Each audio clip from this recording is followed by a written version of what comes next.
walks in a game. For Dave Roberts, more of an offensive nightmare for his team. Doesn't feel great. You clearly see those guys finding ways to get hits, move the baseball forward, and we're not doing a good job of it. I thought Yusevich was good tonight, mixing his fastball slider and the split. But yeah, you still have to use the whole field and take what they give you. And so Game 6 will be tomorrow in Toronto. The threesome of Ohtani, Betts, and Freeman, a combined 0 for 11 last night with 6 strikeouts. Week 9 of the NFL begins tonight in Miami with the Dolphins and the Ravens. Westwood One coverage on the Fan at 8 p.m. The Jets did acquire wide receiver John Mechie from the Eagles for cornerback Michael Carter. The Nets lost to the Hawks 117-112. Brooklyn out to an 0-5 start. NHL tonight, the Rangers skate in Edmonton, the Islanders at Carolina, and the Devils back to being you. Total Orthopedics and Sports Medicine. Visit TotalOrthoExpress.com today. Also brought to you by Moderna. It's 56 and raining in Central Park, and that's what's happening. Jerry Recco on WFAN, now streaming on the Odyssey, iHeart, and TuneIn apps. It's Brandon Tierney and Sal Licata on WFAN The Fan, 101.9 FM, and always live on the free Odyssey app. The Blue Jays, BT, have the Dodgers on the brink of elimination. I'd be lying to you if I said I wasn't thinking last night while watching that game. You know what? This makes the Yankees look a little bit stronger here. I know no Yankee fans. Wow. I think it does make them look stronger. Yeah, when Savage goes out there and does what he did to the Yankees, he does it to the Dodgers, maybe even at a higher level. 7 innings like that on the road in the freaking World Series. I do think it changes a little bit of the perspective on the Yankees for me. And then when you see the way that they handle the Dodgers, instead of saying, well, the Yankees fell short again and they lost a little bit early and bounced before the ALCS, you maybe look at it and say, you know what? I mean, maybe just Toronto was the best team in baseball and the Yankees were good to the level that they had the same record as them in the regular season, but not good enough to beat who turns out to be the best team in baseball. They're so different than the Yankees, and where they're different, they're just better, and that shows up in October. Well, they had 37 foul balls the other night. You know, it's funny, when you come off the dynasty, right, just to kind of connect some dots here. So, win the 2000 Subway Series, obviously. 2001, you're looking at the Diamondbacks, broken base hit. 03, Marlins, young pitching staff. Those losses, to me, were stunning. They were absolutely stunning. And then as you got a little deeper into the mid-2000s, whether it's the Tigers with Torrey, when Alex Rodriguez was dropped to the bottom of the lineup, and then, eventually you move into whether it's the Astros, the wild card game with Keuchel, and obviously the different iteration of the Astros, and, of course, the Dodgers last year, et cetera, et cetera. Like, it's, to me, I look at the Toronto Blue Jays, and that's how I want the Yankees to be built. I really do. So I don't process it necessarily like the Yankees look better, the Yankees look worse. I just look at it as it's no longer an outlier, Sal. It's no longer like, oh, wow, what the heck happened? Yankees didn't win the World Series. Wow, what a freaky, wacky occurrence. The Yankees didn't get to, and the Yankees won't win the World Series because they're still not built the right way like Toronto is. Right, but think about it. If they were to beat Toronto, I know it's a big if, but there was a lot of thought going in the series. I certainly thought the Yankees were going to beat the Blue Jays. I know you felt good about the Yankees beating the Blue Jays. I didn't think the Blue Jays were going to be the biggest threat. Turns out that they might be the biggest threat. And who's to say that if the Yankees couldn't figure out their way past Toronto, or if they can't close the gap with Toronto, who, by the way, they had 94 wins. So do the Blue Jays. Big Blade Blue Jays had 94 wins. I know they do it differently. I know that everybody's in awe of the way that they do it. That's fine. But it's not like the Yankees and Blue Jays were so far apart the way that we thought they were from the Dodgers a year ago. And now we're seeing the Blue Jays, who went from worst to first and are on the brink of winning the World Series by beating the big, bad, unbeatable freaking L.A. Dodgers. Shohei Ohtani, oh, my God, how are they ever going to beat the Dodgers? They just beat them 2 in a row in their ballpark. They need one, and maybe the best home field advantage in the sport right now. Yeah, it's popping in that place, man. It's fun to see. Now, I'm not saying I like the way the Yankees are built at all, because I don't. However, they did win 94 games, and they did lose to the team that seems like they're going to be the best team in baseball, and a team that certainly has handled it, at the very least, even if they lose these next 2, they took the Dodgers to the brink, which is something the Yankees didn't do. So I actually do think you can make an argument that it makes them look stronger. But think about how they won the 94 games, and not that we're watching Toronto every night during the regular season, but obviously we are now. Obviously we did against the Yankees in the playoffs here. Like and this is the same routine, which is why I'm fairly desensitized, although the night that they get eliminated, whatever that is, it bothers me, and then it kind of quickly fades because because my expectations have changed, which is why I'm imploring Hal, you got to do something different this offseason, which is a different discussion. I don't want to throw 9,000 things on the topic on the table here. But, like, I look at the Yankees winning the same amount of games as Toronto, and we all know the answer. Well, how did you do that? You bludgeoned average pitching. You hit a ton of home runs. Now, listen, I do think that the Yankees defensively were a little bit better this year. They were better on the bases. But you look at than previous teams. You look at the bottom third. You know, you're talking guys who are hitting 210, 212, strikeout rate 23, 25. Ungodly percentages and rates that are just untenable when you're trying to string together rallies in October against really good pitching. They don't have that. No, I get it, PT, but let's not make it like Toronto's just, putting the ball in play all over the place, finding holes, getting little bloops. Like, they're hitting they're banging it too. I get you. They're banging it as well. George Springer doesn't hit that big home run in Game 7. We may be looking at a Mariners sweep, getting swept by the Dodgers potentially. Like, you don't know. So Vladimir Guerrero's been hitting home runs left and right this postseason. So maybe their stars are performing better than the way the Yankees stars did. The pitching, your Savage is better than anything the Yankees are doing in the postseason, even with all the money the Yankees have spent. Like, man, he's been amazing. So I do think it's a little bit deeper than just, and I'm with you. Like, I'd rather build a team with balance. I've been saying that for years at the Yankees. Like, it's the same thing, all or nothing, home runs, strikeouts, too many up and down the order. Where, everybody could hit 20, 25 home runs, but they also could strike out in a big spot.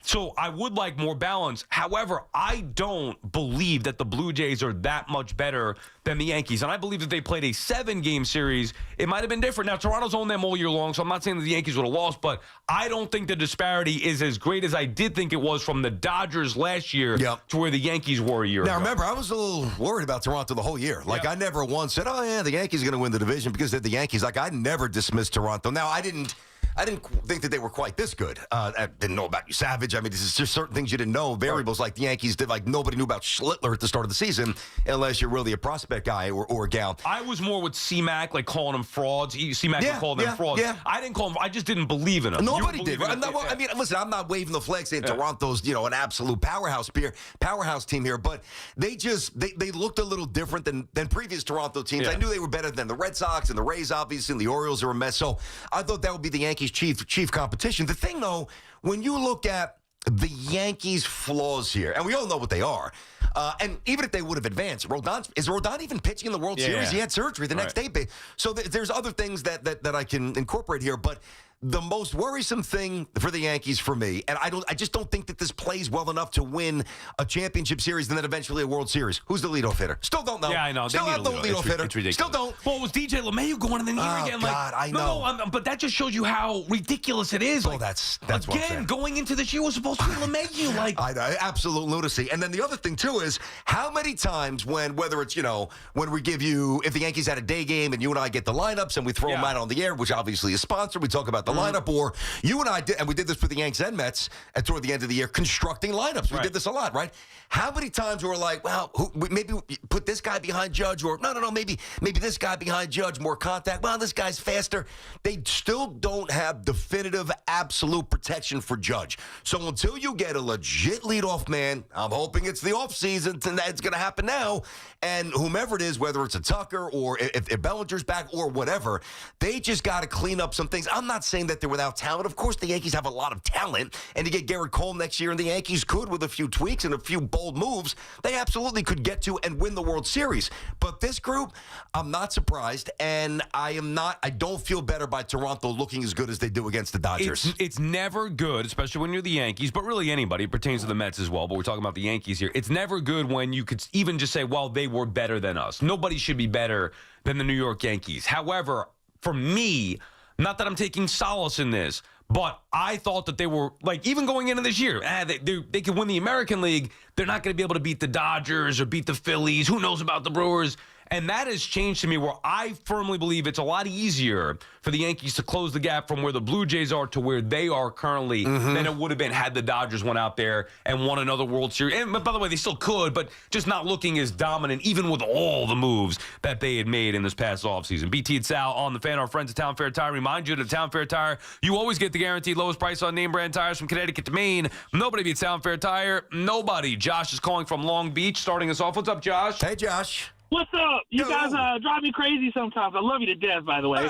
But constructive criticism, like the Yankees were so close to the Toronto Blue Jays without Cole. Like, you forget to mention that Cole, like, that'd be like having Patrick Mahomes get hurt, and you're like, well, the Kansas City Chiefs, we Not just didn't quite. have it this year. No, they lost their big guy. You know what I mean? They lost 2 of their starting 5 pitchers. At the very end of the year, what's the name went out with a bum elbow. Like you can't Schmidt get was that. hurt. So if I'm Hal, I'm not as stressed as you guys are. Yeah, but You hold know on, what I mean? Josh. You See, listening to what we just said, Josh? You're bringing up the pitching, man. See, my biggest gripe, how about the bottom third of the order that strikes out twice a night? Each hitter. Oh, yeah. I'm a Mets fan, so I get it. But I'm just saying it drives I me don't know nuts. if you so, do. like- I mean, you said you guys, BT and I are saying 2 different things. I'm saying that the gap, I think, is easier to close with the Blue Jays, and you're saying you would relax with that. Like, you're actually agreeing with some of what I said. And by the way, I wouldn't say the way that you did about, Garrett Cole, he's not Patrick Mahomes, okay? Not anymore. Yeah, good God. And that one pitcher is not as important as Mahomes is. Mahomes is arguably the greatest player the sport has ever seen, and he plays the most important position. Yeah, and they had Garrett Cole against the Red Sox in the wild card years ago, and he got absolutely rocked. I love Garrett Cole. Now, next year is going to be very exciting, but there's fatal flaws. I mean, I think it's very easy to identify what they are. Now, the way you started this, like, do I feel a little bit better because Toronto looks the way they do against? Now, specific to Toronto, I don't. Semantics a little bit. With the Dodgers? Maybe specific to the broader spectrum. Maybe there's a vulnerability with the Dodgers that I didn't really think was there yet. You know what I mean? So maybe if I want to kind of latch on to that, but that's kind of waving the magic wand. The Yankees they got to be on point this offseason. Right. You'd rather the Yankees be better than everybody else, and that's obviously the case. I mean, the Dodgers didn't even have a great regular season, and they ended up with 93 wins winning that division, but it was not 93 wins for the Dodgers. I mean, people were saying they're going to win 121 games. They were banged up. They got healthy at a lot of their pitchers. We know this Blake Snell, all these guys. Their bullpen stunk. I mean, all the money that they spent on the bullpen, it's still not very good. Betts didn't have a great year. Remember that? He was awful for most of it. Understood. No, Ohtani didn't pitch the whole year. I mean, even now, Ohtani in the postseason hasn't been as great as everybody makes it seem. Like, he's been all-world Babe Ruthian for 3 games. True. The and other invisible. 12 now. Well, remember, he was like, I think he was 1 for 30 at one point during 02 for something like crazy. He was at like 050. Yeah, we did a thing yesterday on Baseball Night in New York on SNY. In the other 11 games outside of the 3 dominant games, he had like 1 homer and he was hitting $139. And then last night he's another 0 for 4. So you do the math. Out of 15 games, 3 great. Oh my God, he's the best thing ever. And then 12 not good. Meaning, like, if he were in New York, we'd be like, ripping him. If you could boo Aaron Judge off a 60-plus home run, 62 home run season, you see, and you knock him in the postseason, and we question that. Ohtani, if he had an awful 12 games in the postseason out of 15, I think he'd be getting ridiculed as well. He would, but the difference is I've always got a championship. So imagine if Aaron, I know you know that, but imagine if Aaron had a championship and then he had a Dave Winfield-like 81 World Series performance, hit a $110, whatever Dave did back in the day. That's number one. And number two, I just don't think that, I know the Dodger fans care. I know that they're locked in when it matters and all that stuff, but I can't imagine they're calling up whatever station is the main station out there in L.A., and they're talking shop like we do here. I just don't think they know. This is a real generalization. Yeah, I don't think they know baseball the way we do. I don't think that they care about baseball the way we do. And I just think they're motivated by other things because there's some nice diversions. Entertainment. Yeah, Sidney Sweeney. Yeah, exactly right. Joe is calling from Brooklyn. What's up, Joe? Hey, Joe. Hey, what's up, guys? What's up, brother? So my whole question to this is not so much, but everyone's talking Ohtani, but yet this guy Vlad Jr. is having the best postseason ever, pretty much. He has 8 home runs in 16 games. I think he struck out less times than he has home runs. And on top of it, you still want to hear, and everyone still wants to talk about Ohtani. Yeah. Well, I mean, but you know why. And people are talking about Vlad, and you could call and talk about him, Joe. Even in your call, try to talk about... What they should do is, but why don't they talk about Ohtani with the gambling? Okay, Joe. Well, nobody cares about that. Come on, Joe. Here's the guy, BT. Joe's calling to try to highlight Vladdy, and he referenced Ohtani 15 times in his 5 seconds on the air. There you go. Well, you're the problem, Joe. Yeah, call and talk about Vladdy, and then we would talk about Vladdy. We were watching the play was it yesterday or whatever, during the break. The pick, the throw to third. Yeah, his defensive play. We obviously saw what he did against the Yankees. We've watched. Vlad has been a guy on the mission. I wanted Vlad to be the... Yes, you I thought he was going to be the Mets first baseman. This is a year ago. I'm saying, forget Pete. Yeah. Go get Vlad. And then he signs that mega deal deal. No, I didn't think he was worth it. But if they win the World Series this year, who cares what the rest of the contract looks like? I didn't think he was worth it either. See, he's a very interesting player to analyze. He has, it's right. What he's doing now is all time. But I knew he was really good. Everybody knows that, right? But was he was he all time great? The answer is no. He was inconsistent a little bit. That's what I'm saying. Like, you look at some of his years. Again, stats are what they are. But just follow me for a sec. Just batting average. I know it's an old stat. 272, 262, 311, 274, 264, 323, 292.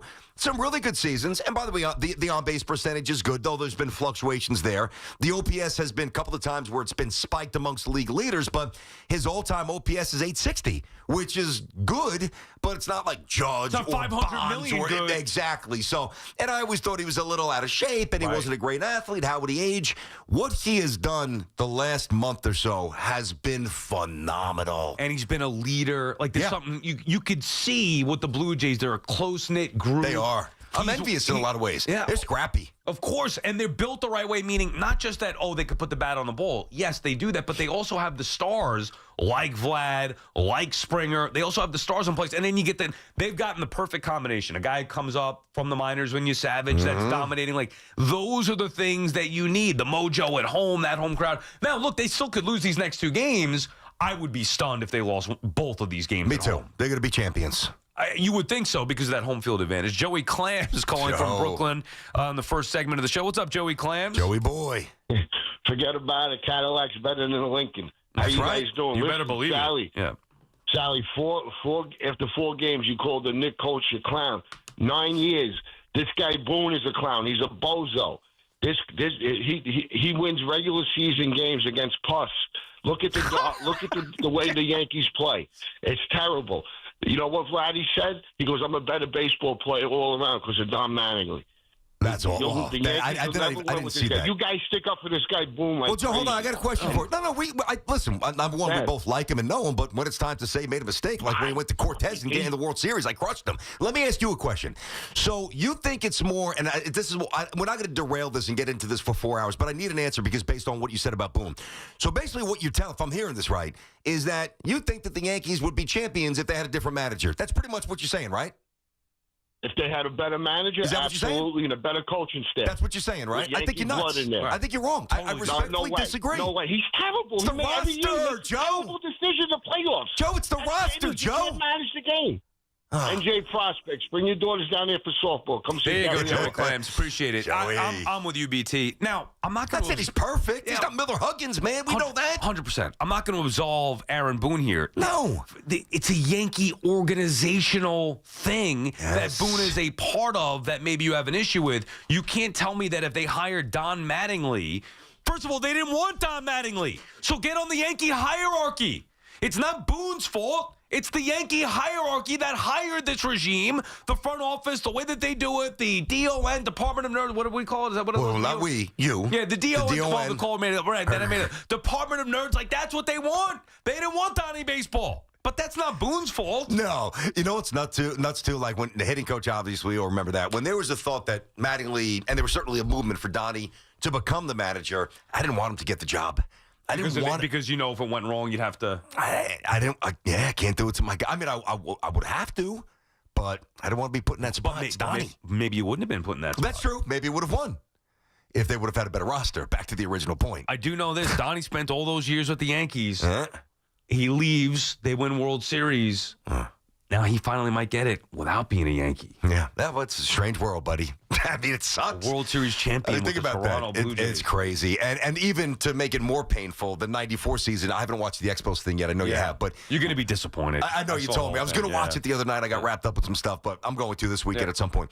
The Expos were the best team in the NL. The Yankees were cooking in the American League. They may have gotten to the World Series that year. Then they lose in horrific fashion in 95. And then the guy that replaces Don Mattingly goes on to crush a gazillion home runs in the World Series and become a multi-time champion in Tino, who I love, just not Donnie. That's cruel. And you hope that Mattingly, all these years later, even though it's not the same, not doing it as a player, Still, you get that World Series ring, he's earned that with all his time as a great player, as a coach, as a manager, all the time he's put in the game. I don't care if you get it as a player or not, BT. If you win the World Series, you'll always have that ring. You'll always be a part of a World Series winning team. So I agree. I hope Mattingly does get it. So do I. You know that. All right, Sal. BT and Sal on the fan. 888-808-1019 is the number. We'll get to the car. Hey, Dexter Lawrence responded. We'll get to that a little later. Big Dex.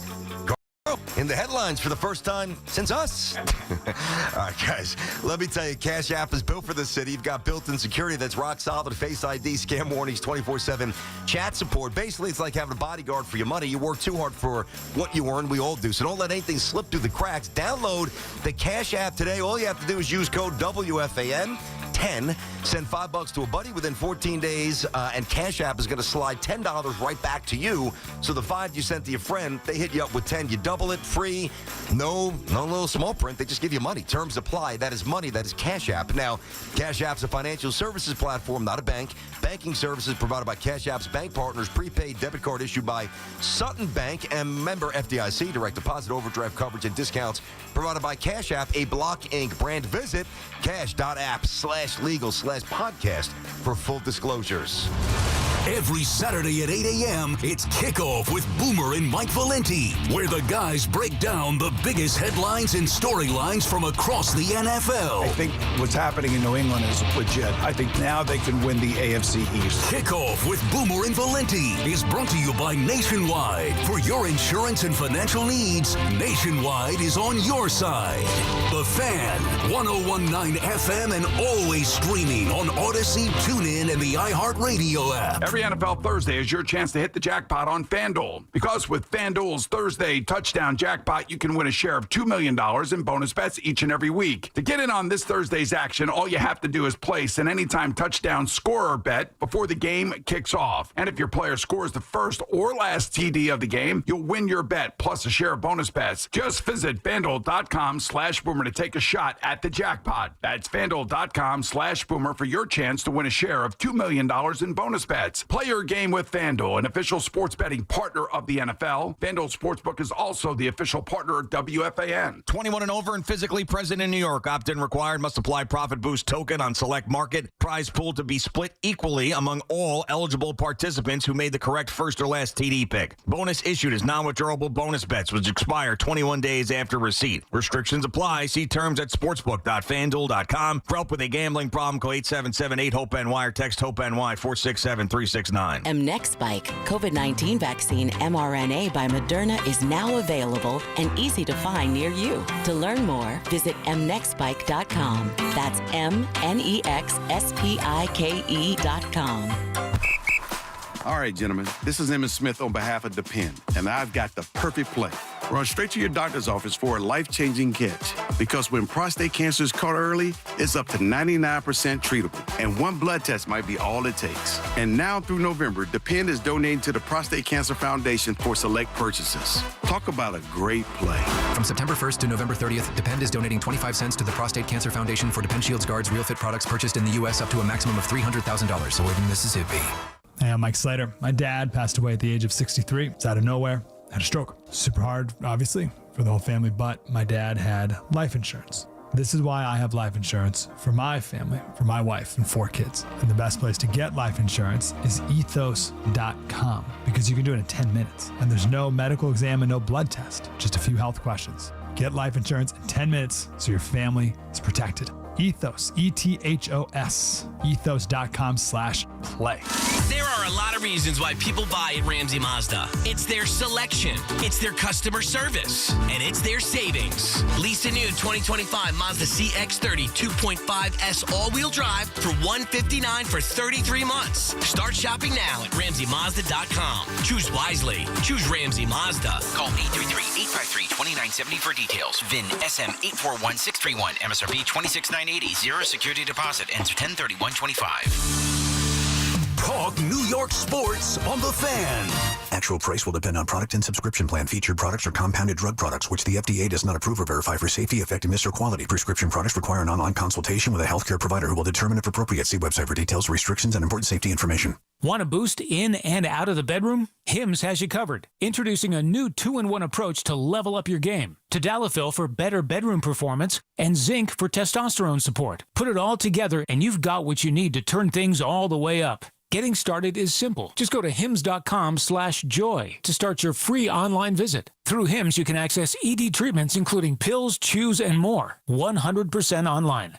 No office visits, no pharmacy lines. Just fill out a simple intake form and a licensed medical provider will determine if treatment's right for you. If prescribed, it ships free and discreetly to your door. Find affordable treatment options at up to 95% less than brand names at hims.com/joy. That's hims.com/joy, hims.com/joy. Are you fans? It's football season, so make sure you catch all of the Scarlet Knights gridiron action this season on WFAN. Scarlet Knights football is presented by RWJ Barnabas Health, the official healthcare provider of Rutgers Athletics. Let's be healthy together. Hey, I'm Mike Slater. My dad passed away at the age of 63. It's out of nowhere. Had a stroke. Super hard, obviously, for the whole family, but my dad had life insurance. This is why I have life insurance for my family, for my wife and 4 kids. And the best place to get life insurance is ethos.com because you can do it in 10 minutes. And there's no medical exam and no blood test, just a few health questions. Get life insurance in 10 minutes so your family is protected. Ethos, ETHOS, ethos.com/life. Wesley Financial Group is not a law firm, and Chuck McDowell, definitely not an attorney. This is Chuck. Do you feel stupid for buying a timeshare? Don't. It's not your fault. You were most likely told you could rent it, and it was a great financial investment. And the deal was available today only. If this happened to you, contact your resort or Wesley Financial Group for help today. Call Wesley now for your free exit information kit. 800-242-3131. 800-242-3131. For over 100 years, Sloman's has been your trusted partner in comfort. When it comes to home heating oil, they deliver more than just quality fuel. They deliver peace of mind. With price protection, automatic deliveries, and 24/7 service, their dedicated team is just a call away, ensuring you stay warm and comfortable all winter long. Sloman's, the Tri-State's largest heating oil provider, proudly serving their community for generations. Give them a call today at 866-GET-HEAT or visit oil.slomans.com. Get connected with WFAN to talk about your favorite teams. The Fan on the Odyssey, iHeart, and TuneIn apps.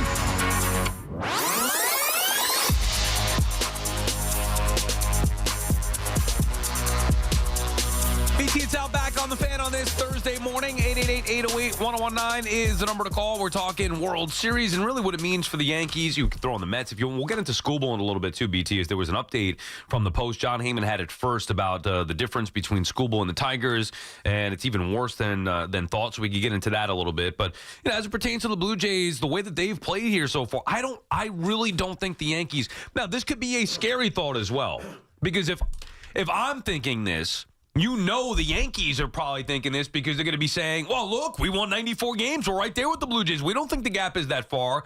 And even though some of us, like myself, can think that, I'd rather them not think that they're that close because I want to see them go over the top. And not even just over the top. I want to see them change things up a little bit. And maybe this would be a detriment in that regard because they could look at it and say, well, we tied with them. Mm-hmm. We tied with the world champs. They beat the Dodgers. Maybe next year could be our year with a little bit of luck. It's time to be painfully honest with each other as they assemble down in Tampa and construct their offseason plan.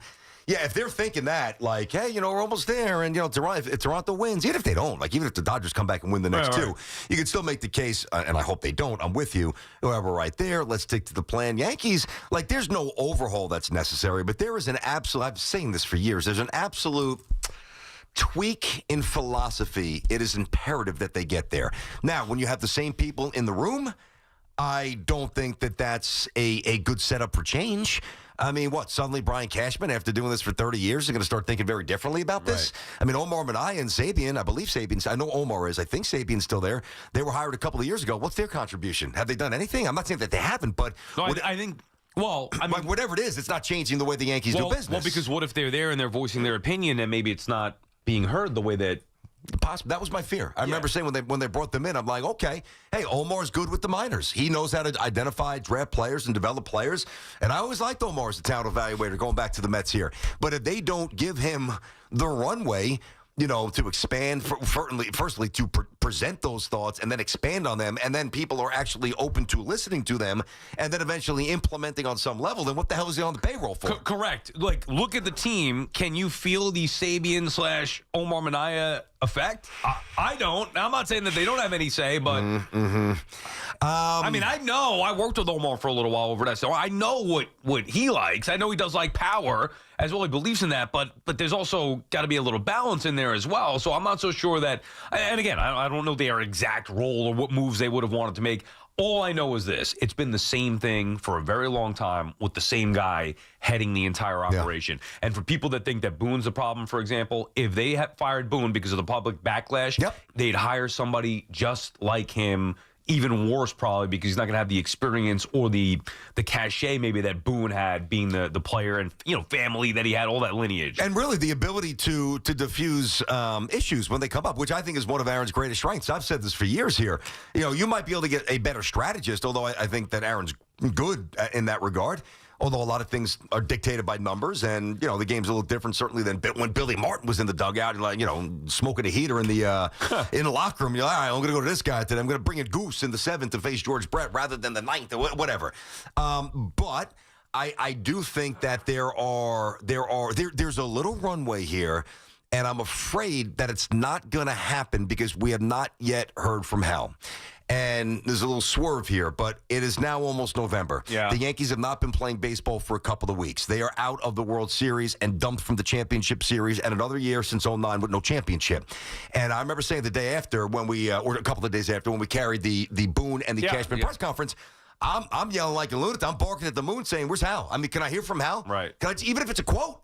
And I don't need Hal, and I've said this a lot about Hal. I don't expect, because it's not realistic, he's not going to suddenly become George. I don't need that. But I did think that this was a year when he needed to communicate effectively and clearly to the fan base something. And I haven't heard a peep. Yeah, it's amazing that we could get Sidney Sweeney on, but we're not able to track down Hal Steinbrenner. You would think that maybe one would be easier than the other. Also just on the news of the manager, we'll get back to the calls here in a second. 888-808-1019. Sports Talk on WFAN is presented by Paramount Plus. Can't count on much, but you can always count on Sundays with the NFL on CBS and Paramount Plus. Watch your local NFL game live every Sunday all season long. Visit ParamountPlus.com/NFL to get started today. The Nationals, who's the guy the Orioles hired the other day to be their manager? Oh, God, I'm forgetting. Rami, you know his name?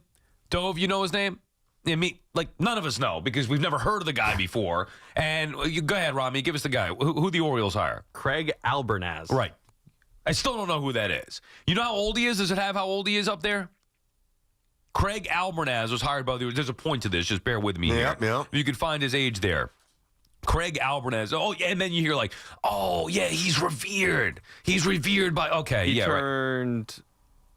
turned 43 yesterday. Okay, 43. He's young. Okay. Okay.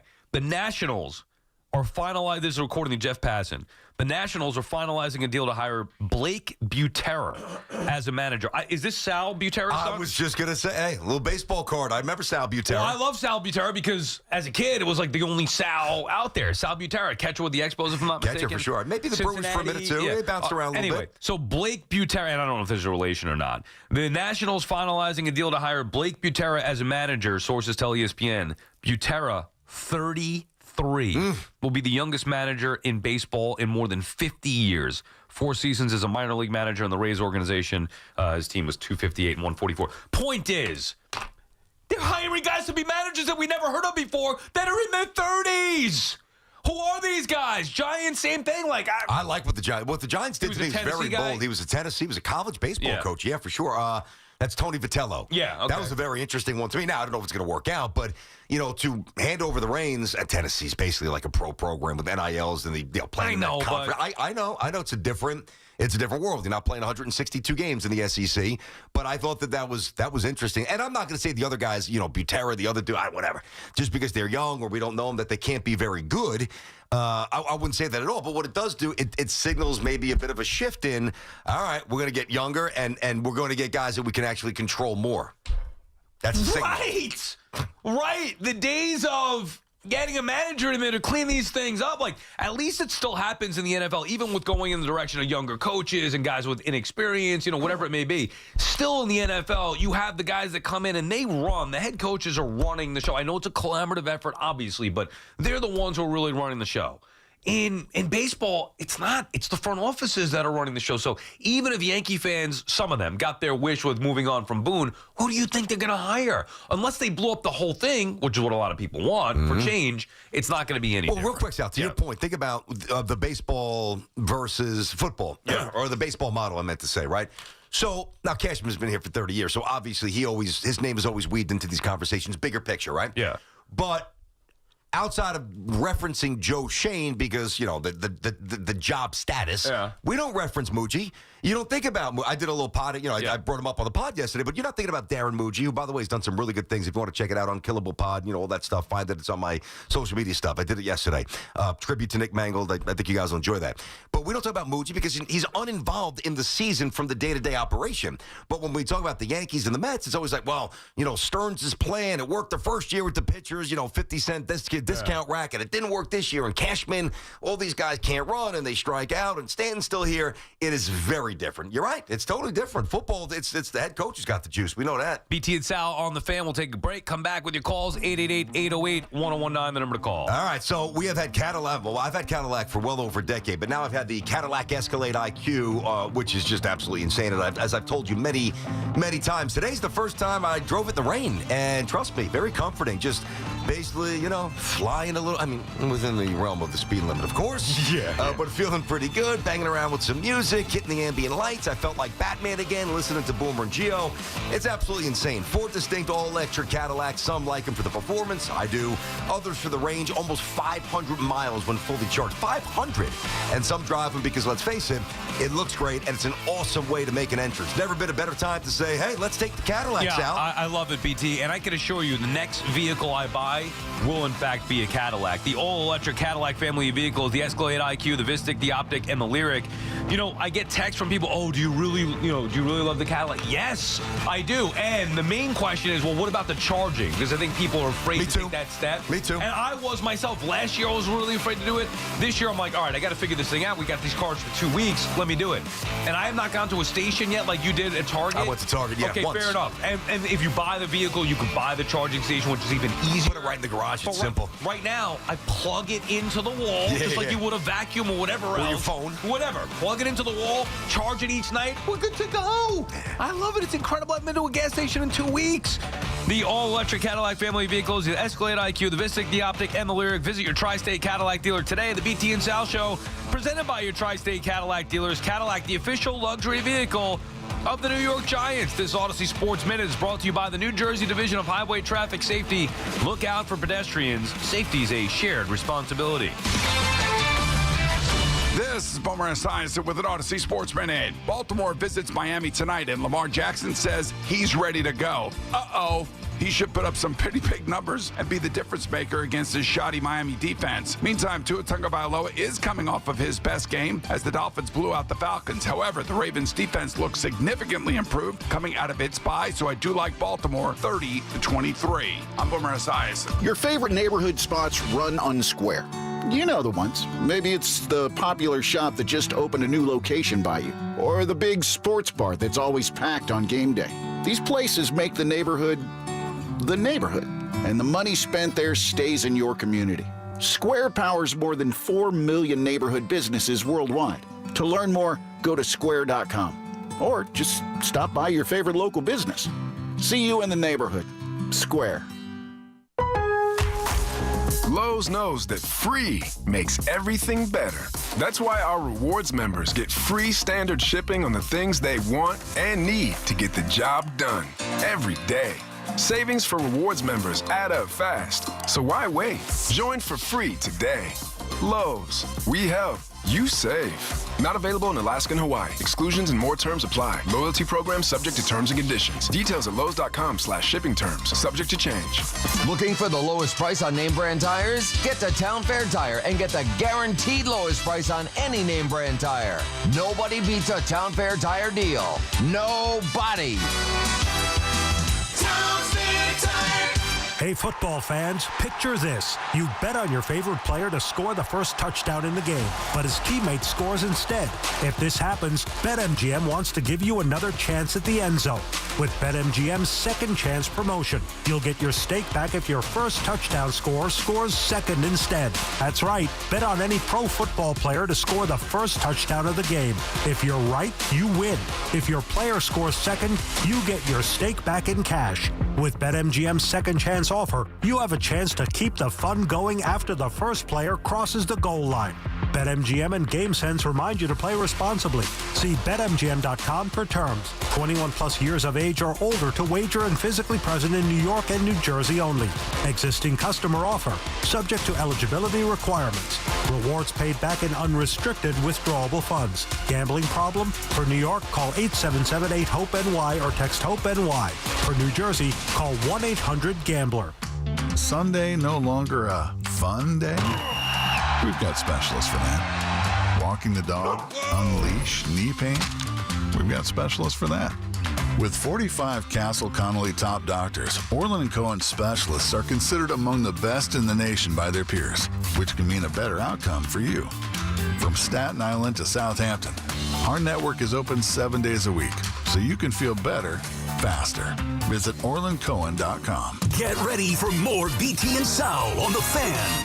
Morning, Zoe. Got donuts. Jeff Bridges, why are you still living above our garage? Well, I dig the mattress, and I want to be in a T-Mobile commercial like you. Teach me, Saldana.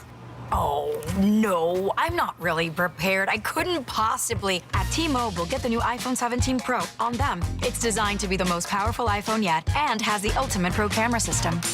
Wow, impressive. Let me try. T-Mobile is the best place to get iPhone 17 Pro because they've got the best network. Nice, Jeffrey. You heard them. T-Mobile is the best place to get the new iPhone 17 Pro on us with eligible trade-in in any condition. So, what are we having for lunch? Dude, my work here is done. 24-monthly bill credits on experience beyond for well-qualified customers plus tax and $35 device connection charge. Credits ended. Balance due if you pay off earlier. Cancel. Finance agreement. iPhone 17 Pro, 256 gigs, $1,099.99, and new line minimum $100 plus a month plan with auto pay plus taxes and fees required. Best mobile network in the U.S. based on analysis by Ookla Speed Test Intelligence data 1H2025. Visit T-Mobile.com. Ray Catino Lexus of Freehold is the largest Lexus dealership in central and southern New Jersey. There he goes to the 20, 10, 5. That's a Jet touchdown. That's a Jet touchdown. Jets fans, be there at MetLife Stadium to see the New York Jets take on the Cleveland Browns on Sunday, November 9th at 1 p.m., presented by Verizon. Don't miss your chance to experience the excitement of game day at MetLife Stadium and cheer on your Jets. Lock in your seats at nyjets.com/tickets and get ready to clear the runway. Everywhere in New York City, city agencies are busy delivering for you. Since 2022, a record-breaking 183,000 small businesses have opened. In 2024 and 2025, major crime dropped across the city. And now every kid gets access to a brand new universal after-school program. That's NYC, delivering for you, every day, everywhere. Find out how at deliveringforyou.nyc. Hey, this is Tiki Barber. Those of us living in New Jersey got hit with a 20% electric rate increase. If your current heating system is over 15 years old, it's time for a new high-efficiency carrier system. And there's only one company to call for a new one. My friends at Edison Heating and Cooling, New Jersey's heating experts for over 38 years. Older heating systems waste gas. So get your system checked now and save money with Edison Heating and Cooling. Contact them now at edisonhvac.com. That's edisonhvac.com. Get the scuttlebutt on your favorite team, The Fan, on the Odyssey iHeart. Made it to Thursday. Another 0-4 Ohtani last night. 0-for-4 BTs. I'm sure he needed the IVs from, 2 nights ago playing. The biggest misnomer with Ohtani is that everybody keeps saying he played 18 innings. Mm-hmm. I just want to fact check everybody. He did not play 18 innings. He DH'd 18 innings. He was intentionally walked, 3 times, walked 4 times. Like, I'm not trying to. No, it was a great night. It was a historic night. He got on base 9 times. Let's not make it like 9 times, dude. Yeah, on base 9 times. Yeah. He didn't play 18 innings of a game. You have to at least admit that. Yeah, dude. No, I'm not going to give you that. Are you nuts? From the 8th inning on, he only walked to first base. That's all he did. All right, fantastic. Anybody else do that in the history of the game? No, the answer is no. No, I'm not saying. I know you're not. I know you're not saying it's not historic. Right, I'm not minimizing his accomplishment. I'm just saying that he didn't play 18 innings. Like, it wasn't like he was standing on his feet. He was sitting on his rear end 95% of the game. You're going to keep going back to this well, Art. You know I don't feel well today. Don't pull me back into this Ohtani stuff, please. No, it's not even that. I don't want to argue. I'm just giving the facts. If I want to argue, we'd bring up maybe the Vogelback Babe Ruth thing. No, and then Ohtani did go 0 for 4. So. Or the Mike Clown stuff we can get into. And by the way, a lot of people were talking about that. Like, I saw some of the comments, or even people were texting me about it, like, oh, after 4 games. No, it's not after 4 games. I didn't like the hiring to begin with. We were on the record saying that. I hated it. When his name came up in the hiring process, I said no. I want no part of it. Vehemently against Mike Brown. I was open to some of the younger guys, the unknown guys, whatever. I wanted no part of Mike Brown. So it's not just reacting to 4 games. It was more, I didn't want him to begin with, and I think he's a clown. We did a lot of Knicks stuff yesterday. Yeah. If you guys missed it, free Odyssey app or YouTube, WFAN YouTube, and it was about. Listen, I think that they're eventually going to look a lot more structured than they've looked certainly the last 2 games, and I obviously don't like Mike Brown much more than my partner does. I think that's pretty obvious to detect, and he's not perfect. He was not my first choice. He was not my second choice. I think that the Knicks, and one thing that we could all agree on here, guys, we knew, because everybody said this, whether you love Towns or love Brown or don't or whatever, we all knew it is championship or at least finals appearance or bust. And when that is the bar, you can't tell me 4 games in is too early. We're going to react to the Knicks differently with a different energy, I think, that more than we have maybe since the 90s, if you really think about it. Like, they are supposed to be dominant. Which I think is a great thing. Yeah. It's great to have those expectations. Sure. The tough part is living up to those expectations. Now, I don't remember because I wasn't doing the same thing. And then, I was a fan, a 15-year-old fan, so perspective is different 30 years later, especially when you're on the air. It's a different way you handle different things. But I don't recall ever as a fan feeling disappointed throughout the course of a regular season. Frustrating losses, of course. Like, sometimes I remember losing to the Bucks, and I'm like, good God, and that was the Bucks when they were, they weren't any good. Vin Baker, Bucks, whatever it may be. Like Michael Redd, that team, or was that? No, I think it was even before Cassell? that. I'm not. They had a I'm not couple. I got you. Vinny Baker. I remember Vin Baker one night coming in the Garden and lighting them up, and I was like, "What the hell?" Vinny Baker from Connecticut, Hartford. I John think. Andres, on the call with Mark. Anyway, point is, I used to wear the losses; they hurt, but I don't ever remember feeling disappointed with the way the Knicks performed, assuming health, throughout the course of a regular season. Whereas this year, even last year, I think a little bit, there was disappointment last year, certainly after the year before. Oh, my God, You were disappointed more. So I was like, okay, it's a learning curve. And now we're kind of in another learning curve, but the expectations are even higher. Yeah, and the one thing, and again, I'm trying to remember my mindset back then as well, like going into these Knicks seasons, 91, 92, obviously building in 91, and then obviously hitting the crescendo of the finals in 94 and losing. But the one thing about that team, and also with Tom Thibodeau for the most part, to be fair, and Mike Brown's going to have to avoid this, and he hasn't done it quite yet, Pat Riley's teams, I'm not going to say never because that's not accurately reflecting history. I'm sure they had a few, but Pat Riley's teams almost never lost to teams they were supposed to beat. Bingo. And that's why I loved Riley and I love Van Gundy. Those teams either maxed out, they overachieved most times. I think sometimes they did overachieve. So it's either overachieving or just maxing out. Like, you tip your cap to the Rockets, but we came close, but ultimately Olajuwon was better, just didn't have enough, whatever it may be. Or Jordan. Michael, exactly. That's not the case. It wasn't the case with Tibbs. And I thought it was 2 years ago they maxed out. The year that they when got they lost to ravaged. the Heat, you talking about? Or No. when OG ripped up his hamstring against Pacers? That one. The Pacers one. Yeah. They maxed out mainly because of being ravaged by injury. No. Mitch, everybody was banged up. Last year was the first year to me that I could make an argument, even with the Pacers are great. Sure, Knicks they should have beaten the Pacers. Like, I still believe that in my heart that they were the better team than the Pacers, and we'll see what happens this year. Well, and the other thing, just to wrap this up, the other thing too is, behind closed doors, I mean, nobody blatantly said, "Hey, it was Cat who basically said, I want Tom Thibodeau gone." I think we can all deduce that it was Karl Anthony Towns and to maybe a lesser extent Mikal Bridges. Yep. So if that's the case and you got your way, you better look a lot better and a lot more locked in and a lot more motivated than Cat has so far. And I do think Bridges looks better He so does. far. And I actually thought he would benefit the most. I said that to you. Yeah. I thought Brown, I think he's going to lead the team in minutes. I think Knick fans will be happy with Bridges. It's Cat. That's who I think worries most of us. Let's get back to some phone calls here, BT. John is in Wantagh. What's up, John? Hey, guys. What's up, man? Johnny boy. Turkey boys. What's up, John? Hey, listen, why does, as a guy who's 54, why do the Yankee fans still get me upset over things? So you brought up BT. Oh, it's going to be nice for Mattingly to get a ring with the Blue Jays. Listen.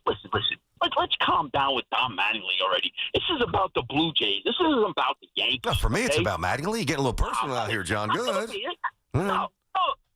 But it was last year with Soda, the same thing we had to deal with. Oh, he's not doing his dance in the box. He looks better in the Yankee uniform. Can the Yankees just give it up? Can the fans give it up? Trust No. Can they? You can. Why not? Because why does everything got to be about them? I don't understand. Everybody's I hear different, Yankee man. fans talk about, oh, we had 94 wins, so we only got to do a little more. John, and we thank you for the call. We appreciate checking in. I do think you got to give it up. Yeah. Here's why it's about the Yankees today. This is New York. This is not Toronto. So we're tying what's going on in the sports world, the World Series, into New York. Like, do I got to spell it out for you? And the Yankees lost to the Blue Jays in their division. They had the same amount of wins. They're the ones who lost to them in the divisional round. That's why we're talking about. That's why it's about the Yankees. And Mattingly's a storyline here in New York. It is. Yep. Otherwise, who cares about the stupid World Series? Yeah, and as for Mattingly, now, I know this is obviously subjective, but if you're of the age of our last caller or me, I think if you're anything above 30, like early 30s, you could make the case that Don Mattingly's the most revered New York athlete of my lifetime, even without the championship. I know Messier's different coming here with the guarantee, but he wasn't a lifelong Ranger. And so I put him in a different category. Patrick got knocked around, maybe a little bit unfairly, but he got hit in the court of public opinion. Doc and Darryl were awesome, but they jumped around, had issues, wound up going to the Yankees with a championship. I mean, Jalen Brunson maybe he's getting there. Judge is maybe on the same. I feel like Mattingly, Lawrence Taylor was amazing, but I just think Mattingly's got a very unique, the most unique connection to New York sports fans than anybody in my lifetime. John, being that you're a Met fan, right? Maybe the comp, and I'm not saying that this player is the exact same as Mattingly was in the 80s, but imagine if David Wright came back into baseball and was coaching wherever else, Toronto, and was going to win a World Series. You wouldn't, as a Met fan, feel good for the guy who gave everything he had to you and was the leader and captain, got his career cut short because of back trouble, could have been a Hall of Famer if not. Like, I'm not saying Wright was at the level of Mattingly because I don't believe that he was. But there are some similarities there that there's a love affair with a player. In this case, I'm using Wright as an example, that if he were to go somewhere else, you'd like to see him have some success. Even if it is with a team that you hate, that knock you out, it would feel nice to see Mattingly eventually, finally get that World Series. No question. You see, listen, there's certain athletes that we watch and we are in awe, like Aaron Judge, right? And Lawrence Taylor and some of the other icons of the city. Then there's certain athletes that we watch, we're in awe, and they are just incredibly high character people, and that's where Lawrence Taylor is no longer on the list, and Aaron Judge remains, and a few others.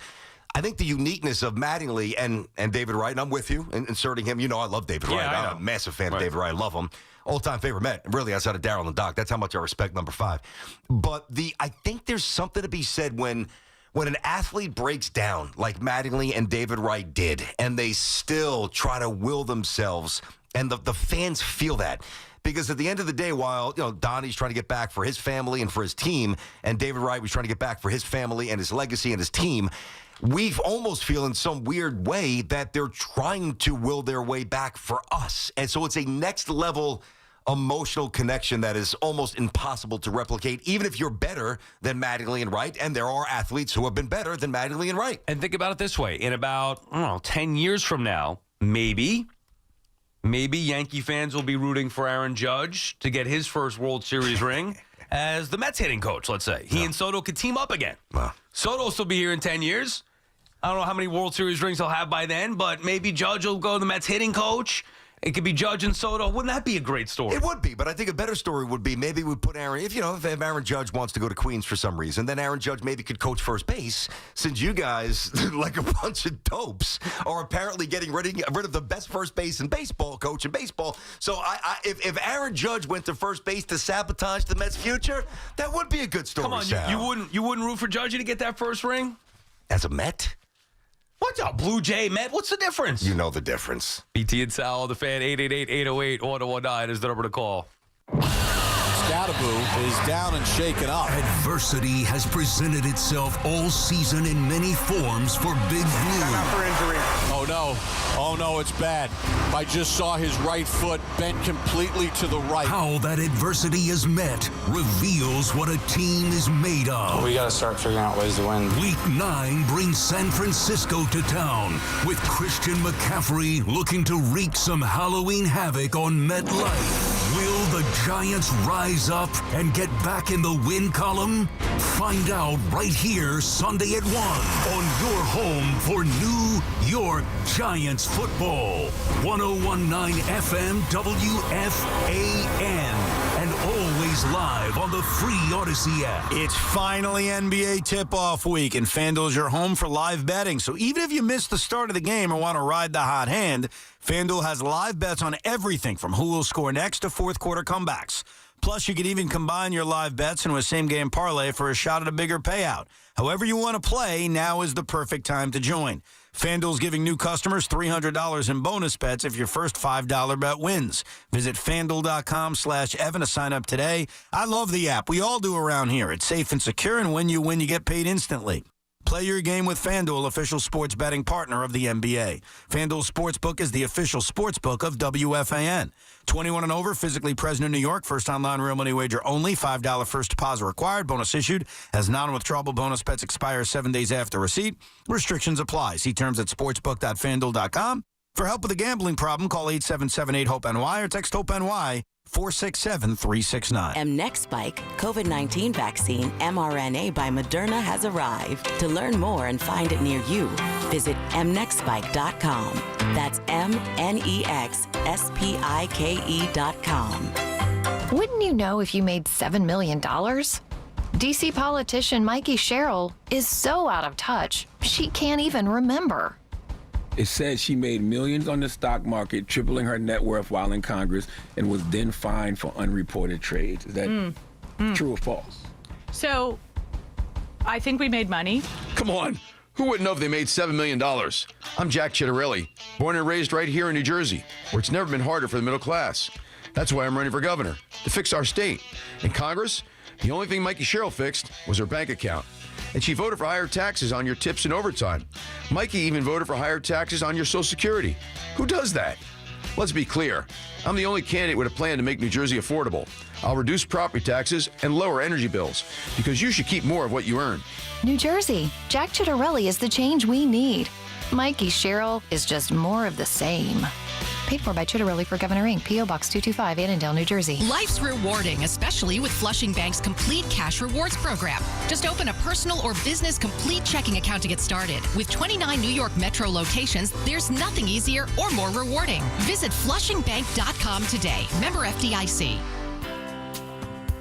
Our transportation, water, and energy infrastructure is critical. But did you know that those projects are built by the local 825 operating engineers and their contractors? They even built MetLife Stadium and the stadium before that. That's why their advocacy organization, ELEC, the Engineers Labor Employee Cooperative, fights for those priorities every day. That's ELEC, representing the hardworking men and women who build New York and New Jersey. So, there's this guy, Paul Rivera, grew up in the Bronx. Made some mistakes, but eventually becomes one of those hard-working citizens who keep our city going. But he gets pulmonary fibrosis, and his only hope is a lung transplant. When one hospital, Montefiore Einstein, get him a new lung, and they give him a new life. Right. Everyone in his neighborhood is like, They give that guy a new lung or a new motor. the story, Mr. Giamatti. Well, you ought to know, Mr. Rivera. You lived it. Everyone loves a comeback. Montefiore Einstein, national leader in transplant. Our friends at Town Fair Tire remind you that at Town Fair Tire, you always get the guaranteed lowest price on name brand tires from Connecticut to Maine. Nobody beats Town Fair Tire. Nobody. Talk sports with BT and Sal. Middays 10 to 2. WFAN, WFAN FM, WFAN FM HD1, New York, and Odyssey Sports Station. WFAN Sports Flash. And we're brought to to you by Chef IQ, precision cooking, effortless results. Visit chefiq.com. Blue Jays a 3-2 lead in the World Series with their win last night in Los Angeles. The offense, all Toronto. The pitching, all Toronto. As Trey Savage through 7 innings of 3-hit ball with 12 strikeouts for the win really had the Dodgers twisting all night long. The Dodgers have not played well offensively. Kike Hernandez, though, still believes they can win this thing. I think we're a more talented team than we were last year, and we found our way to do it last year, and thought we were in a bigger hole given the situation with the pitching staff last year. So, right guy at the right time on the mound for us in Game 6 in Yoshinobu, and it's time for us for the offense to show up. Referencing Yamamoto, who will face Kevin Gossman in tomorrow night's 6th game. The Nationals hiring 33-year-old Blake Butera as their new manager. Week 9 in the NFL starts tonight in Miami with the Dolphins and the Ravens. Westwood One's coverage on the Fan at 8 p.m. The Nets fell to the Hawks 117-112. Michael Porter had 32 in the loss, 5th in a row for Brooklyn to start the season. The Rangers are in Edmonton tonight. The Devils, who lost in Colorado and had their 8-game winning streak snapped a couple of nights ago, will be in San Jose this evening, and the Islanders are at Carolina. This report brought to you by Flushing Bank and by Moderna. It's 58 in Central Park. That's what's happening. I'm Jerry Recco on WFAN, now streaming our podcasts on Apple Podcasts, Spotify, or wherever you get your podcasts. Talk New York sports here. Luxury vehicle of the New York Giants. We'll get more into that with Dexter Lawrence and Carl Banks in the back and forth. I'm just glad that Carl's in a beef that has nothing to do with either of us, BT. As Dexter Lawrence then returns some shots at Carl Banks. And here's the bottom line. We obviously would respect Carl's opinion on it. And maybe we just do it here. What the hell? But Dexter's got to play better. Simple as that. I think he understands that, and maybe he understands it now, so maybe Carl did the Giants a favor by lighting a fire under his rear end. We'll see.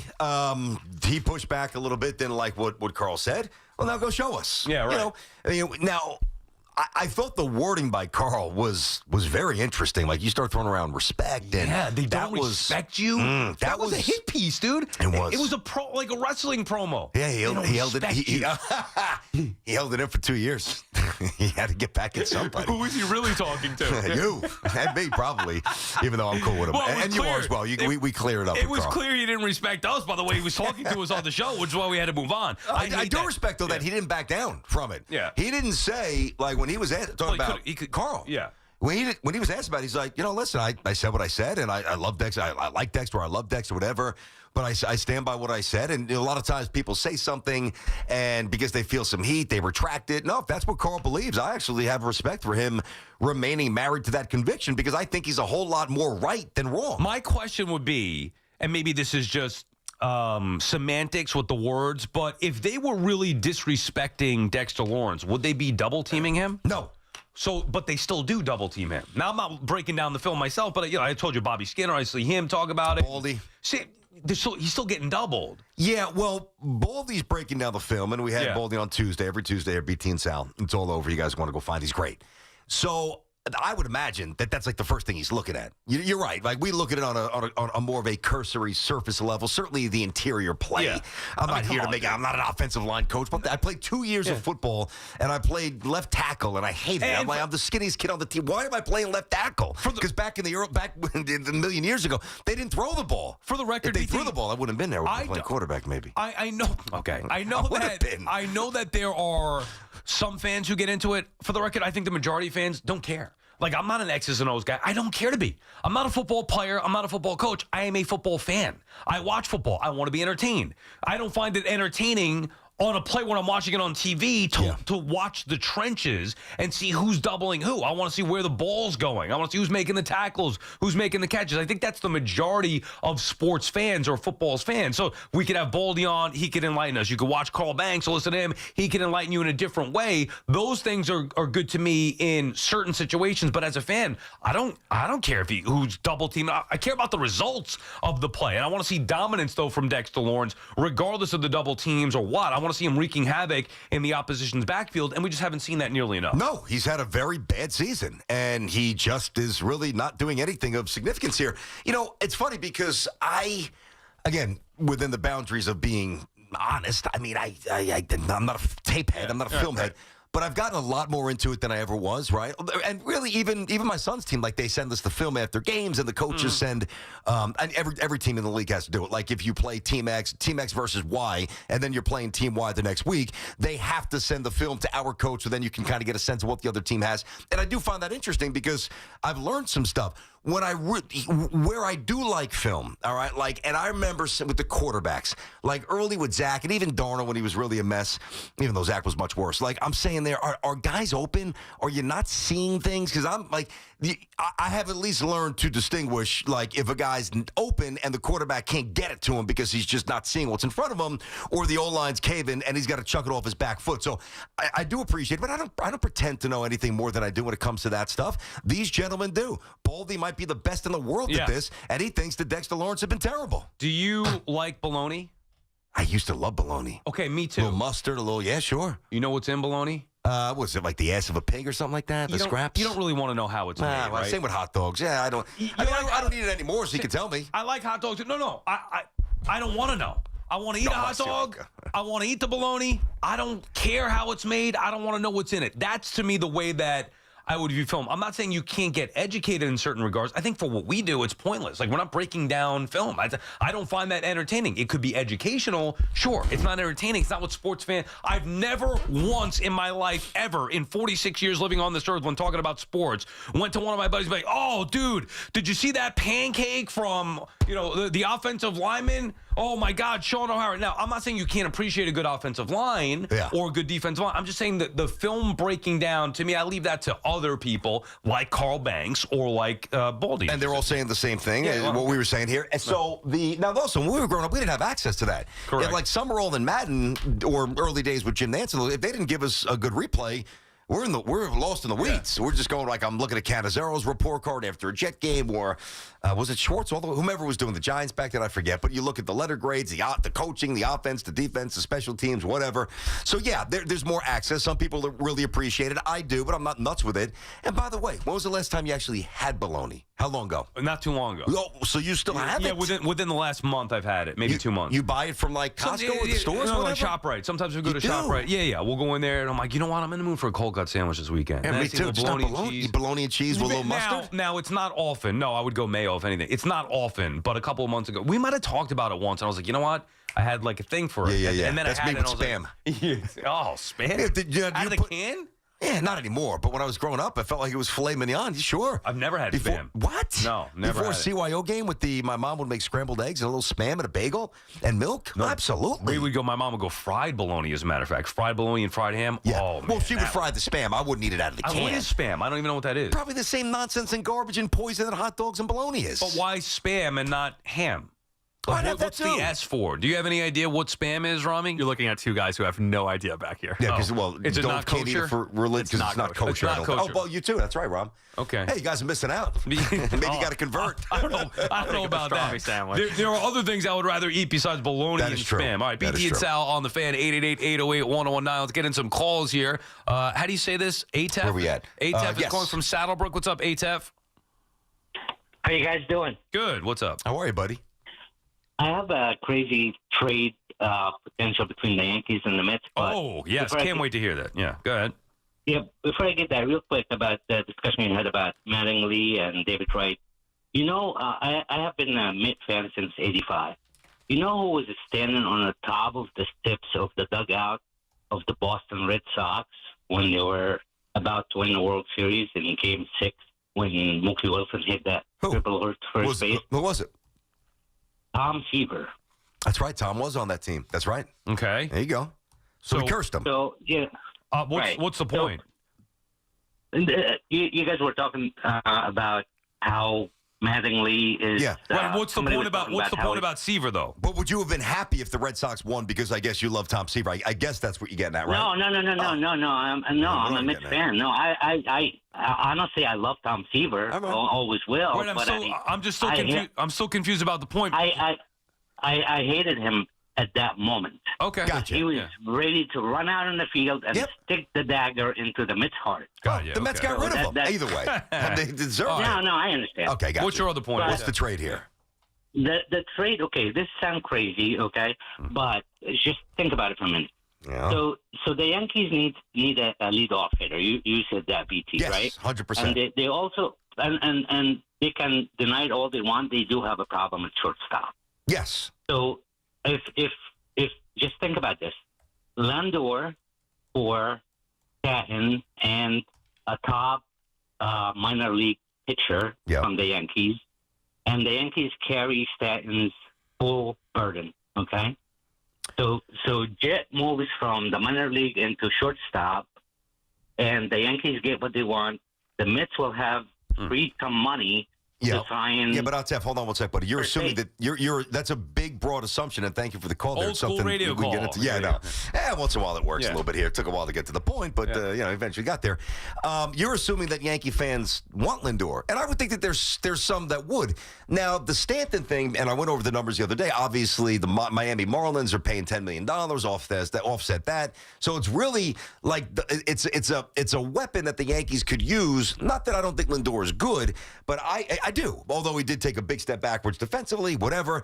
I don't need Lindor at 34 through the year 2031 a pass. See, especially if I'm giving you a prospect. I think that would be a mistake from the Yankees standpoint. I would never do that from the Mets standpoint. I'm all for trading Lindor. And by the way, that exact iteration of it, like for the Yankees to do it, it would have to be you take Stanton, take that salary. Yeah. We'll take back Lindor and take his salary. You can't really have prospects exchanging hands. Like I'm also not saying you'd be ridiculous from the Yankees to turn it down, saying you have to send a prospect the other way. Just pound for pound, money for money. Giancarlo Stanton is a worse fit than Lindor would be. Lindor would be no question. Okay, so if you could find a way that the Mets would pay some of that salary down and they take Stanton off, Lindor would benefit. He would be great on the Yankees. A perfect fit for them. They do need a shortstop. Even with him declining defensively, still better than what they've had. He could be a leadoff hitter. That ballpark, he's going to rake. He's going to put up numbers. That would make them better to me. It would make them better in 2026 and probably 2027. And then we're right back, even though he's better than DJ. I'm not trying to shade him here. But now you get into the 2028s, and where is he range-wise? Maybe you put him at second. It's never going to happen. Number one, the Yankees are going to eventually give Lombard a real shot. Whether he's the real deal, we'll find out. They're not finished with Volpe yet. Some of you think that they should be. They're not. So if Lindor was a little younger, again, like next year, absolutely would make the Yankees better. Right. There's no question. He would address all these Probably the next couple years, The next couple, I'll even give him two, maybe a third. Well, he's but only the got, baggage 6 on the years? back end, he's got 6. I can't have him playing for 6 years. But then we get back to the same old stuff. We got Hicks, and again, Hicks is obviously widely inferior to Lindor. I'm not trying to shade Lindor, but let's think about Lindor not now. Let's think about Lindor in a couple of years when he is a shell of what he now. Well, it's why I want to trade him from a Mets perspective. I understand. Now. Well, then why would I want to take? If you want to get rid of him, why would I want to take him? Because you can win a World Series with him right now. He fits them better. Now, again, I would not, as much as I want to trade him, there's no chance in hell from a Mets perspective I would ever trade Francisco Lindor, A, to the Yankees, B, for Giancarlo Stanton. That's not going to work for you guys. It shouldn't. Oh, my God. Although you do get your DH that you were screaming about yesterday that you find that you want. I wouldn't want him. No, I think he's got value elsewhere. I wouldn't want Giancarlo Stanton. I've seen him do it with the Yankees. Now, I think, let's say in a world where Pete Alonso left the Mets and they try to upgrade their defense, and you're going to say, well, how are you going to replace that power? That is a way. You take on Giancarlo Stanton's contract and you have him be the DH. And it's not going to be the commitment that the Yankees have committed to him for years. And also the Mets don't have 5 DHs like the Yankees have. They don't have any. So they could use an actual DH. So I do think that there is a fit for each team with each player. However, a trade for each other between those teams doesn't work. Yeah, it does not make sense. Well, I mean, it's funny because you look at the Mets infield right now. Who knows if Pete's back? McNeil's not. I mean, if he's back, what are we doing? Lindor is still good, but he's starting to show some signs of regression, which is, there's no shame in that. He's in his early 30s. He's played a lot of baseball in the middle of the diamond. It's natural to lose just a little bounce, and he has. The defensive metrics say that. Not that he can't bounce back. I'm not saying he's finished, but he's not quite the defender when he first got here. I like Beatty, but I don't know if the Mets are married to Beatty at third base. No, should they be? They can do better. I'm with you. He's a nice player. He's got potential, but I like him a lot more. Yeah. I do like him more than Vientos, and I loved Vientos going into last year, but I do think that Beatty, I think his stick is going to play. I think he's going to hit. And then you get to the catching spot, and Francisco Alvarez, it's like, I mean, out of all the infield positions, there's really no locks that a guy is absolutely back or absolutely definitively in the middle of their prime or still elevating. The Mets have a lot of work this off. We know that, and there's different days and deeper discussions. They got a lot to do. Right, but the good thing is, even though there's a lot to do, they have resources in both finances and the farm system now. So they're at least in a spot where it's not like, oh, crap, they can't spend any money, or, oh, crap, they don't have a farm system to work with. I agree. There's a ton to do, but they also have a lot that they can maneuver here. So there shouldn't be any excuses. For me, it's not like, oh, wow, they have a lot to do. Maybe next year's not the year. No, figure it out, dude. I would love the idea. Okay, here's the challenge. Roll up your sleeves and let's go build a ball club. Yeah. Whether it's trading Lindor, whether it's trading Nimmo, whether it's bringing everybody back and adding to it, whether it's trading Vientos or Beatty or some of the minor league system, bringing in the right. Like, there are a million different ways to do this thing. Go do it. I'm tired of hearing the excuses, and I'm tired of falling short year after year after year after year for 40 years. I don't mean to step on you. I don't blame you, dude. I don't blame you at all. So, real fast, I like to do this. Now, but you can't think because I want first answer. Yeah. And it's simple, yes or no. I'm going to hit you with 5 quick items. Yeah. And no processing, yes or no. Is Pete back with the Mets, yes or no? Well, would I want him back, or will he be back? Will he be back? So you're answering from their perspective. Will Pete be back? Yes. Will McNeil be back? No. Will Lindor be back? Yes. Will Nimmo be back? Yes. Will Skubal be here? Yes. Will Alvarez be the starter? Yes. That's a little bit too many yeses for me, man. No, I get it. I don't know. Now, would your answers be very different from what you think that they're, because you answered it from their perspective. Yeah, I would not. Okay, you ready? Now you're answering. Yeah. Would you bring Pete back? Only if he agrees to be part-time DH. DH, okay. Yeah. I know your answer on McNeil. He's gone. I think that the DH part of things is even more important than the money. Clearing that up and having a real stick that can provide some presence. Yeah, I know. That's been a problem for you guys. Think about it. He could play a little first. Yeah. So you got some versatility there. You want to get somebody else in DH. Somebody's hurt or hobbled. All right, Pete, you could play first base for a couple games. Even the first year, I'll be like, you could play 80-something games at first. You're our primary DH, though. DH, first baseman, that is what you do. I think that makes the Mets better because you keep his bat, which is the best asset, and he's a DH, and you upgrade defensively. So even if it were $180 million, 6 years, like, I'm not willing to do that, but I would rather concede that than concede him being the everyday first baseman. I don't want to see it anymore. You were saying that during the summer, so that's consistent. And by the way, I think the market's going to be a lot more kind to him this offseason. He bounced back in a big way, so he's not going to have to get a 1 and an opt-out. All right, would you bring Nimmo back? You? I would not. Would you trade McClain for Skubal? I would not. Would you have Beatty committed as the opening day third base? Remember, Bregman's out there. No chance. I would not have anybody committed to anything, especially Beatty, who's...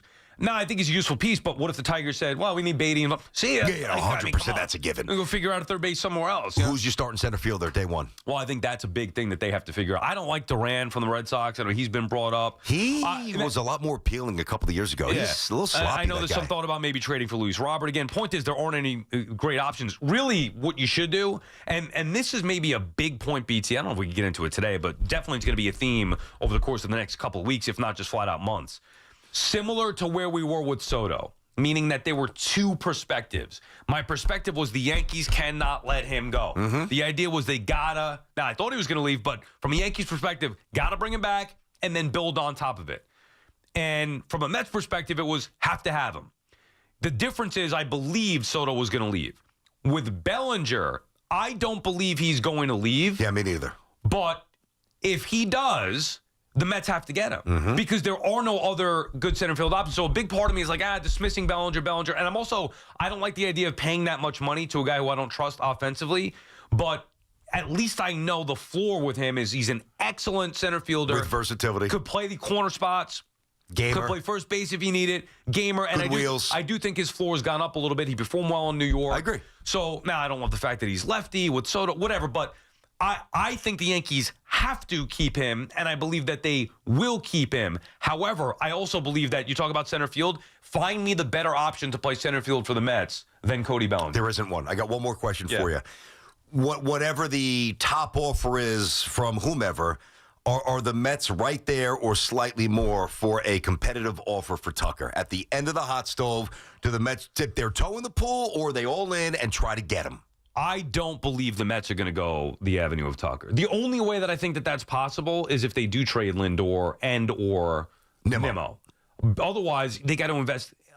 Like, Skubal's my guy. You got to get Skubal. Yep. And trading a lot for him now also means that you're going to have to give a lot of money up next year. So I can't invest whatever it's $450 million for him. He's not worth $450, by the way. Right, nor do I think they need him. Now, the Yankees, that's another argument. Like, maybe the Yankees make an argument you do need him. By the way, one option for the Mets could be Grisham, too, but you're talking about a much lower level.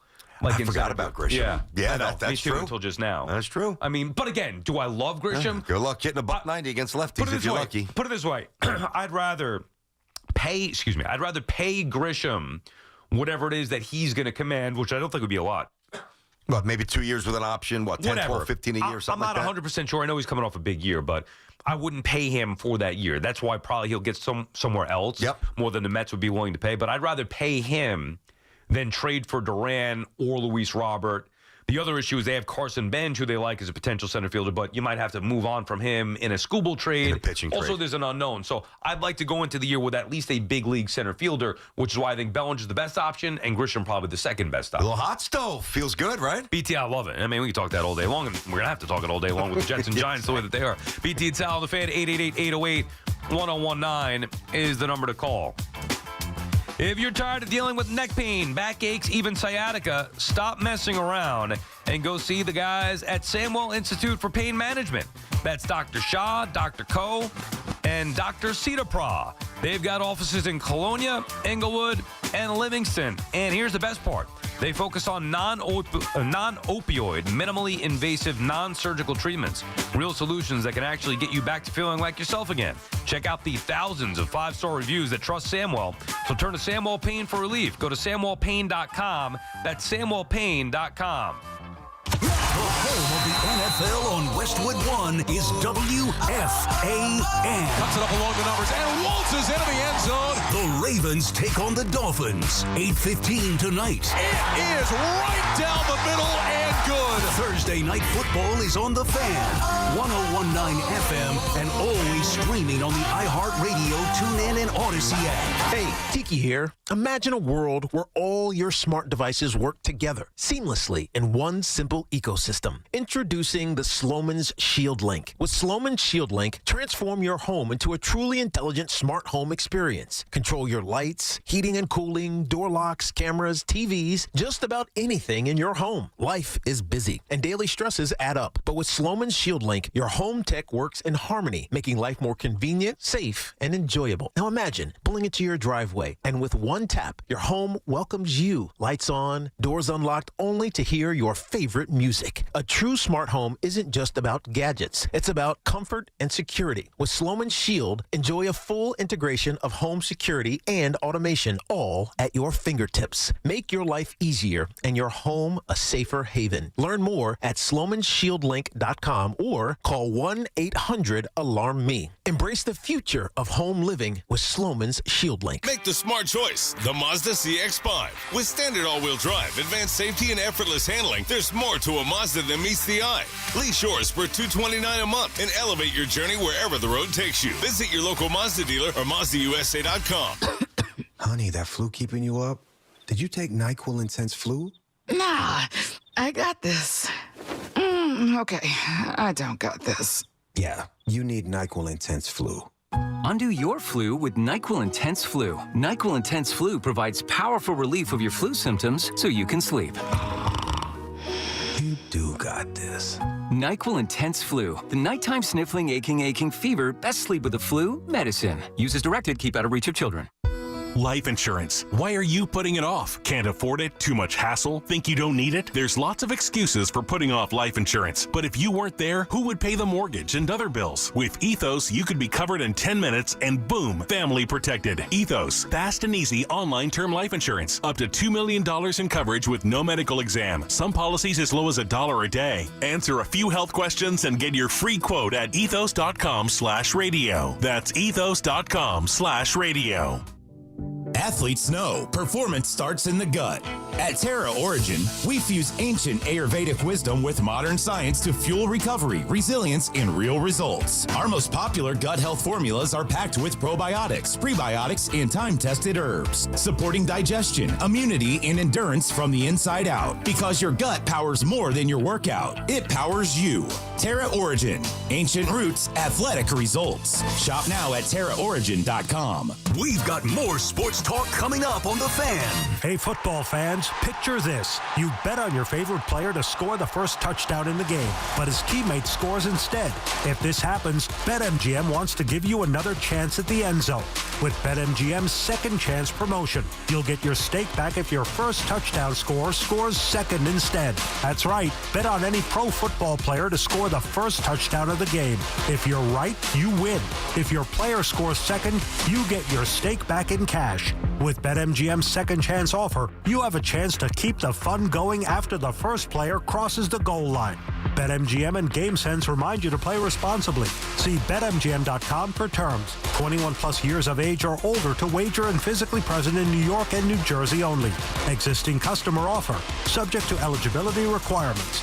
Rewards paid back in unrestricted withdrawable funds. Gambling problem? For New York, call 877-8-HOPE-NY or text HOPE-NY. For New Jersey, call 1-800-GAMBLER. Go to WFAN.com/contest to enter for a chance to win tickets to see Iron Maiden at Sports Illustrated Stadium on September 5th from our friends at Live Nation. Tickets go on sale tomorrow at 10 a.m. at livenation.com. Hear that? That's the beginning of a journey powered by the confidence that comes from driving a vehicle so reliable. It's backed by a 10-year, 100,000-mile limited powertrain warranty. Where your journey ends? Well, that's up to you. Visit your local Kia dealer today. Kia, movement that inspires. See retailer for warranty details. Always drive safely. Limited inventory available. Let's go! You're still glowing, flirting, grooving. You still got it. But your immune system weakens as you age, making it harder to fight flu, pneumococcal pneumonia, RSV, and COVID-19. Vaccines are a key part of any health routine and help strengthen your immune response. Ask your doctor or pharmacist which vaccines you need. Schedule in minutes at vaxassist.com. Sponsored by Pfizer.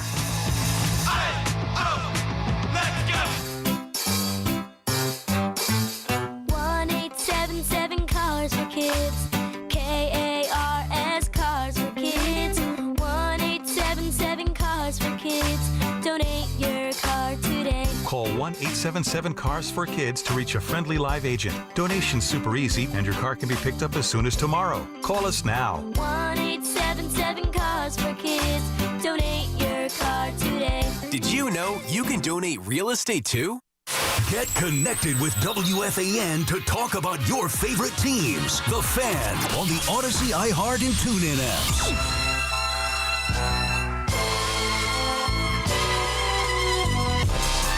BT and Sal back on the Fan on this Thursday morning. We'll get back to your calls here in a second. Remember I was telling you about seeing all these deer on the road? Oh, yeah, I see them all the time. It's 280 especially. So, dude, I had it today, the closest call that I've ever had. All right. Driving in the Cadillac, the Optic, and luckily, like, I'm going slow here. It's raining, whatever. And these are the side roads to kind of get out of the neighborhood to go toward 280. And boom, deer comes. Now, I would say maybe about, I don't know, 600 feet in front of me. It wasn't like right in front of my car, but I could see one running down a hill from a house across the street. And I was like, whoa, I've never seen a deer running before in front of my car. There were no other cars in front of me. It was just me, the cars on the other side of the road coming, and then the deer runs down. And now, because I've become kind of an expert on this, of driving around and seeing the families, you know what I'm thinking? There's more. It's not just one. Oh, yeah. I'm thinking there's got to be another one nearby here. Yeah. Sure enough, I slow down. I'm driving, but as I'm driving, the second one is on the hill and basically like eye to eye with me. He was at the passenger side, and I, so obviously I didn't hit him. Then I started thinking, like, is this guy gonna run into me? But he stopped and stared, gave a little look, and then I kept it moving. And He stared you down. I mean, I got a little bit of a stare. Yes, but make sure you're not messing with his family. Dude, I don't want any part of these guys. I don't either. I mean, do they run into cars? Do they just... They don't think. They don't process. Their brain is so small that they don't calculate the danger. They just don't. They just run. So then I ask you, how did this one... Why did he stop knowing that my car was there? Like I said, I was going slow. I was looking for other deer to come. There wasn't any, and it was only like a difference of a matter of seconds between the one deer that went by the time I got to where he was, and then I see the other one. Yeah. Now on my passenger, and then he clearly stopped as opposed to if he kept going, I would have been screwed. So would the caddy. The Cadillac we would have had a problem here. Nah, I would have still had mine. You would have had a problem, not me. Well, it's funny. I think that they feel fear. So, like, if you're creeping up and they're kind of on, like, maybe a little grassy knoll, and they see you, much like if they see a human, right, walking, like maybe a mom or a dad pushing a carriage, like, they'll kind of crawl up and just kind of get a sense of what's going on, then maybe run and do their thing. Are they friendly? They don't attack it unless they're rabid, like, unless they have a disease. No, they don't bother anybody.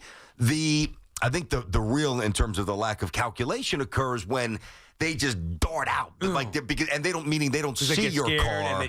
You know, if they do have like trepidation. Here I am trying to psychologically analyze deer. I could be 100% wrong. Like the trepidation comes when they see a car creeping up. Yeah. Then they have the alertness and the instinct to say, all right, let me go and do my own thing. Right. But most of these accidents occur when they just run out. And I don't know if I said this on the air. I think I was explaining this to my kids in the car. I don't know. But I saw recently, and if I said it on the air, I'll just buzz by. I won't take long. So I saw a website the other day, the 15 most dangerous animals in the world. Okay. Did I tell you this? I don't think I said it on the air. No.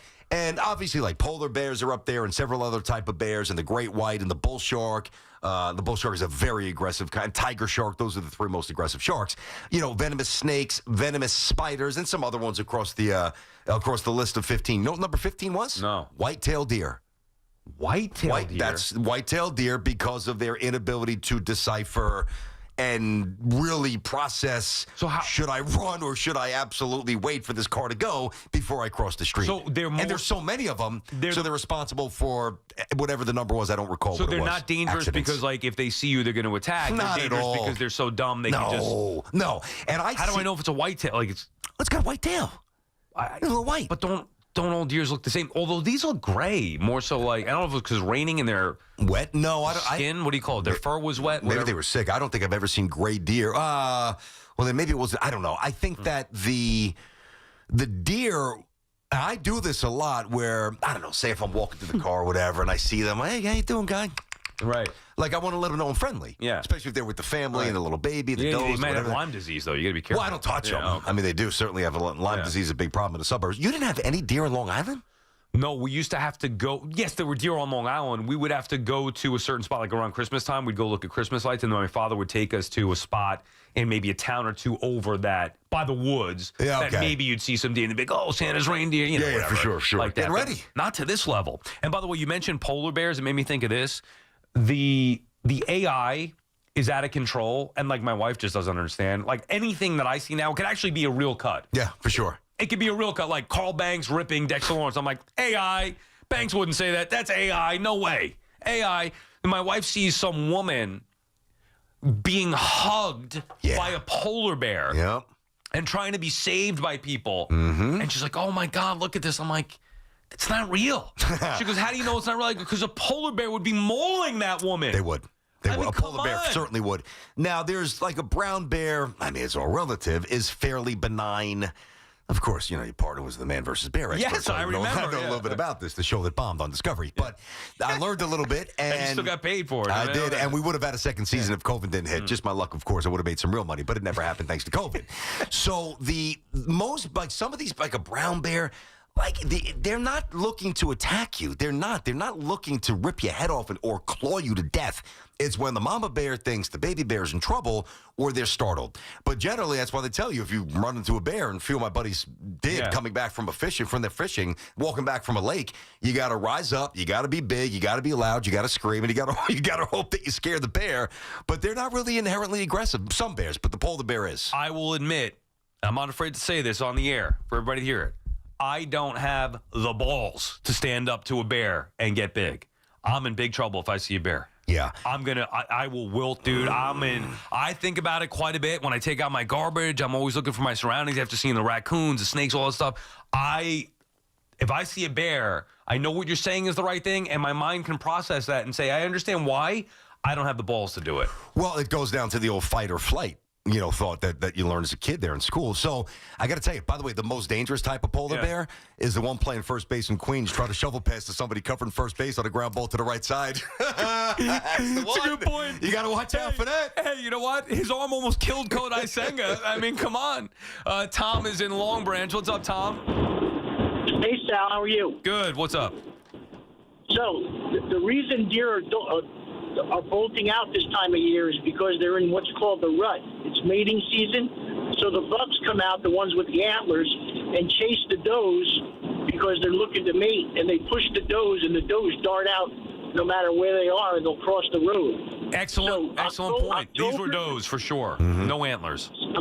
So October through November, you got to be vigilant because they'll dart out no matter what time. I live in an area, I'm a deer hunter.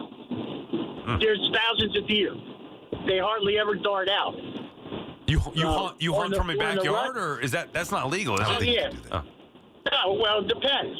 Depends how far you are from the house. Oh, so you do hunt like right around your backyard then? I hunt on people's property, suburban, but you have to be a certain amount of feet from the house. But I only hunt with a bow and arrow. I don't hunt with wow. What do you do? What do you do when you get it? Do you eat it? Yeah.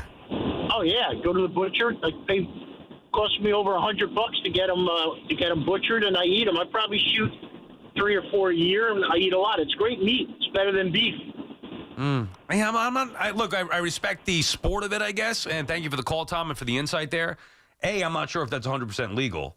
With the bow and arrow, 100%. You got to get them in the heart, or you got to get within certain distance. There's parameters, but yeah. Especially in New Jersey. I mean, some of these, if you have 20 acres of land, absolutely. So what about the ones that I saw today on the street? The poor little does? You can't just roll up and bang them out. Who would want to do that? I don't know. I'm just saying, like, what if somebody was from his window, like, oh, yeah, okay, he just crossed the property, boom, bow and arrow, get him. Yeah, I'm sure there's a lot of people who... And you take it to the butcher? Oh, yeah, you got to You've hunted before? No, I've fished quite a bit. Okay. I had never hunted. And one of my good buddies in town, I actually coach his son, he hunts a lot. And I'd love to, in baseball, I'd love to do it with him. Like, there's an appeal. Now, I don't know at the end of the day if I've got it in me to kill. Dude, come on. I know. I probably more no than yes. But I would love to sit in a tree stand, have a little flask, and honestly, I know the snow shoveling. I love that flask stuff. with the snow. Not to get sloshed, but a little Irish coffee, throw a little whiskey in the coffee, be out there when the sun is rising. To be amongst nature. I love that, which is why I love to fish. You think A-Rod's a hunter? No. Well, I mean, no. I'm talking about deer. No. Or whatever. I was saying, because, he owns the T-Wolves. I don't know, maybe out there in Minnesota. Well, I was thinking maybe we do like a boys trip with A-Rod. With A-Rod. We go hunting. I don't know. I was just trying to think about it. I can't. I don't know if I could do it. And I'm not a big gun guy. I respect the rights and all that stuff. I don't love guns at all. Matter of fact, I'm terrified of guns. And if I had a bow and arrow in my hand, I would miss the target by 1,000 feet. Bow and arrow. Oh, yeah, no, that's real skill. My experience with hunting always goes back to Sopranos. Remember poor Ralphie's kid? Remember the bow and arrow, Ralphie and his oh, jeez, I forgot about that episode. Son's friend? Yeah. His son and his friend, they were playing. Yeah, that's a bad one. And then I was thinking... of course, the planes. Bobby Bacala with the big outfit. When he comes out and he's got the camouflage on when they're going to try to find Paulie Walnuts and Chris. That might be the best Sopranos episode ever. That, and then I think of My Cousin Vinny, when... You've seen My Cousin Vinny. Of course. Where Marissa Tomei's getting on. He's like, I got to go hunting with Trotter. Trotter's father. That's a great movie. Yeah, and that's a great scene, of course, where she goes into maybe killing the deer. Was that her first movie? Is that the first time we were exposed? Maybe I'm sure she did something. Like Jennifer Aniston was in some horror movie like The Leprechaun. That was. I'm sure that there was something small before My Cousin Vinny, but I don't remember seeing it. That was her first entry into the field, right? Like the big one? We tried. It was the first one I remember her from. I'm sure she did other stuff, like you said. We tried to get her on like a year ago, but now that we landed Sydney Sweeney, we should be able to get Marissa Tomei. I'll take Marissa Tomei over Sydney Sweeney. Well, me too. I'm just saying as far as getting her on the show. It should be a little bit easier. We've established a rapport now. I would think. Yeah, I think so. Sydney Sweeney's one of the most famous people in the world. She's been on. She's been all over the place. She's in front page news everywhere. You come on with BT and Sal, we either incredibly frustrate you or we elevate you to a level that you weren't at before you came on with us. She's eating hot dogs. She's showing, parts. I know they were. Dude, they were definitely. They it's were been nonstop. I'm getting inundated with texts and messages like, "Oh, your girl's here, your girl's there," like in 3 days. But a bunch of horn dogs. Like I know. I mean, I don't understand. I mean, come on, guys. I mean, I do. But, like, you're never going to get with her. You're never going to be, I mean, you. I mean, anybody, whoever's texting you, my buddies, you're never going to be in the same room. We talked to her on the phone, and we got no shit. That's true. You're never going to be in the same room as she is. You're never going to date her. You're not going to marry her. You're not going to hook up with her. I mean, wipe away the drool. I mean, some guys are so pathetic. I mean, did you ever get anything growing up? Jeez. BT and Sal, the Fan. More of your calls when we come back. 888-808-1019. It's Keith McPherson at night on the Fan, 1019 FM. They've taken a lot of concepts from Ole Miss and implemented them into this offense. Hell, you got to give Jackson Dart even more credit because he's doing it without Malik Neighbors, their number one offensive weapon. Stream Keith McPherson live or on demand with the Odyssey app and podcast the show wherever you get your podcasts. This is Maggie Gray with an Odyssey Sports Minute. Look, I get it. The 49ers want to stay aggressive. But trading more draft picks for a big name like Trey Hendrickson, that's a mistake. This roster is aging, key stars are hurt, and the future's already thin on draft capital. You can't keep mortgaging tomorrow to chase today. At some point, San Francisco's got to stop patching holes and start rebuilding its foundation. I'm Maggie Gray. Your favorite neighborhood spots run unsquare. You know the ones. Maybe it's the popular shop that just opened a new location by you, or the big sports bar that's always packed on game day. These places make the neighborhood, and the money spent there stays in your community. Square powers more than 4 million neighborhood businesses worldwide. To learn more, go to square.com, or just stop by your favorite local business. See you in the neighborhood. Square. Think Verizon, the best 5G network, is expensive? Think again. Bring in your AT&T or T-Mobile bill to a Verizon store today and we'll give you a better deal. Now, what to do with your unwanted bills? Maybe turn them into paper airplanes headed to See You Never AT&T and T-Mobile. Jokes aside, the best 5G network has you covered with the most ways to save on plans, streaming, and phone deals. So bring in your bill to your local Verizon store today and we'll give you a better deal. Rankings based on Root Metric True Score report dated 1H2025. Your results may vary. Must provide a postpaid consumer mobile bill dated within the past 45 days. Bill must be in the same name as the person receiving the deal. Additional terms apply. Rainy day, high around 63, low around 51. Weather brought to you by Robert Half. Our recruiters' expertise and award-winning AI will find you the skilled candidates you want. At Robert Half, we know talent. Visit roberthalf.com/talent today. Every NFL Thursday is your chance to hit the jackpot on FanDuel, because with FanDuel's Thursday touchdown jackpot, you can win a share of $2 million in bonus bets each week. To get in on this action on Thursday, all you have to do is place an anytime touchdown score bet before the game kicks off. And if your player scores the first or last TD of the game, you'll win your bet plus a share of bonus bets. Just visit FanDuel.com/BT to take a shot at the jackpot. FanDuel.com/BT, and that is your shot to win a share of $2 million in bonus bets. Play your game with FanDuel, an official sports betting partner of the NFL, also the official partner of us here at WFAN.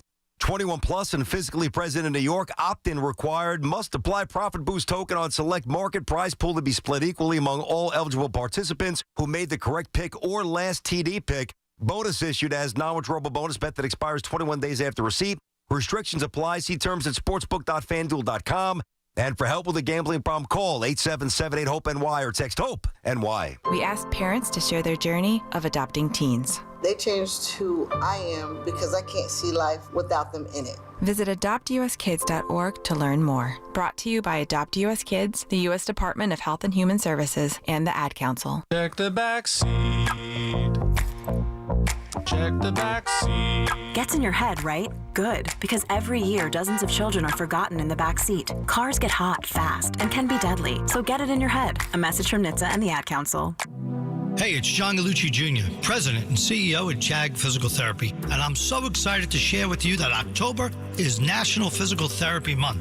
Physical therapists throughout the country are helping people move each and every day. Physical therapists are here to help you stay balanced, strong, keep movement going, and keeping you healthy and doing the activities of life you enjoy. Do you have back pain? Do you have knee pain?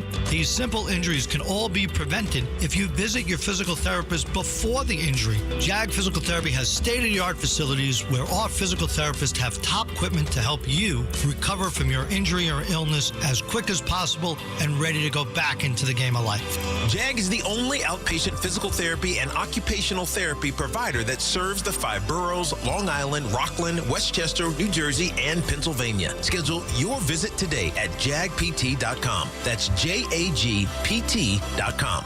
Get back the life you love at JAG Physical Therapy. Town Fair Tire honors any valid rebates, manufacturers or competitors' rebates. Yes, even any competitors' rebates. And we give you the guaranteed lowest price. Nobody beats Town Fair Tire. Nobody. Town Fair Tire. 4 distinct all-electric Cadillacs. Some drive them for performance. Others drive them for the range. Some drive them because it's the only way to make an entrance. 3 different ways to turn every drive into an occasion. Whatever your reason, there's never been a better time to say, let's take the Cadillac. The all-electric Cadillac family of vehicles. Escalade IQ, Vistic, Optic, and Lyric. Visit your Tri-State Cadillac dealer today. At Jake's 58 Casino Hotel this November, it's your chance to gobble up the green and feast on your share of $55,000 cash. Earn entries all month long and join us on Friday, November 28th from 4 to 6 p.m. 2 winners will be drawn every hour to win up to $10,000 cash. Then at 7 p.m., 1 lucky winner will take home a grand prize of $20,000 cash at Jake's 58 Casino Hotel. If gambling is a problem for you or someone you care about, please call the 24-hour toll-free helpline at 1-877-8-HOPE-NY or text HOPE-NY. Get the scuttlebutt on your favorite team, the Fan, on the Odyssey, iHeart, and TuneIn apps.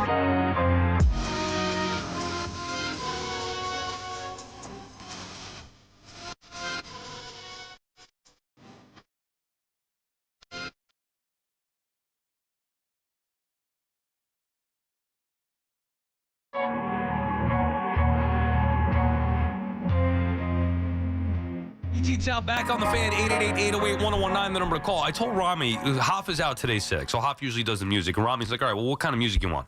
I go, well, if it's not going to be themed, Hoff usually does themes sometimes. Unless he's getting pizza. Yeah, well, whatever, right. And then just have Dove play whatever's in the bank there. So I told Rami, I go, just play hits. Like, it's not that hard. Like, now driving home sometimes because we get the Cadillac, I get the Sirius XM. Oh, yeah. Oh, dude, I'm all about it. Me too. 80s, 90s, whatever, 2000, 2010. Little lithium for me, a little, what else do I like? Some of the classic, like the Rewind. Oh, my God, Yacht Rock. I love it. You know what song I heard last night? I just told Rami to play this because it got me so fired up. Haven't heard it in a while. Joan Jett, I Love Rock and Roll. Like, yeah, it's an old one. That's an old one. Sure. Hits. I just love hits. Like, all right, I sent you a little hit piece on our guy Rami right now. Are you going to take him down? So I tell Rami, just play hits. And then so far, and I've let the first few go. Yeah. And then he plays that song, and I'm like, this is not a hit. I never heard that song in my life. Okay, me neither. And that's what I'm talking about. Because it came out last year, so you guys didn't hear it. Is it a top 25? Yes, it was. Not for us, I'll look it up. What's the name of the song? And I like Drake, by the way. Don't make it my heart, and plus it's Toronto, Canada, that whole connection. Oh, well, that's different. So the last 2 songs were Drake. You didn't notice that. Okay. But No, we didn't. Well, I mean, I know Drake, Rami. I know Drake has a ton of hits. I have not heard one of them so far you today. didn't hear the last one? The last one was... Yeah, what's the name of it? Do you even know it? Yes, Over. And that is a huge hit. Okay, maybe I was sleeping on that one, sure. But anyway, all right. So there's not just hits. It's a Toronto Drake theme. All right, fair enough. Hey, at least one thing that you should appreciate with me by now, I don't try to front on the music. I am stuck. I've said this to me. I am stuck in my little antiquated bubble. And in terms of rap, anything post-90s, Dre and Snoop and Eminem, don't care. In terms of the heavy metal, you know where it starts, The Rock, The Leopards, and some of the 70s stuff like Led Zepp, and even some corny disco stuff from the 70s, Donna Summer, whatever. Yeah, Pearl Jam, obviously. But if it's in the last 15, 20 years, I've got zero interest. You know what I have a problem with? How is it that Drake, as a sports fan, is going to have something that we haven't had in years? He's seen the Raptors win a title not too long ago, and he's on the verge of seeing the Blue Jays win a title yet again. Yankees haven't won since 09. Knicks haven't won since 73. Mets haven't won since 86. Here's Drizzy Drake bursting onto the scene. People looked at him as a jinx, and now all of a sudden he's going to see at least an NBA title and a baseball World Series championship. He's got it pretty good. I guess the question is how many of our musical luminaries grow up here but then leave? Like, I don't know, is LL Cool J out west, or is he here? I don't know. Good point. Yeah. Where's Jay-Z? I know he's got places everywhere in the world, the Hamptons, domestically, worldwide. Is he here? Yeah. I don't know the answer to that. And if they bounce, well, then maybe they take some luck with them. But are they even big sports fans? Like, I don't see LL pulling up to... LL Cool J's a massive sports fan. Is he going to Johnny's games? Yes, he did go last year. Last year he was there? He went last year. He did. Is he baseball? Where is he at? I know he's worn Yankee hats I thought he was a Met fan back in the day. He probably, because the Mets were good, and now the Yankees are good. Yeah, it's probably Run DMC pulling the same stuff, too. I think he's made the transition to the Yankees. I haven't seen him wear a Met hat in a long time. But I haven't seen him and I like his music a lot. Oh, LL's the man. I haven't seen him, even his more recent stuff, like in 2000, I'm talking about, as opposed to the 80s. 25 years ago, it's recent stuff. Yeah, let's go back to the Milky. Cereal, baby, Milky. Well, that, of course. I remember that's old school. Throwback stuff. I haven't seen him at a Knick game or whatever in a long time, though. Round the Way Girl. Drake is great. At least, Drake, people were mocking him on social media for being a jinx. I know. Who the hell knows who he roots for in football? They're probably good. The Argonauts. They probably win the CFL championship every year. Or the Bills, maybe. The Bills. All right. BT and Sal on the Fan. Sports Talk on the Fan is presented by Paramount Plus. You can't count on much, but you can always count on Sundays with the NFL on CBS and Paramount Plus. Watch your local NFL game live every Sunday all season long. Visit ParamountPlus.com/NFL to get started today. Dominic is in Warwick. What's up, Dom? Hey, how are you guys? Love the show. It's great. Thank you. Originally, I wanted to chime in about Ohtani, but that ship has sailed. Huge Cubs fan. And you know what? I don't want Tucker back. I would take Belly over Tucker a million times. He's not a better hitter than Tucker, but there's more value. I can understand that. And he's going to be $200 million less, probably more. You can spread that out a little bit. I've been watching him for years, saw them both. I would take Belly over Tucker anytime. Yeah, I mean, Tucker did have a down year, though, because he was banged up. And thank you for the call, Dominic. I mean, the thought of that going into last year would have been ridiculous. Yes. And now just one season later, I don't think it could flip that significantly. To me, it is about the value. Not that I'm trying to be cheap, but there's always going to be some kind of cost versus results back. Like, you got to look at the limitations for the Yankees and everybody, really, at some point. But there shouldn't be limitations. It should just be where you're... Like, did the Yankees really need both Tucker and Bellinger? And the way to do that would be, okay, well, you'd have to then move on from certain pieces. Let's say... Such as? I'm all ears. Well, let's say you trade Giancarlo for starters. Let's say you trade Spencer Jones and or Dominguez in a package for School. But, like, bye-bye. There is a thought where you can... Now, you're going to be adding money with Bellinger, whatever it is for him, bring in Tucker. Like, you could have an outfield of Bellinger, Tucker, and Judge and trade a lot of those young guys who are underperforming and go get Tarek Skubal. Oh, my God. That's never going to happen. It will be amazing. Or you can put Bellinger at first base. Bye-bye Goldie, obviously. No disrespect. And if you think that Jones is more equipped to play next year than Dominguez, I'll let them figure that out. One of those. Right field, Aaron Judge. Left field, Kyle Tucker. Center field, either Jones, who I've been told is a better defensive center fielder than Dominguez. Jones, you're saying? Jones, thank you. So than Dominguez. Yeah. There's other ways to do it. I mean, they've got to get busy this offseason. Well, here's the thing. We talk about the Mets' need for center fielder. If the Yankees don't bring back Bellinger, who's going to be their center fielder? I have no idea. Okay, but it could be Grisham. I mean, imagine if you lose Bellinger and you just bring back Grisham. I don't think that's going to happen. Well, they're not going to bring him back on a big... No, but listen, I know he is very respected in that clubhouse. Yeah. He had a great year. He's a great Yankee for a year. It's also the first really, really, really good year he's had in his career. Right. And he's 28, 29, and he had a bunch of years where he hit 160, 170, 180. Can't hit lefties. Couldn't make contact in the postseason. I enjoyed Grisham this year, and I appreciate what he did for the Yankees. I am fully ready to move on. But that's 100%. why, that's why to me, it's got to be Bellinger, and I think you're almost wasting Bellinger. Not that I don't like his flexibility at first base. He's got to be the center fielder.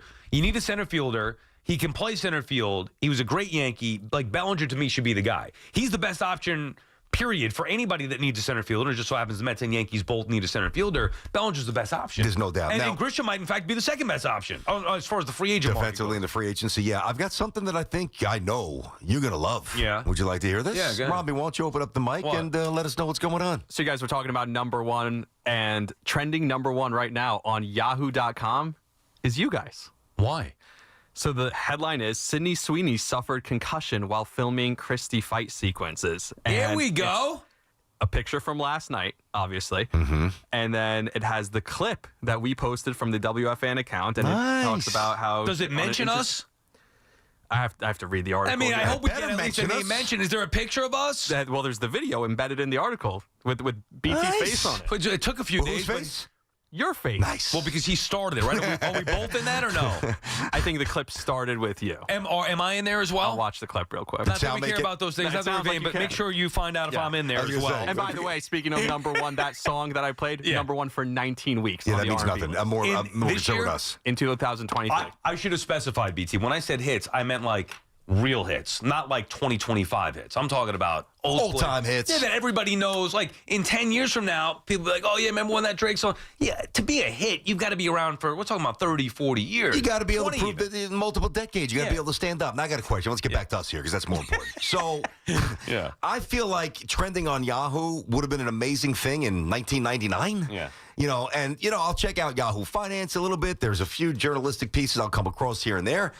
I don't look at Yahoo at all outside of that. So are we trending on X? Yeah. Are we trending on? I want to trend on some stuff that matters in 2025. No, Yahoo does matter. It's still a big so site. a caller alerted me to this, and it says, quote, the host asked, and then for later in the article, the host then asked. So no name. It does say WFAN. That's all that matters. It says WFAN a couple of times, yes. We don't care about that as much. Sydney Sweeney opens up about getting concussed, filming a fight scene, blah, blah, blah, blah, blah. We care about us. The 28-year-old actress revealed in an exclusive... Here you go. This is nice exclusive. The 28-year-old actress revealed in an exclusive radio interview with WFAN Sports Radio that she took and threw real punches during the fight sequences, and then the clip is up there. Sal is not in the video. Not even my voice? No, because it goes from BT's question to her answer? pictures of her over her answer, yeah. Now, you know who's got to be... Now, he's on his deathbed, so I'm sure, but he's probably... Yeah, this is a Hoff. Hoff has to be in his glory when he figures this out. This is what he did it for. This is why he did it. Maybe this is why he's offered to. This is great. No. This is really good. There you go. That is... You got to ask good questions. That's the moral of the hoping story. she'd accidentally call back the number. Yeah, I know. It did. They could have taken the time, BT. They did sell you short a little bit. The host asked, it's one thing to get in the ring and throw punches, blah, blah, blah, whatever. So they're just transcribing what you said right there. Could have used that pop, too. Yeah, and then they also confused us because then it said the host taken aback by the Euphoria alum's confession reiterated. You had a concussion, Sydney? And that was you. Yeah, all right. I was going to say, didn't I say that? I could have been like, what? Anyway. Do the tag team like we always do. Job well done. And that's the point. You want to get the name the fan out there. Sydney Sweeney, exclusive interview with WFAN. That's unbelievable. It is unbelievable. I would like to know, though, and we don't need to belabor this. Maybe, Rami, you could figure this out. Are we number one on Twitter? Like, why is it just Yahoo? I don't get that. Because they posted the article there. Correction, that question, your follow-up is in it with your face. Okay, that's what I thought. Go. Yeah, that's what I thought because I did see the clip and it was both. I was checking the clip to make sure I was in there. Yeah, I appreciate your honesty. I'd do the same thing. Come on, I would have done the same thing. Now, would I have been upset if it weren't? No. Maybe a little jealous, but not upset. 100%. Like, crap. And it happens. At least we got on. And you're right. Ultimately, forget you or I. The winner here is Hoff. Yes, he is. BT and Sal on the fan. 888-808-1019 is the number to call. Get back to your calls on the other side. Every Saturday at 8 a.m., it's Kickoff with Boomer and Mike Valenti, where the guys break down the biggest headlines and storylines from across the NFL. I think what's happening in New England is legit. I think now they can win the AFC East. Kickoff with Boomer and Valenti is brought to you by Nationwide. For your insurance and financial needs, Nationwide is on your side. The Fan, 101.9 FM, and always streaming on Odyssey, TuneIn, and the iHeartRadio app. By now, everyone knows that I love my Elevate Hydrogen-Infused Super Water. Now, I've told you all about how amazing I'm feeling. The science speaks for itself. But did you know that even longevity experts, pro athletes, and many doctors choose Elevate for its benefits? And they want you to have a chance to make Elevate your water of choice. So here's what they are offering today. Simply go to Instagram or Facebook, send them a direct message with the word Boomer, and they will send you a link to receive up to 12 of their premium super waters 100% free. I can't wait for you to try it. We all must do our part to keep our roadways safe. When driving, look out for pedestrians. Slow down and keep a 4-foot distance while passing. Let's look out for each other. Safety is a shared responsibility. Brought to you by the New Jersey Division of Highway Traffic Safety. Morning, Zoe. Got donuts. Jeff Bridges, why are you still living above our garage? Well, I dig the mattress, and I want to be in a T-Mobile commercial like you. Teach me, Saldana. Oh, no, I'm not really prepared. I couldn't possibly. At T-Mobile, get the new iPhone 17 Pro. On them, it's designed to be the most powerful iPhone yet and has the ultimate pro camera system. Wow, impressive. Let me try. T-Mobile is the best place to get iPhone 17 Pro because they've got the best network. Nice, Jeffrey. You heard them. T-Mobile is the best place to get the new iPhone 17 Pro on us with eligible trade-in in any condition. So, what are we having for lunch? Dude, my work here is done. 24-monthly bill credits on experience beyond for well-qualified customers plus tax and $35 device connection charge. Credits ended. Balance due if you pay off earlier. Cancel. Finance agreement. iPhone 17 Pro, 256 gigs, $1,099.99, and new line minimum $100 plus a month plan with auto pay plus taxes and fees required. Best mobile network in the U.S. based on analysis by Ookla Speed Test Intelligence data 1H2025. Visit T-Mobile.com. Listen to You Better You Bet with Nick Costa Sunday morning at 8 right here on The Fan. Nick will preview all the football action to get you ready for kickoff. Presented by BetMGM. Make it legendary. Please gamble responsibly. Gambling problem? Call 1-800-GAMBLER.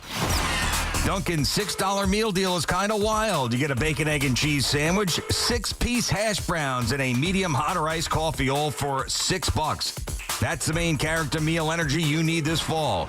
Get it now in Dunkin' stores or order ahead on the Dunkin' app. No substitutions. Participation and times may vary. Offer price varies in California and Hawaii. Limit time offer cannot be combined with other offers. Exclusions and terms apply. Mnexspike COVID-19 vaccine mRNA by Moderna is now available and easy to find near you. To learn more, visit mnexspike.com. That's MNEXSPIKE.com. Wake up with Boomer and Geo, mornings 6 to 10 on WFAN, WFAN FM, WFAN FM HD1, New York, and Odyssey Sports Station. WFAN Sports Flash. Good afternoon at 12 o'clock. I'm Andrew Bogish. This Sports Flash is sponsored by Chef IQ. Precision cooking, effortless results, chefiq.com. And by Moderna. Basketball is apparently not the only pro sport in the crosshairs of federal investigators these days. Law enforcement reportedly interested in a youth baseball company owned by the MLBPA. This company hasn't done much actual work, but has multiple executives and consultants making six figures, so their financials might be in question here. Hold on a sec. What's the name of it? Do we have a name of the company? Yes, it's in the story. Fair Play Baseball. Don't know that one. Okay, Yeah. It's not anything. Okay. Wow. The union. I think that we use. Keep it moving. The union denied all wrongdoing when a whistleblower complaint was filed late last year. On the field, the Jays and Dodgers headed back to Toronto for Game 6 tomorrow night, with those Jays now one win away from their first World Series title since 1993. And the Nationals said to be hiring Rays minor league manager Blake Butera as their major league skipper. He's just 33, so he'd be the youngest manager in the majors in over 50 years. The new week in the NFL begins tonight with the Dolphins hosting the Ravens. You can hear Thursday Night Football on the Fan, coverage starting at 7:30. Fan weather is sponsored by Ray Cattina Lexus of Freehold and Ray Cattina Lexus of Monmouth. Adventure meets luxury in the new Lexus GX from Ray Cattina Lexus of Freehold and Ray Cattina Lexus of Monmouth. With bold design and spacious comfort, it's ready to take you anywhere. Discover your new GX at Ray Cattina Lexus. It's 56 degrees, wet and windy in Central Park, and that's what's happening. Sports flashes top of every hour. I'm Andrew Bogish. Talk New York sports here. The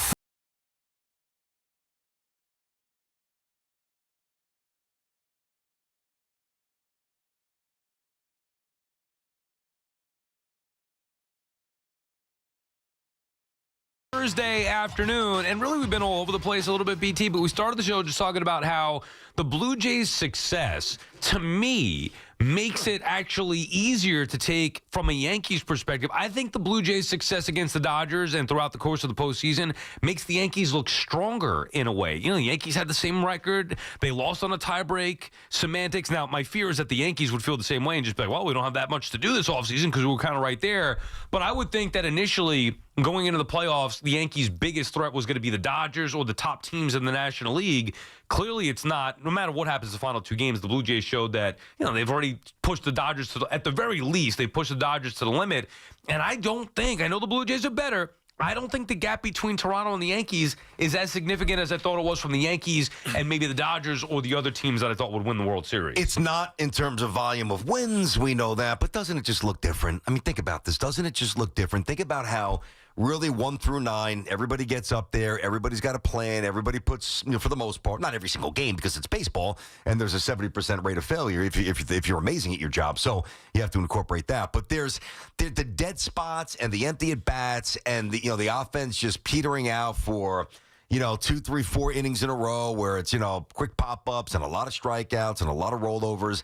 You just don't see that as much with Toronto. So, yeah, they're not far away. They literally tied them for the best record, lost a tiebreaker. If things would have gone a little differently and they would have played a little bit better, maybe they could have beaten Toronto. I don't look at it that way. I've never been the kind of fan, obviously juggling my job too, but just from a fan's perspective, I've never taken any solace in, my team lost and the team that beat them won, so that might present a little bit of an elevation or a satisfaction or, a little bit of a context. I know, and we all know, because it's been so long, that while the Yankees inch forward this year in terms of being a little bit more buttoned up, catching the ball and on the bases, they're not a championship team. And until they make some more championship moves, they won't be one next year. Right, but I guess my point is that they're not obviously a championship team. But if the Blue Jays could win the championship, the Yankees aren't that far away. And as much as I despise it, and I know you probably despise it as well, the Yankees saying the same thing and feeling like they're better than they are and believing in what they do and referencing the 94 games in the postseason, being a crapshoot, there are elements to truth in that. And no one could say that they'd be shocked if the Yankees won the World Series next year at all. Like, it's the same thing every year. I know the results keep being the same, with the Yankees on the outside looking in of a World Series championship. But if Toronto could do it, I firmly believe the Yankees within this offseason can build a better team than the Blue Jays next year. I thought they were better this year, and they won the same amount of games. So you could say how they did it, different stuff. Okay, fine, whatever. Maybe they tweaked this, tweaked that. I don't look at the Blue Jays as some team that's unbeatable the way that I would look at a Dodger dynasty. I don't either, but what the Yankees are still a little bit too deficient in is the kind of thing that gets you sent home from a series, especially a short one, where those, I think the more games you play, probably the more home runs you'll hit. There'll be more of a, like a gravitation to the mean statistically. When you're in a 3 or 5 game series, you can get bounced even if you have comparable or slightly better talent, as we well know. And baseball's the ultimate. I hate the term crapshoot, but it really is. But to me, that's like, if I'm the Yankees, that's a false level of confidence if they're thinking that, and maybe they're not. That's certainly my hope that they're not thinking that. But I asked you before, we were talking about the Mets, right? And Bounce, I said, who's playing first base? We don't know. Who's playing second base? We don't know. You would trade Lindor for the right person. I get that. So would I. I don't think that they will, but so he'll probably be back. Who's the catcher? Not 100% sure. Who's playing third? Not 100% sure. Do you trade Nimmo? Think about the questions with the Mets. Well, if you do the same thing with the Yankees, it's not incredibly reassuring. Who's playing first base next year? I don't know. Right. Who's playing shortstop opening day? Ain't Volpe. He's not healthy. And even if he was, do they really believe in him? The guy who's playing second, I wouldn't want playing second. Yeah, and I heard that the Yankees are not going to go long-term with Jazz. When is his contract up? He's got another year or two. They like him. Yeah. But see, to me... But they don't love him enough, or there's things that he's not... There's a little concern strong. I don't want to hijack the story. You're not going to wake up someday and see 5-6 year extension for Jazz. That's not going to happen. My point is that they were in the same exact spot with Gleyber Torres. They didn't love him. First of all, they forced him down at short, which was just a mistake. Like the Yankees organization keeps making stupid mistake after stupid mistake. So anyway, they forced Gleyber at short. Wasn't a shortstop. Then they get IKF, whatever. Also not a shortstop. Anyway, Gleyber then at second base. They didn't love him to the point where they weren't going to extend him, but they lived with him for how many years until he went away? Now you're telling me it's going to be the same thing with Jazz? And I look at Jazz not as the problem, but he is symbolic of the bigger problem. They're in awe of the talent and the skill set and the power, but yet he is like, I will sacrifice some stolen bases and some home runs for a player that's going to grind it out, give me quality at bats, play the game hard. That's what I want, specifically at that position. Me too. And that's what Toronto has to have more of those guys. So, and just to finish the thought here, like, we don't know who's playing first. Jazz will be, by the way, he's got a year to go. Right. Got a year to go. 1 year on one year, and that's it. Okay. Before it can hit free agency. It's not going to be long term unless they change their minds. As of now, that's not happening. We touched on shortstop, Volpe, I don't know, whomever. Third base is going to be McMahon. Catcher is going to be Wells or Rice, but we still don't know who. We don't know who's in center because Bellinger could bounce and so could Grisham, and we don't know who's in left because, is it Jones, is it Dominguez, is it Tucker? And some of their pitchers aren't healthy to start the year, as we well know. Yeah, so they're a bit of a mess as well. That's what I'm saying. Like, it's just, it's hard for me to look at what Toronto's doing and with incredible confidence and without any flinch say, oh, yeah, the Yanks are right there. Because I know they are loosely, but they're also not. Yeah, but also Toronto's, you don't know what's going to happen with them. Now, they could go spend big money. I know they've been trying to. Now, maybe they become more appealing. Because I know they got Vlad, but they have the richest owner. You talked about that. Are they more appealing now because of the success that they're having this year, regardless of what happens in the next 2 games? I'm not so sure that that's the case. Are they just going to run it back? Like, things change year to year, and I'm not so sure that they're going to be stable. I mean, I'm sure they're going to be good, but do I think they're going to be unbeatable? No, I don't think that. I definitely don't think that. No. But I think it's a lot more real than not. You know, maybe the worst, as I think about this even further, if the Dodgers lose, does that incentivize them to go even more nuts? Like, let's say Kyle Tucker, let's say Bellinger, but whatever. I'm just saying, like, who knows? School ball trade, Yeah, and they got a very good farm system. It's one of the top few. Oh, well, Am I? You know what I'm saying? Move some pieces around a little bit. If they lose, they can be motivated. Okay, well, we're just going to go all in. I don't know. But I do feel better from a Yankees perspective, and that's just me, that thinking like, you know what? Maybe they weren't as far off or as bad as I thought. If the Blue Jays can win the World Series and beat the Dodgers, then the Yankees, had they gotten through Toronto, I firmly believe would have beaten Seattle.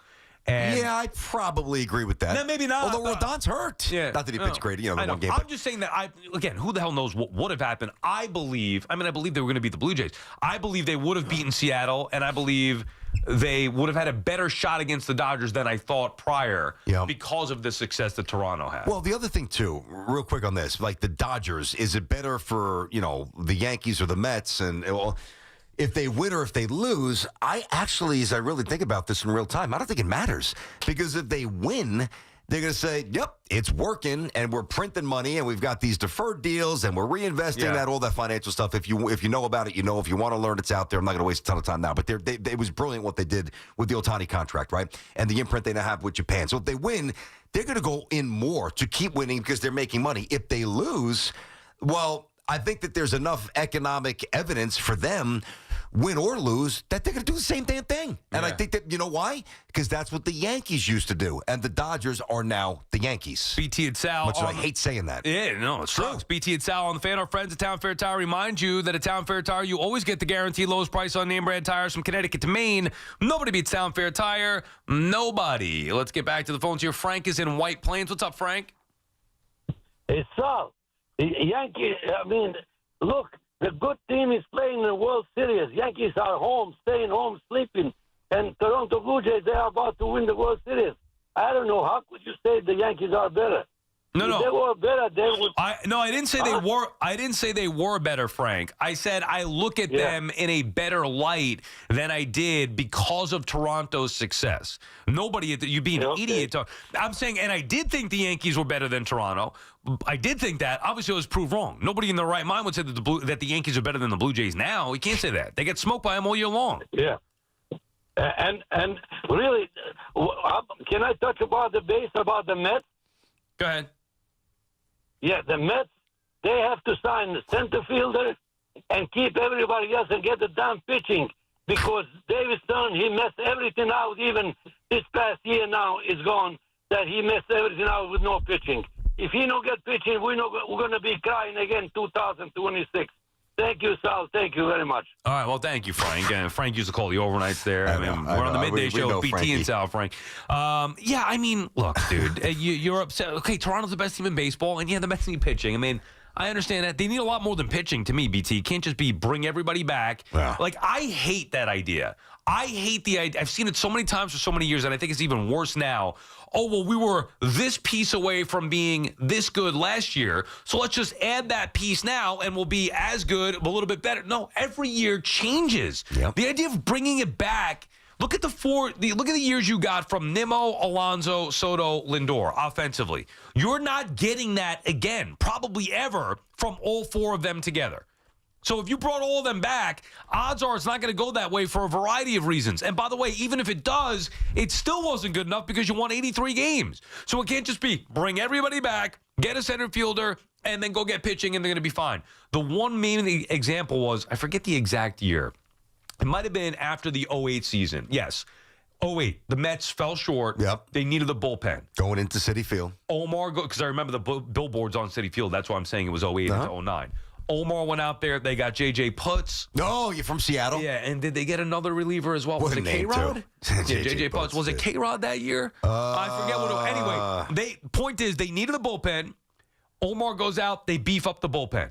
and then other areas start to spring leaks. Like, each year is different. Yeah, I think that if for the Mets, I think they need a bit of a fundamental overhaul.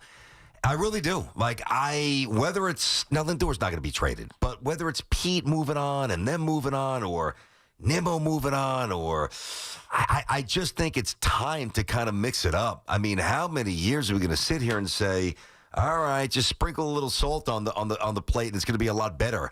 I don't think that it is. Like, I think they really need to mix things up. They got to find the DH. They've got to get more athletic. They've got to get more starting pitching, front-end dominant starting pitching. And if they do, couple with some of these kids who may or may not be the real deal, we'll see. But and I don't mean McClain. I mean some of the Jet Williams, et cetera. And access to potential trades. The Mets have a very highly thought of minor league system, as we know. It's number 1 or 2 or 3 in most outlets. So they've got some chips. And they were dealt some good cards going into the offseason, but you still got to play the hand right. And, we'll see if they do. BT and Sal on the fan. We talked a little for Ohtani earlier in the show. John is calling from Jersey. What's up, John? Hey, how you doing, guys? Good. Hi, John. Couple sports thoughts, but first I want to talk about a deer. Years ago, I was driving around dusk, and a deer, something hit my car in the front, and I didn't know what it was. So when I pulled over, the woman behind me said, a deer ran into me. So you always have to be careful with the deer. Yeah. Getting out to the sports talk. I mean, Sal, you're a Mets fan, but I think you're starting to sound more like a Yankees fan. Ohtani, regarding Ohtani, I just think that you're right on most of it. As far as what he does, I don't think he would ever hold up to a full season of pitching regularly every 5 days and hitting, because he always gets hurt, and I don't think anybody can do that. What he's doing is great. I mean, you can't beat what he's doing. Nobody else has been able to do that since Babe Ruth. But I think, the point is, I don't think his body would ever hold up. And now the other key is Mattingly. I mean, when I was a kid, I went to spring training in Fort Lauderdale, and Mattingly was there, so we talked a little bit. And the Jays hitting is, I think, a direct tribute to Don Mattingly and his approach and his baseball knowledge. And I don't think the Yankees would ever hire Mattingly. Like you said before about Mattingly, I don't think the Yankees would ever hire Mattingly because Passman can't deal with the fact that he's more popular than anything else. Like BT was saying, Mattingly's probably the most beloved figure in Yankee. For us people from 40 unless you saw Mickey, yeah. I don't think the Yankees like his philosophy, which is terrifying. And this goes because back, I love his philosophy. This goes back for years. Remember, we had Susan on at the end of the season, and she said the same thing. Like, they could have, and she didn't get into the details of it. She didn't want to get into that on the air. But the Yankees could have had Don Mattingly. Dude, this has been going on. It's been going on for years with fans saying they wanted Mattingly back ever since Joe Torre left. Yeah. So, I don't think that they want Posada on the base or in the bench or on the dugout. I don't think they want Jeter around right now. There's a thought it could be Jeter and Posada if they ever move on from the Cashman-Boone duo. I feel like for some crazy, strange reason, the Yankees, who were always so inclusive, whether it was Chambliss, who was on staff, or Mel Stoudemire, who was a pitcher in the 60s. I know he was with the Mets, of course, too. Yeah. But of course, did great things with the Yankees. Roy White was on staff. Like, now it's like there's no connection to the former Yankees. Yeah, I don't know what the primary reason is. I just know that they don't want that. And when I say they, I mean Brian Cashman. Because, that's the one constant. There's got to be a reason for it. I'm just not sure what it is. He's the one who's making these decisions. So they didn't hire. Now, I know he's not making them all by himself, but he's been the guy. They didn't hire Mattingly. They don't want to have the involvement of A-Rod is not welcome. I mean, that one, for the most part. No, I mean, I get it with everything, but you know. As much as we love A-Rod, and I do think he could be an asset to any organization. I think he'd be phenomenal because I don't think that many people know and can speak and communicate the game like Alex can. His passion, loves the game, man. Yeah, his passion for the game and his intelligence with the game is second to none. Yeah, he's brilliant. Yeah. This is a little thing, and I'm curious how you process this, right? So I would think that this would bother a lot of fans. It's about the great Derek Jeter. So Jeter said recently, I know he was sitting down with Mookie Betts, and obviously that was pretty interesting. And Derek's gotten better on TV. He's more glib and more loose and whatever, right? Not as guarded. So He said somewhere, and I don't remember where it was, Sal. I saw some video clip where he said, I don't miss baseball at all. I don't miss it at all. Now, I get that. He's a dad. He's older. He's got, I think, 3 or 4 daughters. Like, he's got 4 or 5 kids. He's got a lot of kids. Yeah, he's got a lot going on, But don't you think that turns off, on some level, the fans who paid all that money, and invested all the cheering and the staying up late and going to the stadium? Like, you would want, and I do understand it. Part of me, I do. But I don't think fans are always rational, and I think fans hear that and they're like, "Oh man, Jeter doesn't even miss baseball. That's odd." Well, I don't think he. Now, I didn't hear this or see this from what you said, but he clearly doesn't miss. He clearly does miss baseball. Maybe he doesn't miss playing. That's what it is. Yeah. Okay, right. Because obviously he wouldn't be involved in the game, whether it be as a front office or ownership type thing, or doing it as a broadcaster. Yep. The reason why I don't think it should matter is because when he did play. This is not John Halama who couldn't care less. Easy with Johnny. Johnny's a Brooklyn. I know John. Right, but I know John. Wasn't he the guy? Did you know that? Did I know John? I had no idea. His dad was the head custodian in my dad's building, and I played against John. Beat me in high school, Bishop Ford, and he beat us in the championship. And I played against him in college. I'm Big pretty lefty, sure Johnny H. I'm pretty sure. I don't know why I just pulled his name. That's an interesting. No, because I'm pretty sure that he is a guy that was known for not loving the history of the game, and I'm either getting him mixed up with another lefty, which I don't think it was Jamie Moore. I'm pretty sure it was John Alama. Okay. But anyway, there was guys who just basically do it because they're good at it and do it to get the paycheck. Oh, I think there's a lot of that. Right. They're golfers, sure. They're just kind of punching the clock after a while. But with Jeter, he gave everything he had from such a young age on, from high school, college, whatever, on through the Yankees, that I could see when you do it every day of your life for your entire life until you stop doing it, I could totally understand. Doesn't mean he doesn't love it, but I could totally understand not missing being a player. Listen, there comes a point when you do what you do forever. I mean, we asked Minko, he was in the other day, hey, Mink, do you miss being on the air every day? No, not really. Mike's got his podcast, but we played golf. We talk about stuff like that when he almost killed me. Mike, you miss being on the fan? Nah, and it's not a knock at all. It's just, it's the evolution of life, which I get. But I'm pretty sure, and I've heard Mickey Mantle, old clips, lament how he wasted years because of the bottle and the carousing and, just coming home late, not being fully ready to play and everything he was doing. And he regretted that. And I promise you, because I asked him this at lunch, Alex, you miss playing? I think he misses it more than anything. That's what he said. Oh, God, he definitely. I know. Yeah. Have you asked Mattingly, hey, Donnie, you miss strapping it on, going out there, batting third with Ricky and Willie Randolph in front of you and Dave Winfield? Right. He would do anything to get back out there. You don't think David Wright misses playing third base for the Mets? Right, but all three of those guys, Wright, A-Rod, Mattingly, had the game taken from them in some way, shape, or form. Mattingly, the back. Wright, the back. A-Rod, the suspension. So I think those guys may have felt like they left a little something on the table. That's, you know what I'm saying? That's actually Whereas pretty, Jeter, no closure. Yeah. Unresolved. I don't think Jeter left anything on the table at all. Yeah. Let's listen to the quote before we break here. Go ahead. You guys had that from Jeter? You dream of playing in a World Series. This is what it's all this is what the fun is about. And I mean, this is what when you're in Little League, you sit down and you're in the backyard and you're dreaming that you're up in a World Series. So look, I was fortunate. I played in a lot of World Series. I played in 7 World Series, man. So, I've had a lot of at-bats, but I just love it. If there's one thing I do miss, I don't miss playing the game. I don't. There hasn't been a day since I've retired where I've missed playing the game. But if I could wake up and play in a World Series, I'd do it. Okay, and listen, there's also something to be said for when you accomplish on the highest level.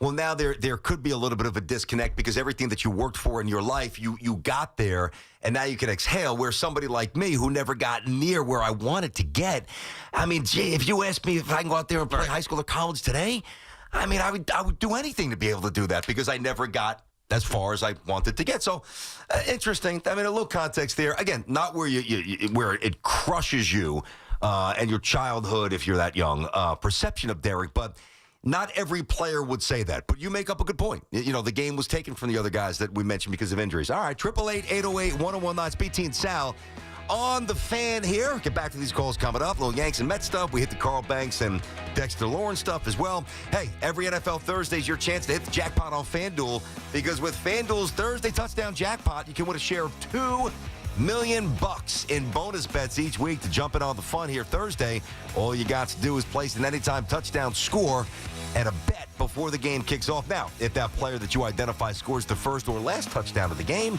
you're going to win your bet plus a share of bonus bets. All you have to do is visit FanDuel.com/promo code and take a shot at that jackpot, or more directly, FanDuel.com/BT for your chance to win a share of $2 million in bonus bets. It's worth a shot. Play your game with FanDuel, the official sports betting partner of the NFL, and also the official partner of us here at WFAN, 21 plus and physically present in New York. Opt-in required. Must apply profit boost token on select market prize pool to be split equally among all eligible participants who made the correct first or last touchdown pick. Bonus issued as non-withdrawable bonus bet that expires 21 days after receipt. Restrictions apply. See terms at sportsbook.fanduel.com. And for help with the gambling problem, call 877-8-HOPE-NY or text HOPE and why. Scatterboo is down and shaken up. Adversity has presented itself all season in many forms for Big Blue. For injury. Oh no. Oh no, it's bad. I just saw his right foot bent completely to the right. How that adversity is met reveals what a team is made of. We got to start figuring out ways to win. Week 9 brings San Francisco to town with Christian McCaffrey looking to wreak some Halloween havoc on MetLife. Will the Giants rise up and get back in the win column? Find out right here Sunday at 1 on your home for New York Giants football. 1019 FM WFAN and always live on the free Odyssey app. Sitting in the driver's seat of the Nissan Kicks is like the best seat in the house. You're in the action. And with the Nissan Kicks all-wheel drive, you can go find the best views. And with the 10-speaker Bose Personal Plus audio system, you can hear everything. Your new wheels await. Reimagine your ride with the reimagined Nissan Kicks. Now get the 2025 Nissan Kicks starting at just $21,830. Shop your local Nissan store or nissanusa.com. Starting MSRP at $21,830 for base model. All prices are manufacturer suggested retail price. MSRP. MSRP excludes up to $1,495 destination and handling charges, tax, title, and license. Dealer sets actual price.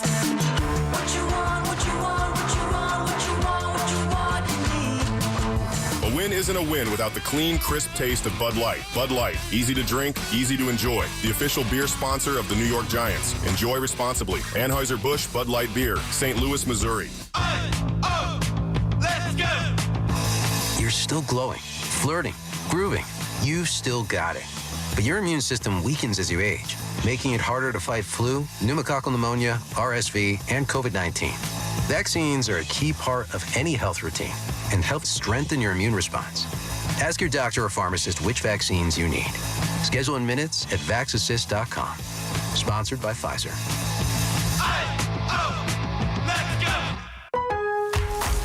Lowe's knows that free makes everything better. That's why our rewards members get free standard shipping on the things they want and need to get the job done every day. Savings for rewards members add up fast, so why wait? Join for free today. Lowe's, we help, you save. Not available in Alaska and Hawaii. Exclusions and more terms apply. Loyalty program subject to terms and conditions. Details at lowes.com/shipping terms. Subject to change. Come visit the engagement experts at London Jewelers at any one of their 6 locations. Wouldn't you know if you made $7 million? DC politician Mikey Sherrill is so out of touch, she can't even remember. It says she made millions on the stock market, tripling her net worth while in Congress, and was then fined for unreported trades. Is that true or false? So, I think we made money. Come on. Who wouldn't know if they made $7 million? I'm Jack Chittarelli, born and raised right here in New Jersey, where it's never been harder for the middle class. That's why I'm running for governor, to fix our state. In Congress, the only thing Mikey Sherrill fixed was her bank account. And she voted for higher taxes on your tips and overtime. Mikey even voted for higher taxes on your Social Security. Who does that? Let's be clear. I'm the only candidate with a plan to make New Jersey affordable. I'll reduce property taxes and lower energy bills, because you should keep more of what you earn. New Jersey, Jack Chittarelli is the change we need. Mikey Sherrill is just more of the same. Paid for by Chitterelli for Governor Inc. P.O. Box 225, Annandale, New Jersey. This is Tiki Barber. You definitely don't want your heating system to fail this winter. So call my friends at Edison Heating and Cooling, New Jersey's heating experts. Have them check your heating system before it breaks. I know Edison Heating and Cooling. They can fix anything. Go now to EdisonHVAC.com. Wellness isn't just what you do. It's what you absorb, hydrate, and fuel with. At Terra Origin, we combine ancient Ayurvedic wisdom with modern science to support your whole body from the inside out. Gut health for balance, healthy hydration for performance, healthy greens for clean energy and recovery. Because when your body's in sync, everything else flows. Find your formula today at TerraOrigin.com and use code RADIO to save 25% off your first order. Terra Origin, rooted in tradition, built for now. At Jake's 58 Casino Hotel this November, it's your chance to gobble up the green and feast on your share of $55,000 cash. Earn entries all month long and join us on Friday, November 28th from 4 to 6 p.m. 2 winners will be drawn every hour to win up to $10,000 cash. Then at 7 p.m., one lucky winner will take home a grand prize of $20,000 cash at Jake's 58 Casino Hotel. If gambling is a problem for you or someone you care about, please call the 24-hour toll-free helpline at 1-877-8-HOPE-NY or text HOPE-NY. Get connected with WFAN to talk about your favorite teams. The Fan on the Odyssey, iHeart, and TuneIn apps.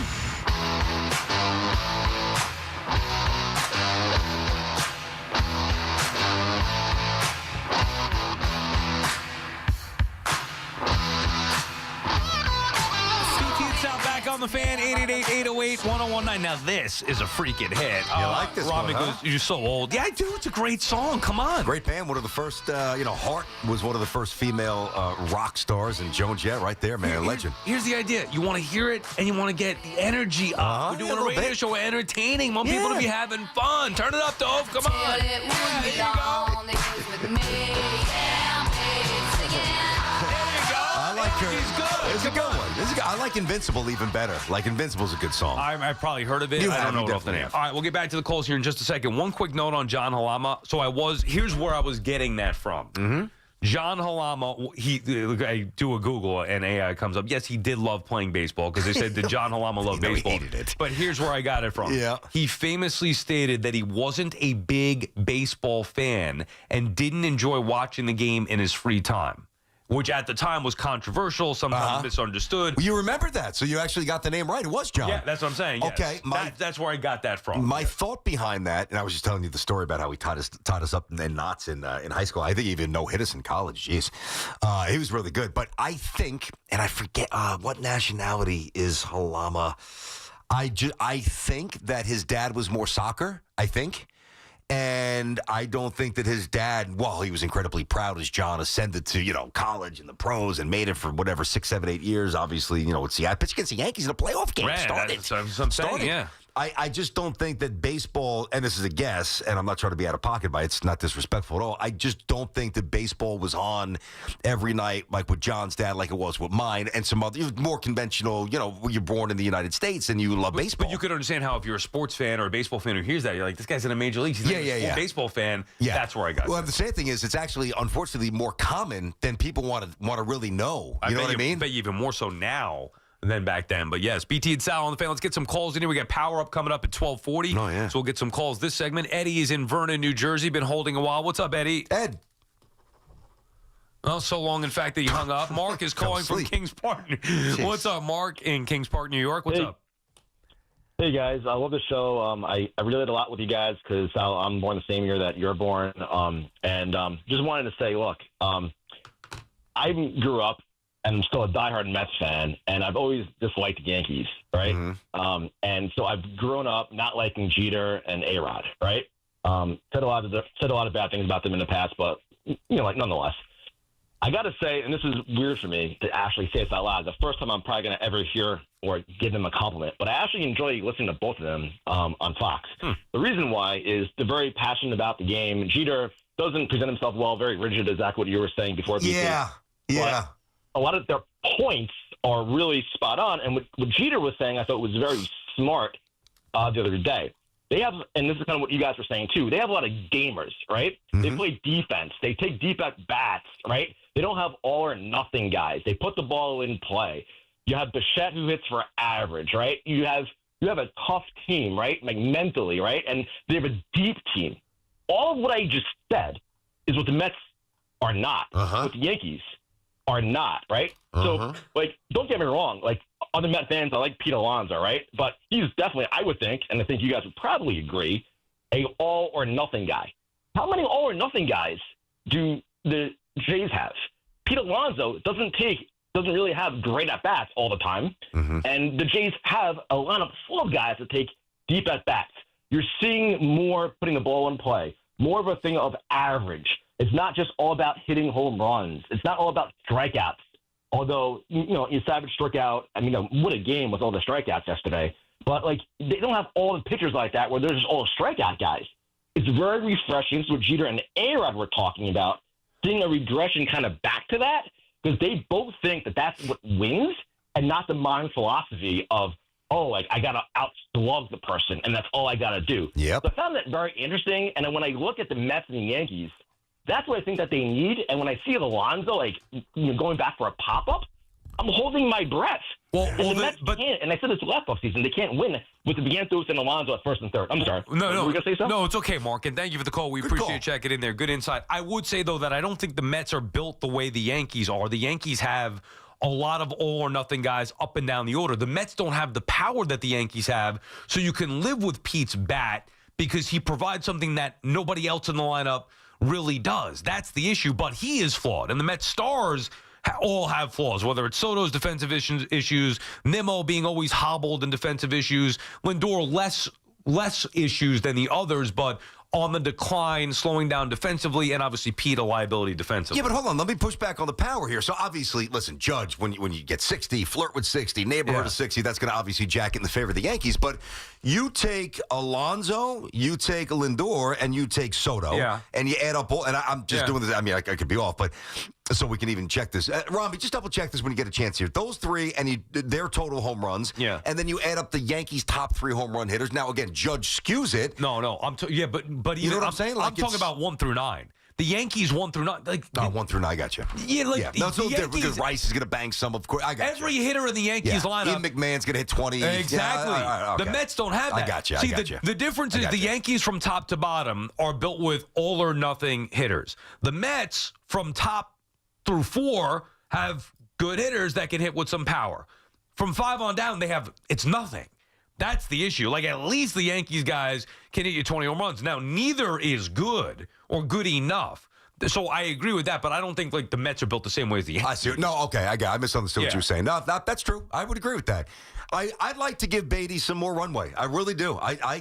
When he first came up, and I remember... If he were better defensively, I'd feel comfortable. He's pretty good. He's better than Vientos. Vientos stinks at third base. He's a mess. But dude, better than Vientos. Well, I mean, the bar's kind of low at that point. But I look at Beatty, and I saw some plays where... And this is kind of how I judge, certainly a shortstop, but even at third baseman. And McMahon's amazing at this, but... And I'm not saying Beatty's McMahon.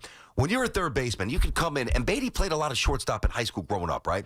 So when you can come in off 1 foot and fire across the diamond, and when your weight's on your right foot kind of falling towards the third base dugout, and you guys can envision what I'm saying, Vientos is not good at that. Beatty is actually really good at that. I think that there's a tool bag for Beatty at third base to be an above-average defensive player. I really do. I wish Beatty could field like McMahon. Or you wish McMahon could hit like Beatty. Not that that Beatty's a great offensive player, but... No, he's more reliable. He's not going to hit 215, 218. Oh, that's the thing. Yeah. McMahon's a strikeout machine in a strikeout-heavy lineup that's not going to hit for average. Beatty, what did he end up with, 250-something? Either way, 18 homers. His OPS the second half was 890. Like, he went on some run, man. He's interesting to me. I think they're probably going to try to keep him unless, like I said, Detroit wants him. Like, you can't let Beatty get in the way of getting Tarek Schoolboy. I mean, what are we doing here? No. But Beatty... I mean, he could be an everyday third baseman. Why can't he be a 5 or 6 hitter for a really good team? Why not? No, he could be. Are you willing to go into next year with the question again, just like they were with Vientos? Depends what happens with the other moves. Fair enough. If it's pretty much, all right, Pete's back, and it's, Nimmo back, and Lindor back, and McNeil back, and Alvarez. Now, Marte won't be back. But if it's too much of the same, my answer would be no. If there is another significant upgrade, or even 2, but even 1, my answer is probably more yes than no. BT and Sal on the Fan. We come back. We'll power up, give you our Week 9 NFL Power Rankings. We'll get to your calls as well. 888-808-1019. It's Boomer and Gio. Mornings on the Fan. 1019 FM. That was something. shady stuff that went on with Lamar Jackson. He went from full participant on Friday with a 6.5-point spread the entire week as he was expected to play, then all of a sudden changed on the injury report after it comes out to limited on Friday, then out on Saturday. Listen to Boomer and Geo on demand on Apple Podcasts, Spotify, or wherever you get your podcasts. This is Maggie Gray with an Odyssey Sports Minute sponsored by Old Trapper Beef Jerky. Old Trapper, what's your beef? The Colts are shocking everyone at 7-1, the only team in the league with 7 wins. But before Indy starts printing playoff tickets, let's pump the brakes. Shane Steichen's right. The real season starts in November and December. The Colts have been electric so far, but the true test is coming. If they can stay hot when it matters most, then we'll know they're for real. I'm Maggie Gray. Paid for by term provider. Premiums will vary. Plans depend on age, location, and other factors. Visit BigLoot.com. Do you have 3 ex-wives and your current trophy wife wants a life insurance policy 3 times the size of the policies you had to purchase for your previous mistakes? If so, you need to call Big Lou at Term Provider, 800-555-1509. Big Lou is intimately familiar with your problems, and if you're 50 or 60 years old and in reasonably good health, a $1 million policy should only cost about $100 to $200 per month. Big Lou may have a solution for your previous policies as well. You may even save enough money to lighten the load on your new $1 million policy. Remember, call Big Lou. He's like you, except he's only on number 2. Call Term Provider at 800-555-1509. That's 800-555-1509. For $1 million in term life insurance that you can live with. Call Big Lou at 800-555-1509. 800-555-1509. Looking for the best value on new tires? Get to Town Fair Tire. We honor every valid manufacturer's and competitor rebates and give you the guaranteed lowest price. Nobody beats Town Fair Tire. Nobody. Another app for inventory, one for CRM. Oh, don't forget accounting. Wait, which login was that? Or you could use Odoo, one fully integrated system that does it all without the hassle. Ditch the app overload. Get everything your business needs on one platform. Try Odoo free today at odoo.com. That's ODOO.com. Life insurance. Why are you putting it off? Can't afford it? Too much hassle? Think you don't need it? There's lots of excuses for putting off life insurance. But if you weren't there, who would pay the mortgage and other bills? With Ethos, you could be covered in 10 minutes and boom, family protected. Ethos, fast and easy online term life insurance. Up to $2 million in coverage with no medical exam. Some policies as low as $1 a day. Answer a few health questions and get your free quote at ethos.com/radio. That's ethos.com/radio. For all station contest rules, go to WFAN.com/rules. Hey, it's John Gallucci Jr., President and CEO at JAG Physical Therapy, and I'm so excited to share with you that October is National Physical Therapy Month. Physical therapists throughout the country are helping people move each and every day. Physical therapists are here to help you stay balanced, strong, keep movement going, and keeping you healthy and doing the activities of life you enjoy. Do you have back pain? Do you have knee pain? These simple injuries can all be prevented if you visit your physical therapist before the injury. JAG Physical Therapy has state-of-the-art facilities where our physical therapists have top equipment to help you recover from your injury or illness as quick as possible and ready to go back into the game of life. JAG is the only outpatient physical therapy and occupational therapy provider that serves the 5 boroughs, Long Island, Rockland, Westchester, New Jersey, and Pennsylvania. Schedule your visit today at jagpt.com. That's JAGPT.com. Get back the life you love at JAG Physical Therapy. Injured in an accident? You need help. The Rothenberg Law Firm. Lawyers that have built a legacy of victory over 5 decades, winning billions for their clients. The Rothenberg Law Firm. Call 1-800-624-8888 or visit injurylawyer.com. House stealing. It's a nightmare that's real. It's the FBI's term for thieves stealing your home's title and draining your equity. Just one fake document filed with a recorder, and scammers can own your home on paper, drain your equity, and do it all without you even knowing. Imagine waking up to a foreclosure or eviction notice. Listen to former title thief Matt Cox. What people don't realize is the ease in which this crime can happen. I can take the deed to your house and I can transfer that deed into my name. It's a great crime, and it's happening all the time. So how can you stop the nightmare and protect yourself? Find out if you're already a victim now at HomeTitleLock.com. Use promo code RADIO and get a 30-day free trial of their $1 million triple lock protection, a title scan, and access to a title specialist, a $250 value. Don't wait. Go to HomeTitleLock.com now. Promo code RADIO. Hey everyone, Boomer here. If you love cooking, listen up. The Chef IQ mini oven is your all-in-one kitchen hero. It bakes, broils, air fries, dehydrates, slow cooks, and more. It's got Wi-Fi, Bluetooth, a color touchscreen, a soft closed door, and looks sharp on any counter. It even syncs with the Chef IQ app and can pair with the IQ Sense thermometer for perfect USDA safe temps every time. Grab yours right now at chefiq.com, and don't forget to use code BOOMER to save 20% off at checkout.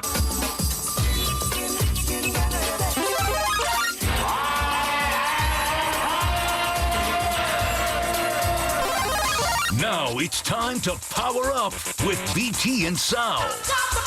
Power Up is brought to you by Princeton Longevity Center. Experience the power of personalized medicine. Week 9, BT, as far as the power rankings go. And like we said last week, I feel like we have turned the corner now to where you start to identify what these teams are. I have a similar, I think, top 3, maybe even top 4. I forget exactly what I had last week. But I do have a new 5, and I'll give you a new team at number 5, I should say. First time for me, I believe, that they're in my top 5, and that will be the Green Bay Packers. They have an impressive record. We know about that. Big win against the Steelers Sunday Night Football, but you could just feel them starting to get a little bit better. I don't think they're as good as the Lions. You'll find out where they rank in just a little bit, but I do think I would put them ahead of the Eagles. I know the Eagles were impressive against the Giants, whatever. I'm still not sold on them, so the Eagles are still outside of my top 5. I would trust the Packers really probably more than anybody else at this point in the NFC outside of Detroit. So for the first time this year, an impressive win. They've been on a nice run, winning 3 in a row. Give me the Packers at number 5. There you go. I'm going to go Green Bay as well. I've got them in the same exact spot here. Now, obviously, Jordan Love looked really good against the Steelers here. And the pass rush is there on the defensive side. They're not even really fully healthy. They don't have Christian Watson back. And when they get him back, he's getting back, I should say. And when they get him back, I mean, that's a home run. That's an element of speed and suddenness that is going to really change their offense. And, you know, listen, then that all trickles down to when you get out to a lead. Now you can obviously start really pinning your ears back and rushing the quarterback and getting after it. So Green Bay at 5-1-1 is beginning to look more and more the part. I've got the Packers number 5. All right, number 4. I wonder how close we're going to be here this week. I got the Colts at number 4, where I think I had the same thing last week. I can't put them any higher. I mean, for me, putting the Colts led by Daniel Jones, and I know, like, at some point you have to trust what your eyes are seeing.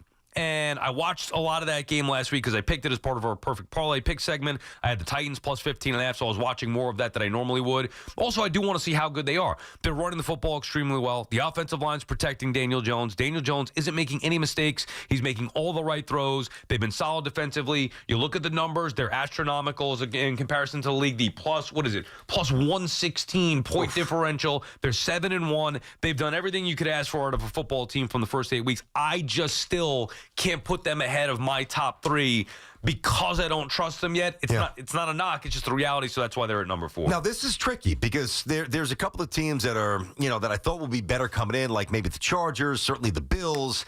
I knew the Patriots would be improved, but I can't quite give them that kind of love yet, top 5. So I'm going to go with a team that I know that you don't fully believe in yet. We've disagreed on this most of the year. I'm going to go with Philly. Okay. I think a lot of people still overthink this. I don't know that that's just the recipe to get back to who they were. Give it a Saquon, let him rip off a 65-yard house job, and everything's good. I got to see what's going on with A.J. Brown. I got to see some. There's still some things going on with Philly.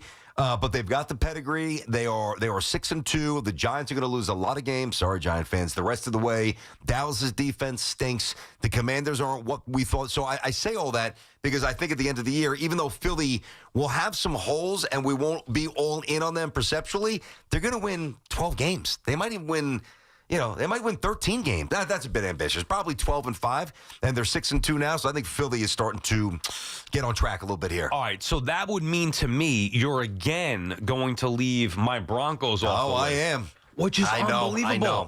You have the Colts at 3? No. Oh, the Colts on your list? Yes. Okay, Of wow. course. All right. Oh, I got the Lions at 3 here. I've had the Lions at 1. I've had them at 2. I have them at 3 right now, but still ahead of the Packers, even though they got beat by the Packers head-to-head. I just think Detroit's the best team in the NFC. If I had to bet right now, I'd bet that they would be representing the NFC in the Super Bowl. I really believe it's their year. Better defensively with Hutchinson back healthy. They've dominated the majority of their opponents here. I'm still impressed with Detroit, but not as good as the top 2 teams that I have. Give me the Lions at number 3. A little repetition here. Sometimes it's boring, but sometimes you try to overthink this, and you just sound like a dope. I'm with you. I got Detroit number 3 here.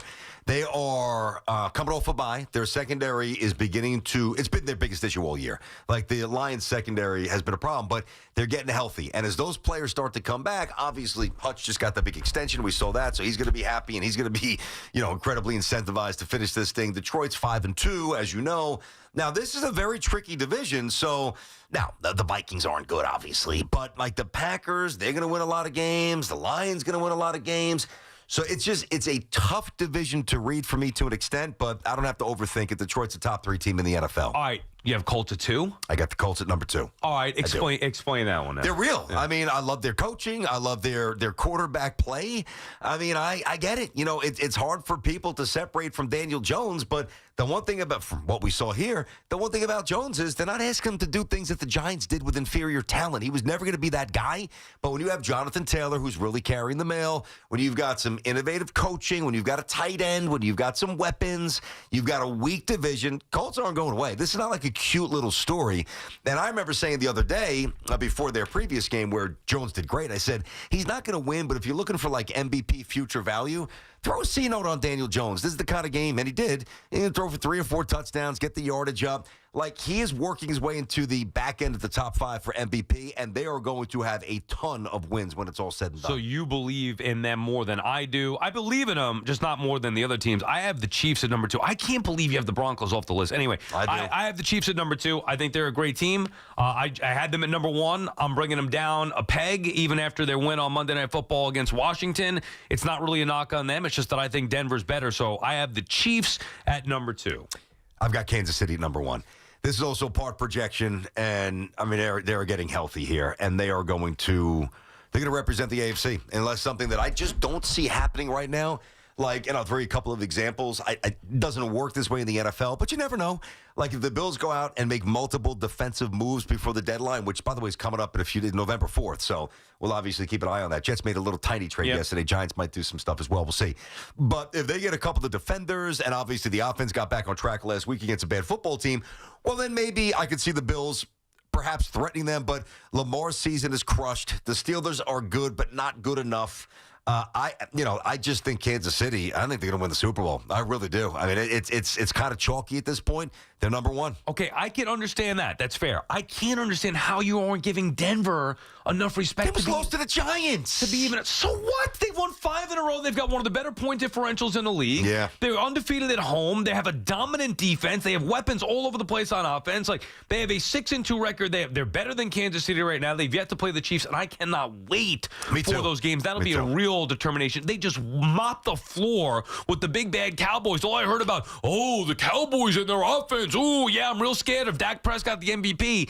Denver kicked their ass on Sunday. It wasn't even a doubt. I put a couple hundy on that one, put my money where my mouth was, and it was a rocking chair game. So that's an impressive win over an opponent who was playing some pretty good football. Now, I thought that they were going to win, so I'm not really overly impressed with it, but that was a domination over the Cowboys and their offense. I just think Denver's really good. Now, I could certainly see how people would say, well, how can you think that they're the best? I would say because Kansas City's slow start, because I don't trust the Colts. I don't love New England as much, everybody, just yet, but I certainly could see the arguments for those teams. However, I mean, at worst, they got to be a top 5. So you think it's egregious that they're not my top 5? I do. Okay, yeah. So to me, there's this thing called the New York football tax. Now, I'm not saying you got the VIG, you got the New York football tax. I'm not sitting here watching every snap of Denver, and you've liked them for a long time. I've watched a lot more, yeah. I know. You've been rolling with them. I mean, they lost to the Colts by a point on the last-second field goal because of a bullcrap call. But anyway, go ahead. But that was also early in the season. That was week 2, and I don't think the Colts quite were who they are now. I mean, they barely beat the Jets, and they barely beat the Giants. And I admit, I mean, they beat the Jets by 2 points, low-scoring game, obviously overseas, so logistics, whatever. And we know that the comeback against the Giants was basically historic, and they beat them by a point here. The Jets and the Giants stink. They're both going to be drafted inside the top 10. They opened the season with Tennessee, and they won by 8. So Tennessee's wretched like our teams, although I don't know if the Giants are wretched, but whatever. Obviously, I don't think Indy was fully... Their identity hadn't been born yet when they beat them in week 2. They lost to the Chargers, who aren't as good as we thought they were. They beat the Bengals. Yeah, they crushed them, but still, they beat the Bengals without Joe Burrow. So I know. Here's the thing. I know that they're good. There's no doubt about that. I know that they're good, and I don't expect like they're going to lose 3 out of 4 and not be a playoff team. I'm not saying that at all. I'm saying my ultimate belief in them to go into Arrowhead or up to Buffalo if they have to win a divisional round or a championship game. I don't see them doing that because, listen, the correlation is Bo Nix. Right. I like him. I don't like him as much as the other guys on my list. So you like Daniel Jones and the Colts better? I do. Okay. Colts. They beat Miami. Yep. They beat Denver in that 1-point game last second. They smashed the Titans, lost to the Rams. Rams are pretty good, though. That's what I'm saying. Rams are okay. Yeah, lost to the Dolphins, no good. Titans, no good. Broncos, they got lucky, but still they won that game, fair enough. Lost to the one good team they played. They beat the Raiders, who stink. They barely beat the Cardinals at home, also stink. Beat the Chargers, who have been in a little bit of a funk. That's probably their best win. And then they smashed again the crappy Titans. That's not exactly impressive schedule. I'm not saying it is. Again, you like them more than me. Yeah. If I didn't watch every snap of the Jets and the Giants, they very well might be 5. I know, those are 2. It's it's the New York football text. Now, I do like the way they run the ball. And their defense. The defense is really good. No, that's a given. Do I think that they could be in the market for, even though Cortland Sutton is very good and Troy Franklin's doing some things as well. I mean, and Ingram it could play a little bit. Yeah, I get it. Do they make a play for a wide receiver? Do they make a play for Breece Hall to diversify that offense? No, they've got multiple backs. I know, but then you can spread them out. Dobbins and Harvey, then you get a third dude. I like their running attack. Yeah. That's why I mentioned it first. What I really mean to say is if they go out and get a frontline-ish offensive addition, probably more so on the wide receiving side of the chart than the running back stable, I think they become a little bit more dangerous than they already are. And I know that they're dangerous. I just don't think they're as good as you do. I don't even think they need that. With Sutton, with Franklin, they got... Yeah, but Sutton's not Jamar Chase or CeeDee Lamb. I mean, Sutton's good. He's a good receiver. I know he's good. The only thing to me that would be holding Denver back from really being elite is the quarterback. That's a big part of the game. No, but is that all? But it's year 2. Which is why I don't think they're ready now. We're not talking about in 3 years or next year. I don't believe he's going to – I believe if they are going to be held back, it's going to be because of him. But I don't think that he's as bad as everybody else thinks, or I don't think that there should be that restriction. But to me, they're loaded – almost everywhere else. Now they got to make sure Surtain is healthy. I know he had a little bit of a health issue there. He was banged up last week. I forget what the exact issue was. He's back. Best corner of football. I forget what it was. But yeah. All right, there you have the power rankings ahead of week 9. We'll come back, take a quick break here, come back with your calls for the final hour of the show. 888-808-1019. BT and Sal on the Fan. The home of the NFL on Westwood 1 is WFAN.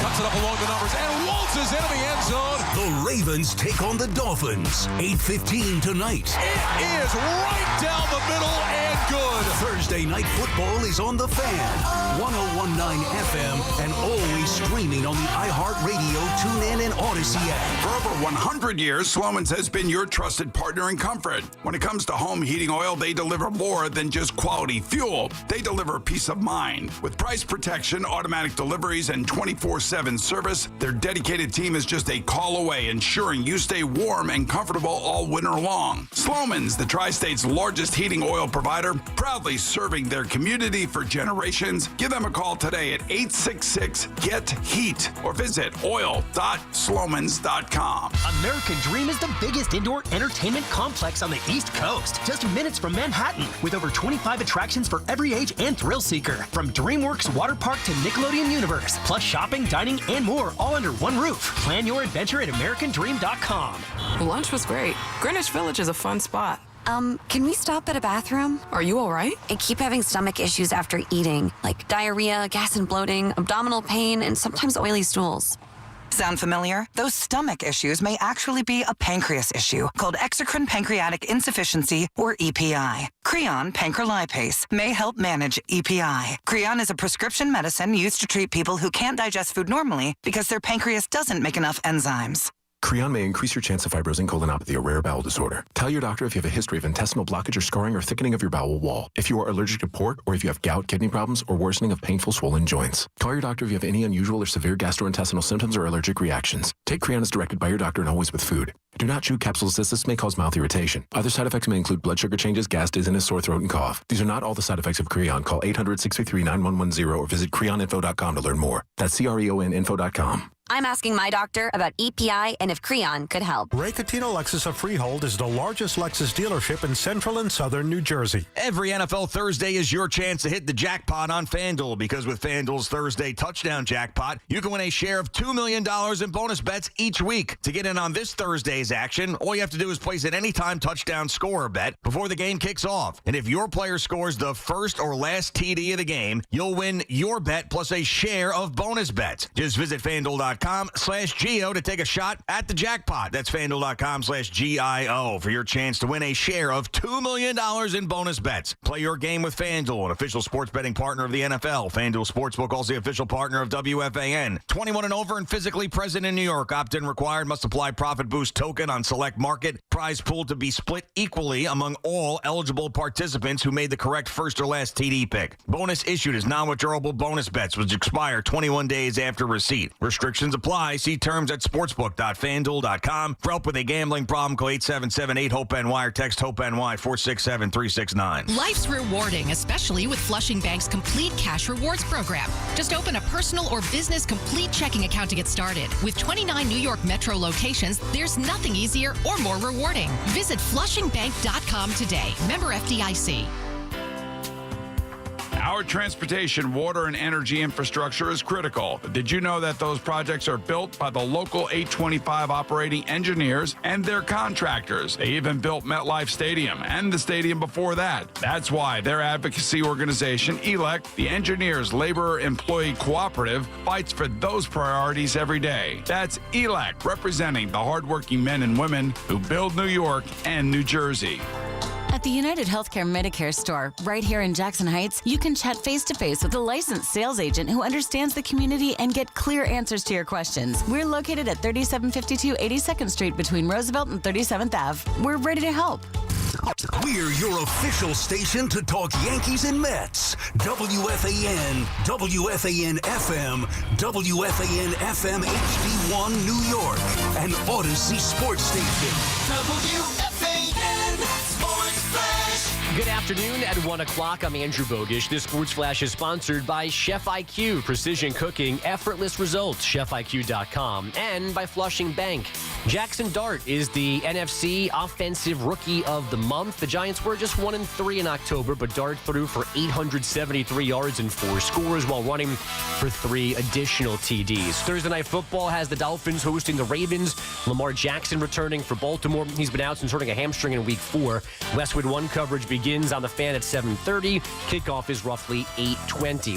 Deuce McBride has reportedly rejoined the Knicks in Chicago. Maybe he plays tomorrow night against the Bulls. McBride missed their previous 2 games for personal reasons. And it's another night with all 3 hockey locals in action. The Islanders in Carolina at 7:30. The Rangers in Edmonton at 9. The Devils in San Jose at 10. Fan weather is sponsored by the United Healthcare Medicare store in Jackson Heights. It's 57 degrees, light rain in Central Park, and that's what's happening. Sports flashes, top of every hour. I'm Andrew Bogish. Get the scuttlebutt on your favorite team, the Fan, on the Odyssey, iHeart, and TuneIn apps.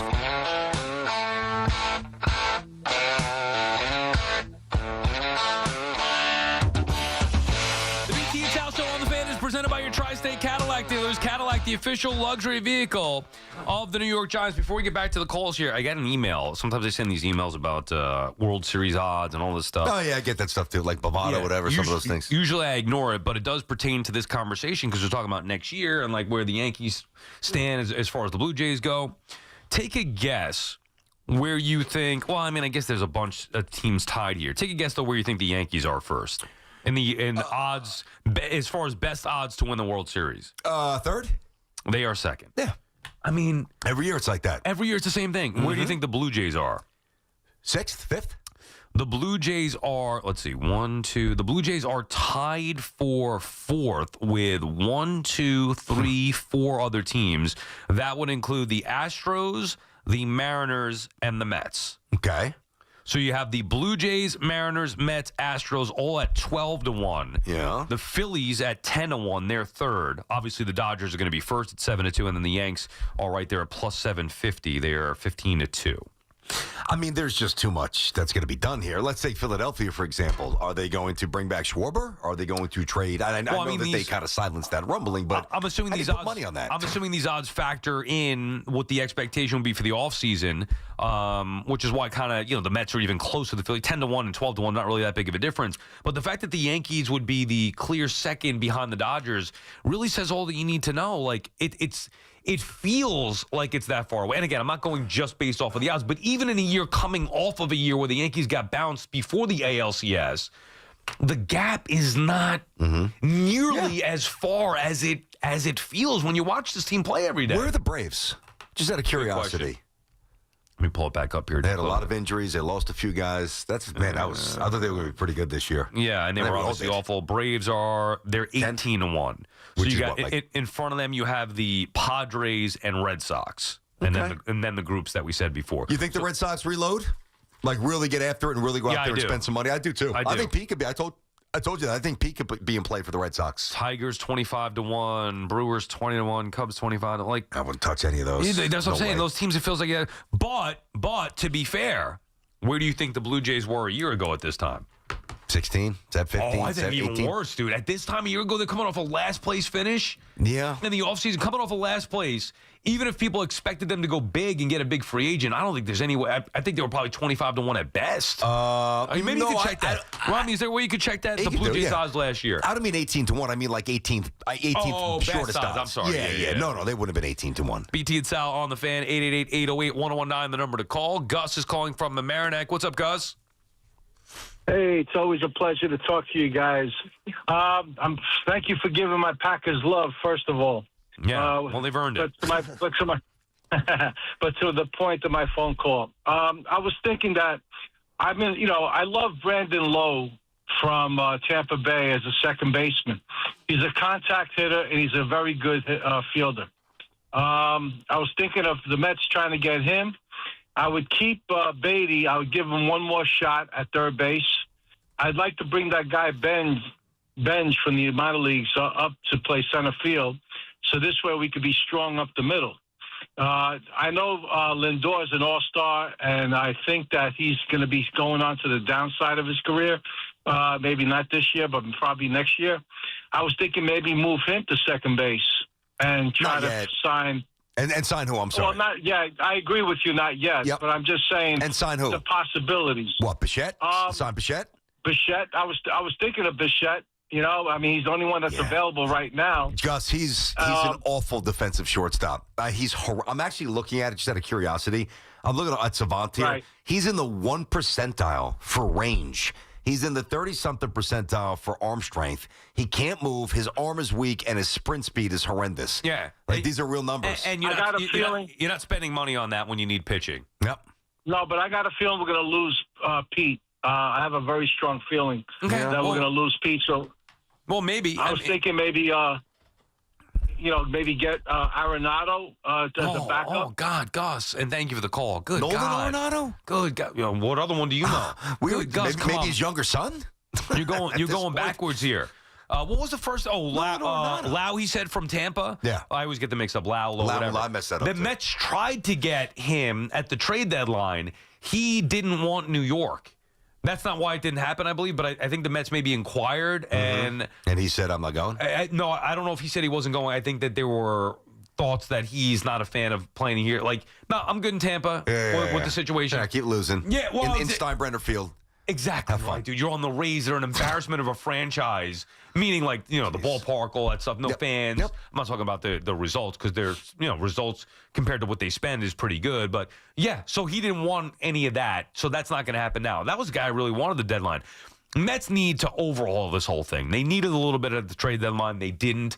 I hope they acknowledge now they need to overhaul this. It can't just be the same type thing with minimal additions, even if it is big additions in the rotation. Well, here's the other thing that we don't know. And one of the things that I always said about Steve Cohen, and we're going to get the answer in a couple of months here, like as the hot stove really starts and then eventually stops, we're going to see what his tolerance of being embarrassed is. And that's, a Met fan should be inspired by that. What do you think it is? I think he doesn't accept it. That's what I think. I mean, people don't become that successful with accepting losing. That's where I'm going. Or embarrassment, even worse. Yeah, that's why I use the word embarrassed. I mean, and the way the Mets season fizzled out, it was an embarrassment on a lot of levels here. So I think he's going to be very aggressive. Now, he's going to let Stearns do his stuff. And he's competitive. Like, that's another thing. Yeah, that's what you want. Oh, absolutely. He's engaged. I mean, he tweets here and there, and he spends money. He's a meaning, like, a lot of owners can say, oh, yeah, we'll spend the money, whatever. But I think he's competitive. He wears it. Some people say, oh, well, we made good money this year. Okay, it happens. Fun season. Oh, that's not him, dude. I believe he's trying to prove a point here, and he's competitive, and he doesn't want his team, an 83-win team. Come on, scoff at that. Scoff at that. You're a king. I believe that. I believe that very strongly, that he's going to probably punch back aggressively. Now, he'll also let Stearns do his job, and that's one of the reasons why I think Cohen is interesting, because he's not overpowering where he hires somebody and then does the job for him. He hired Stearns because Stearns was highly thought of, a young, ascending baseball mind. He let him do things in his vision, but I think there's a good balance of, hey, the fans react with Pete. All right, now I'm going to jump in a little bit. He kind of took over the Soto stuff. I'm going to personalize him and his wife. I'm going to personalize this. That worked out. So I think it's a good balance. I think the only thing that fan's going to hate this, but it's the way I feel. Like, if Cohen at the last minute, if he thinks that somebody's going to give some stupid offer to Pete, and he gets antsy because fans are chirping, and he jumps in and he brings back Pete for 6 years or whatever, I think it's a horrendous move. But think about it. If David Stearns advises, why though? Because I think he's going to age horrendously. Yeah, no, but so what? I mean, so what? So you move him aside. Like, if you're the only way it becomes horrendous is if it prevents Steve Cohen from spending more eventually. And it's not going to. Well, we don't know that, though, Sal. Especially if it's his decision. Like, if I'm Stearns and I'm saying, okay, I want to build the team this way, I would not advise you going to this length from Alonso. And by the way, based on past performance, Steve Cohen has let DeGrom go. So he'll let Alonso go. I believe he will if he believes that it's bad business to extend him. You don't think he thought it was bad business last year? No, and at the Mets, I'm saying what he thought. I thought. And the Mets fans at what was that thing over at Citi Field? You were out there. The fan fest, whatever it was. Amazing day. Yeah. You don't think that he reacted to that? No, I do, but I don't think that was the sole reason why it was done. I think that they wanted Pete back. They knew what the market was for Pete. They had to go a little bit over it, but he was frustrated because Pete had these ridiculous demands, which I'm sure is going to happen again because they're already asking for 7 years. Mm-hmm. So, yes, I do think Cohen will listen to the fans, as he should, to a certain extent. They also wanted DeGrom back. He let him go, and that was the right move. So, but my point is, if Stern says, no, here's what I would do to try to build this team, and here's what could happen if we go above that, and Cohen says, okay, you know what? Screw it. I don't care. Just like he did with Correa for the $500 million. That had nothing to do with the fans. That had to do with he believed that was the final piece to a championship team. Screw it. Do it. We'll worry about the ramifications later. He's got that type of money to where, oh, okay, if I'm willing to go for 150 for Pete, and Cohen says, we'll go for $200 million. The difference is $50 million. Yeah. It's nothing to him. Yeah. So as long as it doesn't prevent the Mets, like, you can make a case, well, they need Diaz back, and it'd be great to have Alonso back, and then they need Skubal, and then they need another starter. Those are all realistic needs.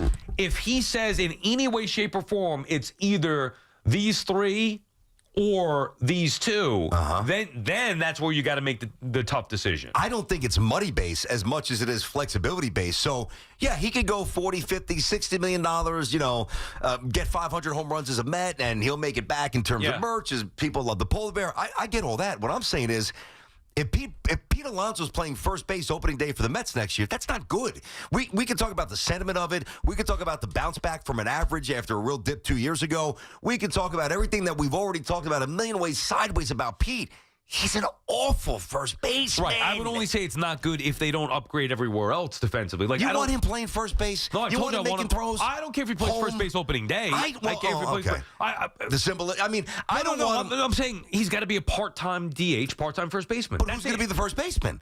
I mean, they can figure that out. But they'll get a first baseman. But I don't think that they will. See, and I don't know. But I think that if they bring Pete back, it would be under the guise of you are our first baseman. No, which I'm saying that's what that's not what I would do. That's not what you would do. But that's different than the financial commitment. I agree. That's why I said he can swallow the $50 million. Cohen can handle that as much as anybody. I'm with you. In outside of maybe Toronto, committing to him to be the everyday first baseman. But I think that's what they're going to do. If they bring him back. I don't think Stearns wants that. I don't think that Pete's going to come. I know Stearns doesn't want it. I'm with you. I don't think Pete's going to acquiesce and say, no matter how much sense it makes to us, and it makes great sense to us because we watch him try to turn a 3-6-3 double play. We watch him try to flip it to a pitcher covering, and not just Senga. We watch him try to throw home on a contact play on a ground ball to first base, and the runner's breaking as soon as you make contact. He can't do it.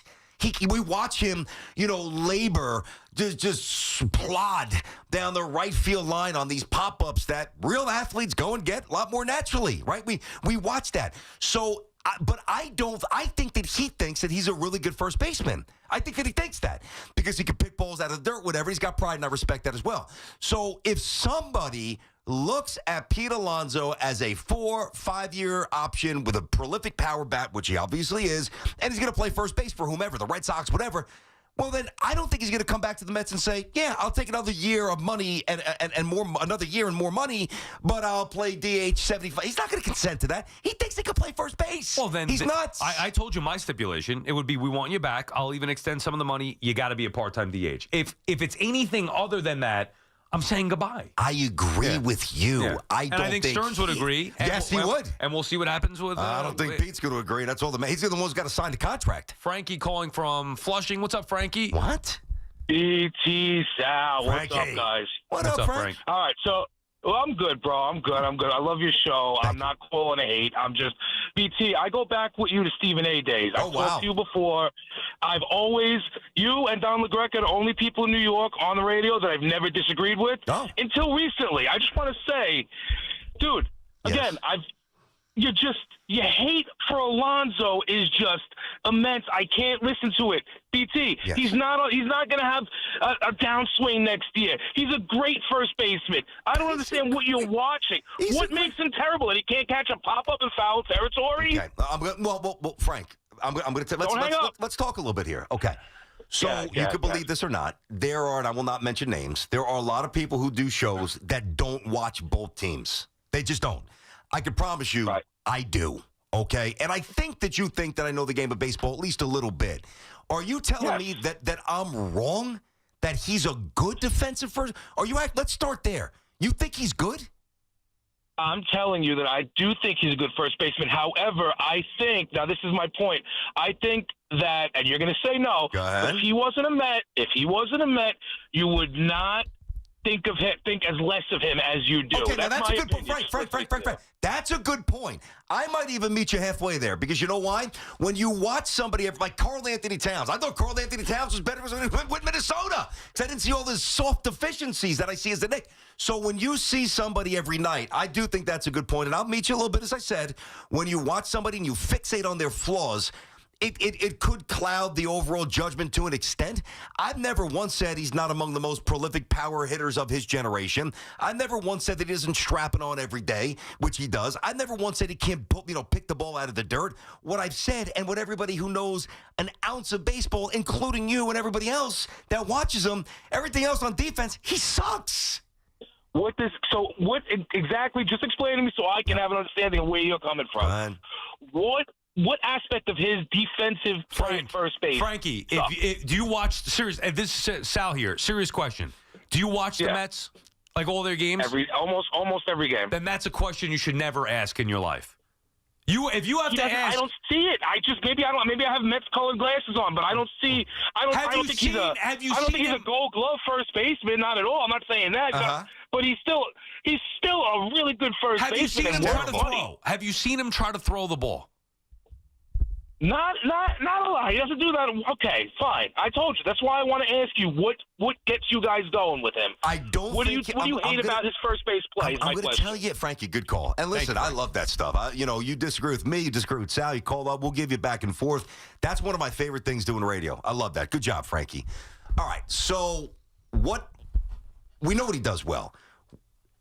Let's just go to last night. Let's say the Mets are in the World Series and it's a 1-run game.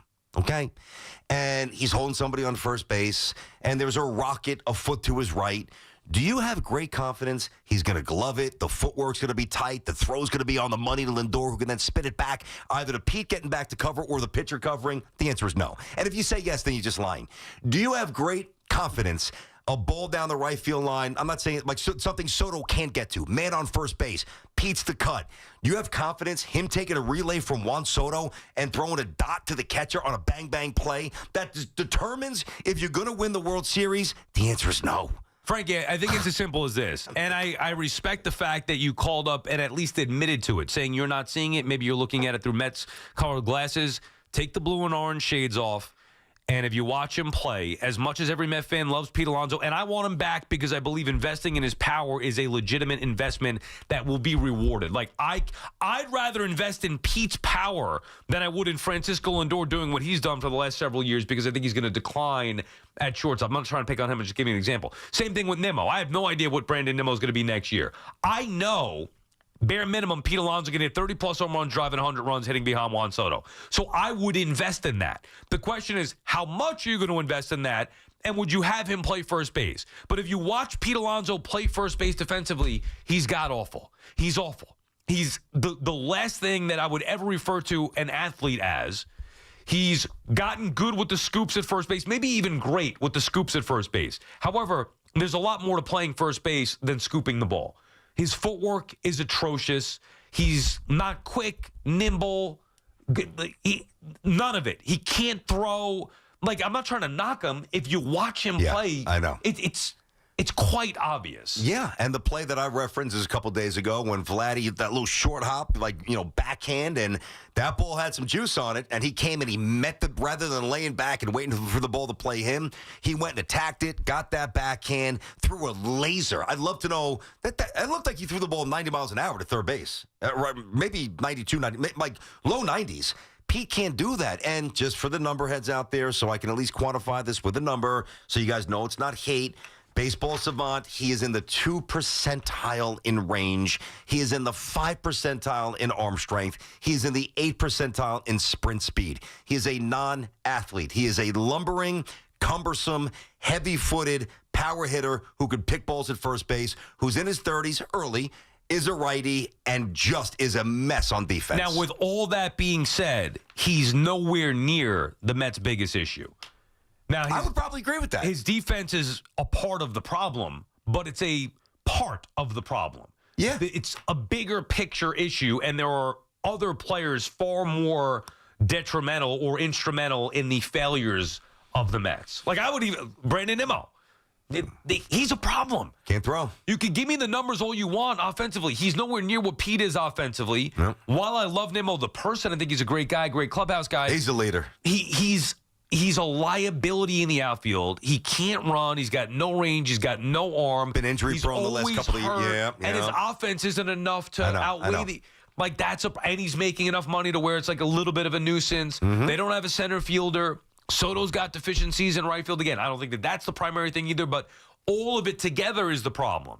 And Pete wants 7 years at his age with his deficiencies. Zero chance. That's the issue. 0.00. BT and Sal on the Fan. More your calls when we come back. 888-808-1019.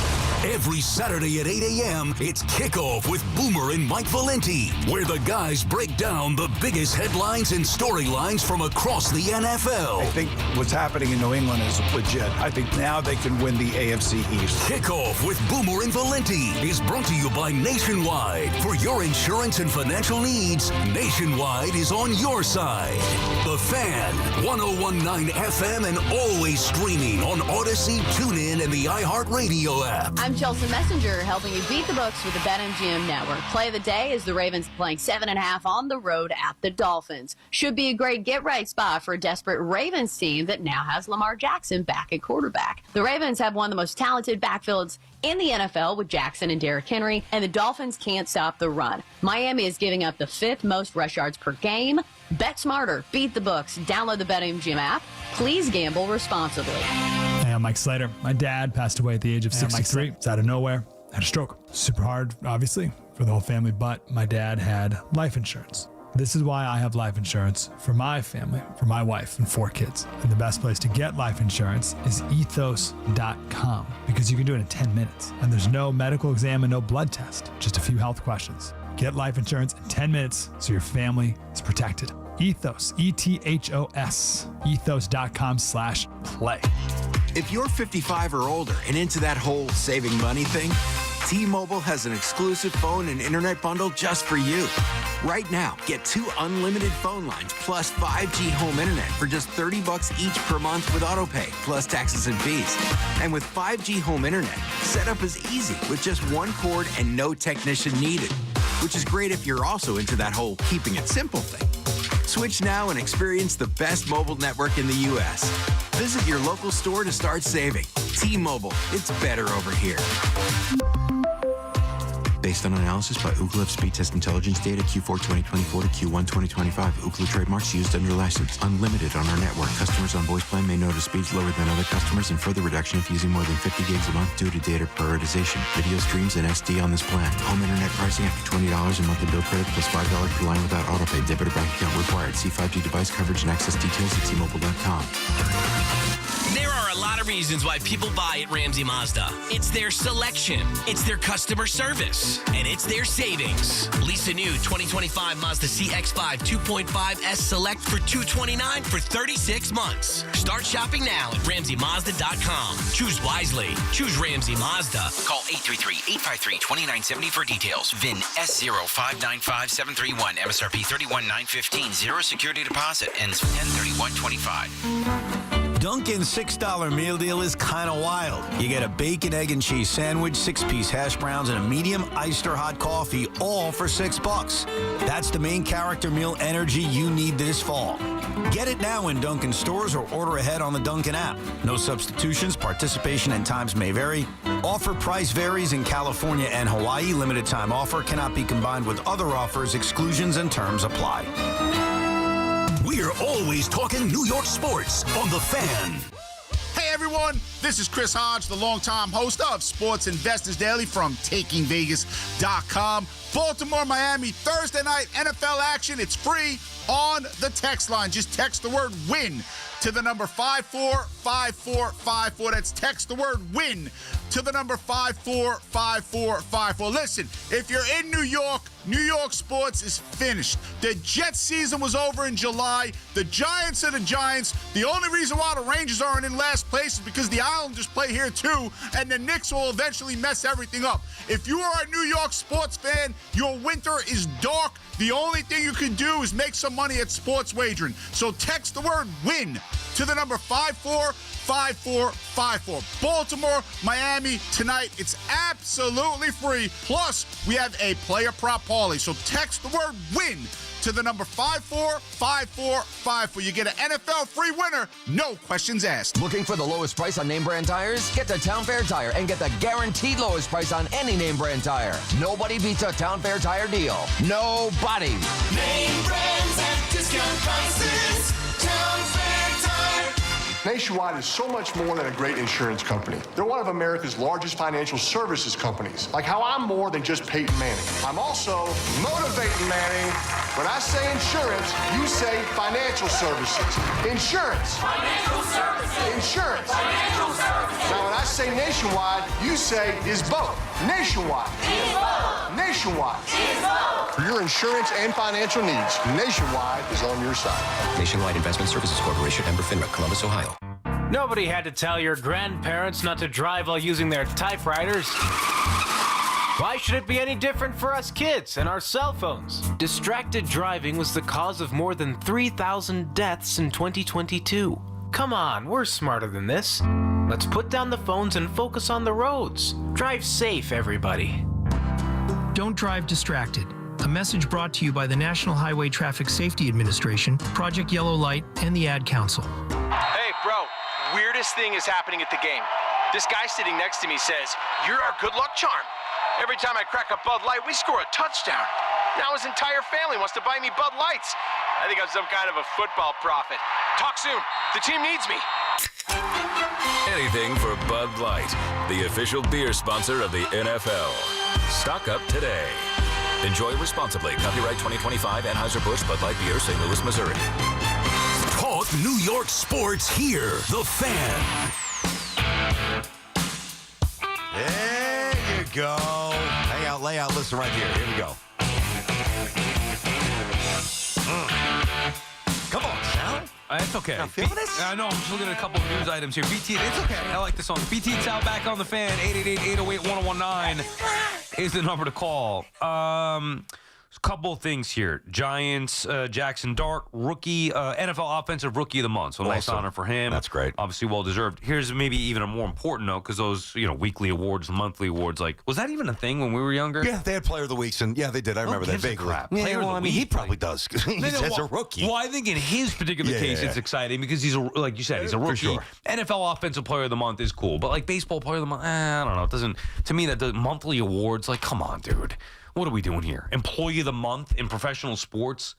For you, that's what I tell you, man. You don't enjoy some of those most basic, free, happy things that get you riled up. How is that a happy thing? Why would I care about that? What? It doesn't bother me. It's just, why does it mean anything? It doesn't to you. What means something? Or me, really, to be fair. In sports, meaning something would be winning games. What's the team's record in the month? Now, I'm not trying to take away from Dart in this particular case. I just think that all of it is NBA Player of the Week. Oh, but Players of the Week, dude. It's all sponsored, dude. It's all sponsored. That's a different story. That's a different story if that's the case. Then I'm all for that. More importantly, this segment brought to you by Deuce McBride. Deuce. He has rejoined the Knicks. That's according to Steph Bondy of the Post. Deuce has rejoined the Knicks in Chicago. Good indication. Bondy saying it's a good indication that he'll play tomorrow against the Bulls. McBride has been out the last couple of games for personal reasons. We missed him. Obviously they miss him. So he started one of the games. Remember that he started Was it the second game? Second game. Yeah. Thank you, Rami. So now, but why is that? Why can't Brown just figure out who his starting lineup would be? If Mitch is here, it would be Mitch and then this configuration. Mm-hmm. Without Mitch, it should be easy. Here it is. Here's my starting lineup. I hope he could figure that out, because if he can't do Landry Shamet starting the other day, what are we doing here, dude? I like Landry. I don't know if I need him starting, man. I'll meet you a little bit there. I think that he's still in the evaluation phase here, and Mitch's absence complicates it. Cat's injury complicates it. I like Kolek, but not everybody does. So maybe in the eyes of some, a true, certainly battle-tested veteran point guard, the absence of that complicates things a little bit here. I don't know. If everybody's healthy and they're going into the playoffs, you'd have to think it will be Mitch at the 5, Cat at the 4. I mean, at that point, would you just put Bridges at the 2, OG at the 3, and then Brunson at the 1? That's probably starting 5. Right, so you move Bridges to the 2 rather than them being the wings and having a backcourt of Deuce and Jalen. I would assume that's going to be it. Well, it's not going to be Josh Hart. No, I agree. It's not going to be Josh. I don't think it should be Deuce.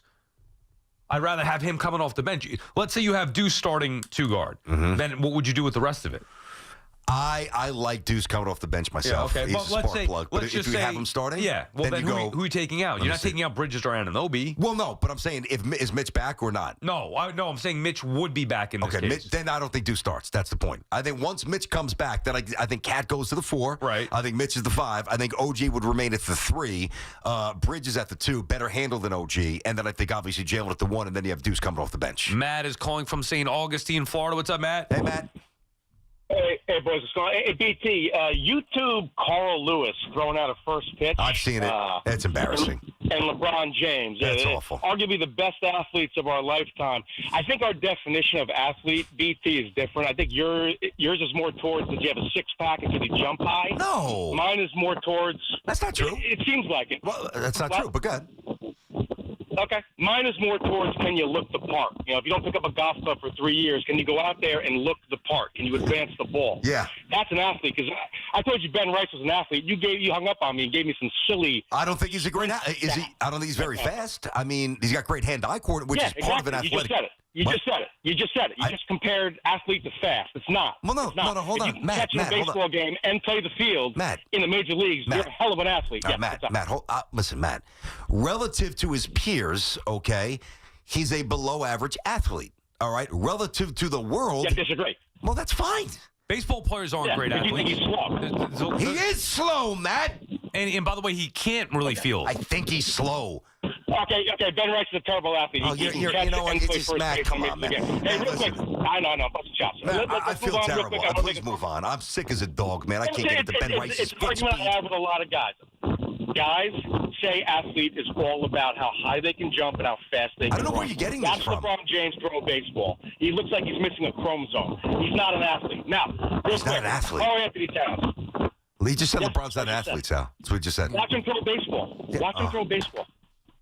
He looks like he should be a lefty. Okay. Well, no, he's not a baseball player. You ever see him catch a football? You ever see him play wide receiver at his high school? Well, I'm confused on, Matt, how you define athlete. Do you think an athlete can pick up a baseball and look normal? No, I know the answer is no.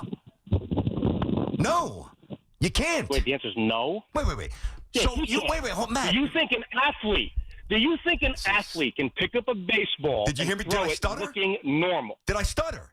The answer is no. So you say no. By the way, this is going down as the dumbest call in the history of the station. But just listen to me for 1 second, Matt. I feel stupid too. I feel dumb too. Matt, listen. Thanks. Matt. I mean, enough. I know he calls a lot, so it'll be good next time you call. But dude, that was the height of idiocy. There was contradictions and we're shouting. So good job hanging up on that. I would say this. No, you don't need. I was a horrendous athlete. I could roll out of bed and I could still hit 80. My arm is phenomenal because I practiced throwing. So if you take Carl Lewis or a gymnast or a wrestler or a jiu-jitsu 10-tip black belt and they never played baseball, of course they're athletes, but they can't throw because it's a repetition. So I can look great hitting fungos. I can't swing the golf club with any sort of fluidity or consistency.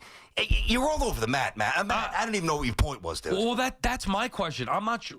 I don't know. I'm not sure what he was trying to say. I don't know. And we do appreciate the call. Appreciate you listening. Like, I love how you always slip that in. How does he define what an athlete is what my question is. He never answered it. Well, that's what I wanted to know. Well, let's investigate. Let's do ours because it's not just jumping and speed. It's hand-eye coordination. It's hand-foot coordination. It's depth perception. It's quick twitchness. I mean, there's so many aspects of being an athlete. Right. Well, also, do you think Babe Ruth was a great athlete? Yes. Stretching the bat. Now, foot speed? No. I don't think Babe Ruth was a great athlete. I think he was a great baseball player. So I'm in between there. I think. Well, yeah, that's why I'm not sure what his thing is, and I guess I'm not sure what your thing is. Well, what do you mean by thing? So the way Babe can swing, right, and the way Babe can throw, there's athletic traits that are transferable that other people can't do. Like, you don't think Pete is a great athlete? I don't think he's a fast athlete. I think that there's traits of his from his athletic profile that are pretty good, like hand-eye coordination, scooping the ball. Right. That's an athletic trait, and he's very good at it. I don't look at Pete Alonso and say he's a great athlete. I look at him and say he's a great power hitter. Right, that's what I'm saying. But I would say the same thing about Babe Ruth. I don't look at Babe. Now, I didn't watch him play, but I'm just using him because of his stature. Like, I don't look at Daniel Vogelback and say he's a great athlete, or Cecil Fielder, or Alejandro Kirk. I don't know. And then these are just all guys who don't look athletic. There are guys who have. I don't think Ben Rice is a great athlete. That's how it started. Okay, right, but they could be great baseball players. I'm not sure what the point is. I have no idea. I don't know what the point was. A great athlete like Carl Lewis or LeBron James. How could anybody ever in their life say that LeBron James isn't a great athlete? I don't know. He is. He's not only a great athlete. He's one of the greatest athletes the world has ever seen. I would agree with that. But he can't throw a baseball. So what? Like, both things can be true. I'm confused as to why Matt was confused. Well, I really wish I had an answer for you. Maybe next time Matt calls us, he's less confused. I would say that, take Mattingly for a second. So when Mattingly was playing, right, people would say, he's not really a good athlete, great hitter, could obviously throw, and came up as an outfielder, for those who might not know. Not great foot speed, but picking the ball, all those athletic qualities. So relative, and this is where I kind of get into semantics, and I don't even need to belabor it, but just to finish at least my point. Somebody like Mattingly on the field with his peers, Ricky, Winfield, guys from back in the day that can move, right? He was not a good athlete compared to them. Don Mattingly was also an elite point guard who had a full ride to Evansville, University of Evansville, was an all-state starting safety on a team that won the triple or the quad, however they did the I don't even know. It was a big school, put it that way. So I think there's a lot of things that get left out because we are grading them on the ultimate stage. If Pete Alonso showed up to that softball game that you and I played a couple of years ago, I got news for you. Outside of Tiki, he would have been the best athlete there. Right. So I'm just saying it's all relative to who's next to you. Right. And by the way, like that is, you're right. You wasted a lot of time here, and we've been talking about it. Just get to your Karl Anthony Towns point. We'd rather talk about point, that. by the way, the Towns point. What was it? Do you know? His point was that Karl Anthony Towns is the New York Yankees, essentially, because great regular seasons, but doesn't have the skills to get it done at the postseason. I think that's actually disrespectful to the Yankees in a lot of ways. Rob is calling from Newark, New Jersey. What's up, Rob? Hey, guys. How you doing today? Good. Was better about 5 minutes ago. What? No, go ahead.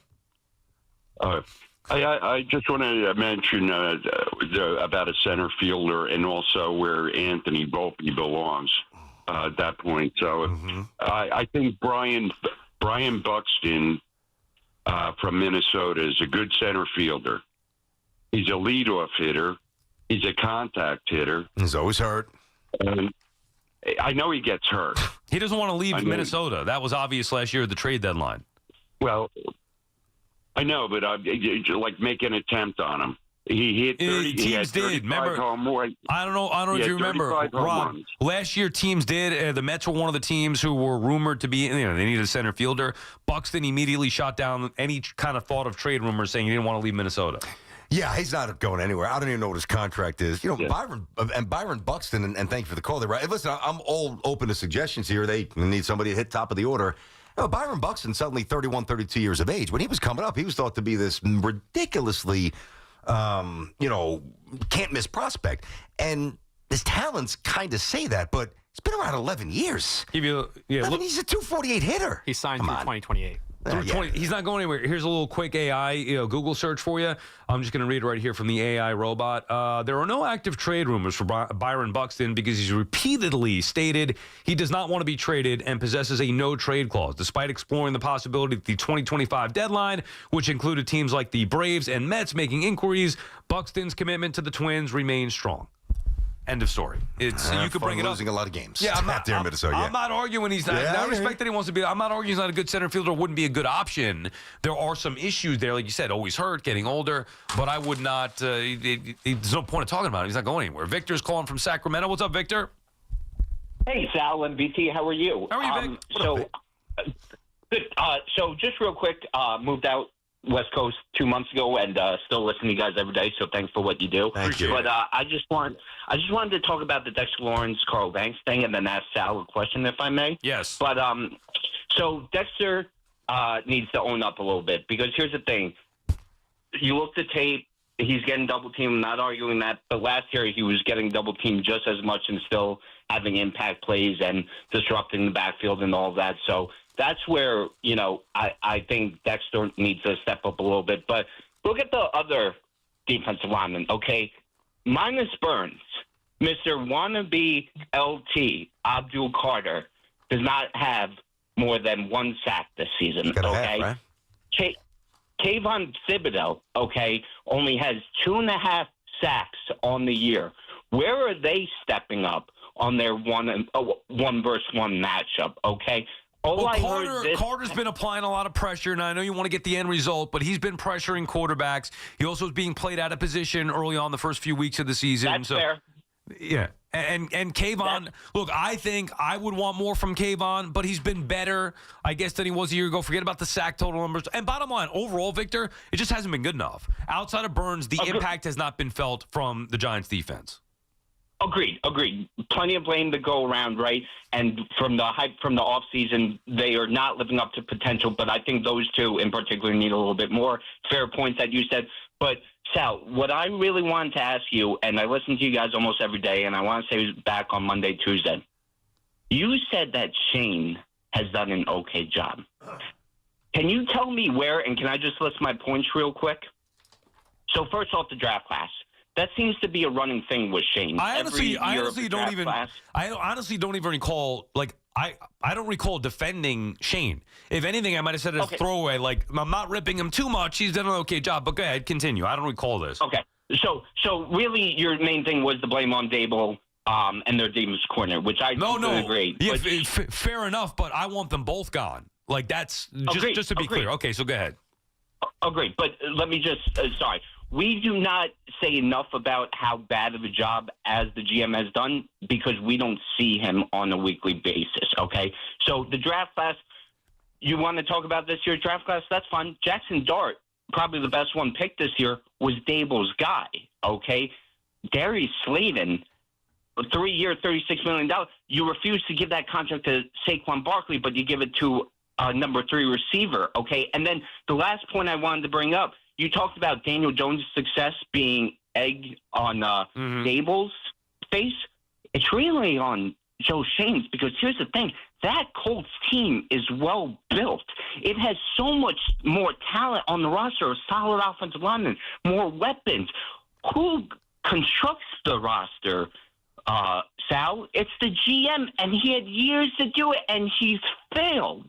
Yeah, thanks, guys. Thank you, Victor. We appreciate your loyalty listening. I don't disagree with that. Me neither. I don't recall disagreeing with that, other than what I would say is I believe Jones' success is more of an indictment of the head coach than it is Joe Shane. Obviously, it's both. Shane wasn't able to build a team here, but Dable's job is to Dable, and part of why Dable was brought in was to maximize what Daniel Jones can do. Just like Mike Clown with Karl Anthony Towns. And part of why he was hired was to maximize what Cat could do offensively. Now, it's only been 4 games, so we got to see it come out. But it didn't happen with Dable and Jones. And it did the first year and then just totally regressed. And look what he's doing the first year in Indy. I don't know about the other shows. I know about this show. I don't think we've ever once had a conversation where we're like, oh, yeah, Dable's got to go, and absolutely Shane deserves to come back. I mean, that never happened once.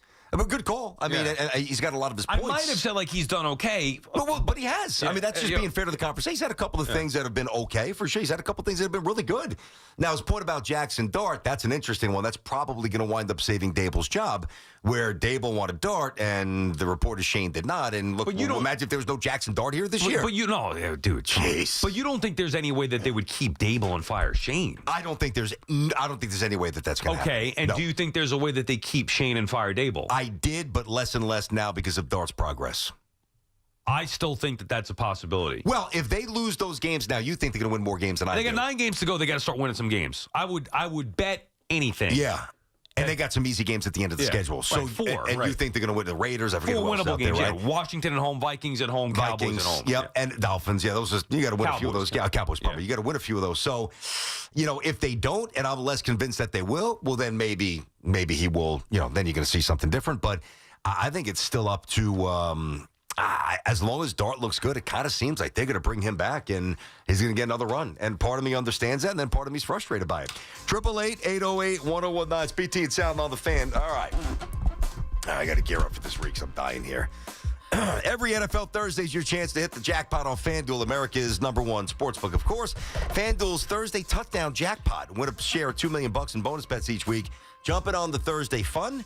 All you got to do is place an anytime touchdown score bet before the game actually kicks off. Now, if that player scores the first or last touchdown of the game, you'll win your bet plus a share of bonus bets. All you have to do is visit FanDuel.com/BT to take a shot at the jackpot. That's FanDuel.com/BT for your chance to win a share of $2 million in bonus bets. So play your game with FanDuel, the official sports betting partner of the NFL, and also the official partner of us here at WFAN.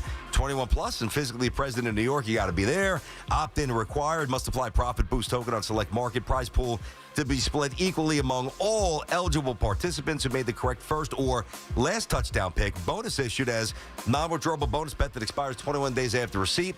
Restrictions do apply. See terms at sportsbook.fanduel.com. But for help with a gambling problem, call 877-8-HOPE-NY or text HOPE-NY.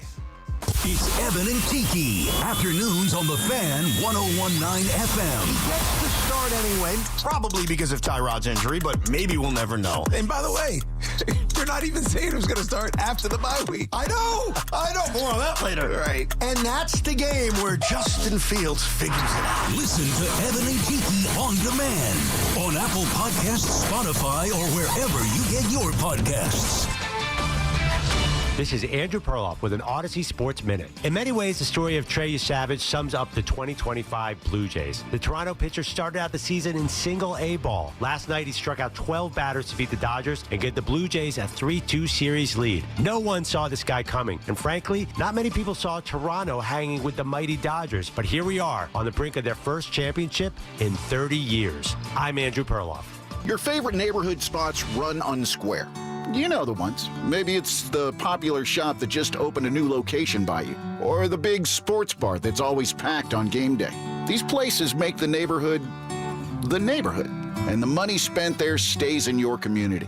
Square powers more than 4 million neighborhood businesses worldwide. To learn more, go to square.com, or just stop by your favorite local business. See you in the neighborhood. Square. Is your everyday congestion preventing you from enjoying life's big moments? Try Vicks Sinex Saline today and get yourself back in the action. Vicks Sinex Saline instantly clears everyday congestion with a gentle ultrafine mist. Sinex Saline's drug-free, no-mess formula instantly moisturizes and soothes dry, irritated nasal passages for quick and effective relief. Get back to enjoying life's big moments to the fullest without having to worry about everyday congestion holding you back. Just Sinex. Breathe. Use as directed. Take the guesswork out of cooking, folks. The Chef IQ senses a must-have wireless cooking thermometer that eliminates under or over cooking chicken, fish, or steak. Order the newly released third-generation Chef IQ Sense at chefiq.com. That's chefiq.com.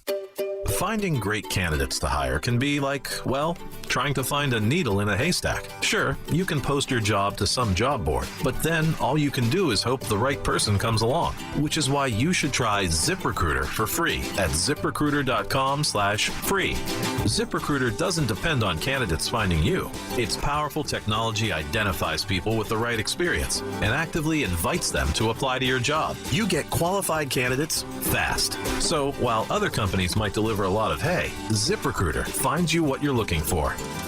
The needle in the haystack. 4 out of 5 employers who post a job on ZipRecruiter get a quality candidate through the site within the first day. ZipRecruiter, the smartest way to hire. And right now, you can try ZipRecruiter for free. That's right, free. Just go to this exclusive web address, ZipRecruiter.com/free. That's ZipRecruiter.com/free. ZipRecruiter.com/free.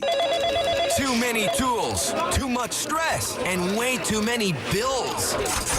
Odoo replaces it all. One connected platform for every part of your business, so you can work faster, smarter, and for less. Odoo, the only software you'll ever need. Try it free today at odoo.com. That's ODOO.com. DreamWorks Water Park is now splashier than ever with Gabby's Dollhouse Kiddie Splash Garden. It's the largest indoor water park and splash pad in North America. Just minutes from Manhattan. Get tickets at AmericanDream.com.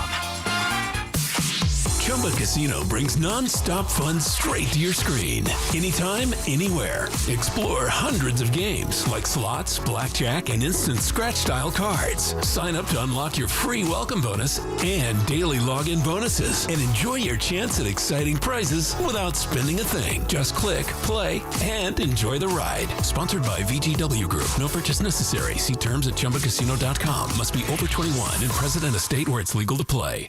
Now that I'm a dad, I can't stop thinking about what would happen to my kids if something happened to me, like losing the house or not affording college. Yeah, that used to keep me up at night too. It's why I finally got life insurance from Ethos. It's 100% online. No medical exams, just a few health questions. I got $2 million in coverage for around $2 a day. I never realized it was that simple. Get your free quote at ethos.com/game. That's ethos.com/game. Rates may vary. Bill monthly. Sample rate 10-year term life policy for a 35-year-old healthy non-smoking male. For over 100 years, Sloman's has been your trusted partner in comfort. When it comes to home heating oil, they deliver more than just quality fuel. They deliver peace of mind. With price protection, automatic deliveries, and 24/7 service, their dedicated team is just a call away, ensuring you stay warm and comfortable all winter long. Sloman's, the Tri-State's largest heating oil provider, proudly serving their community for generations. Give them a call today at 866-GET-HEAT or visit oil.slomans.com.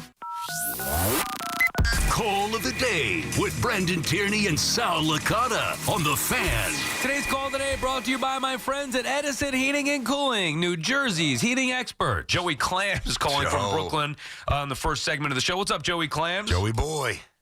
Forget about it. Cadillac's better than a Lincoln. How you guys doing? You better believe Sally, it. Yeah. Sally, after 4 games, you called the Nick Coach a clown. 9 years. This guy Boone is a clown. He's a bozo. He wins regular season games against Puss.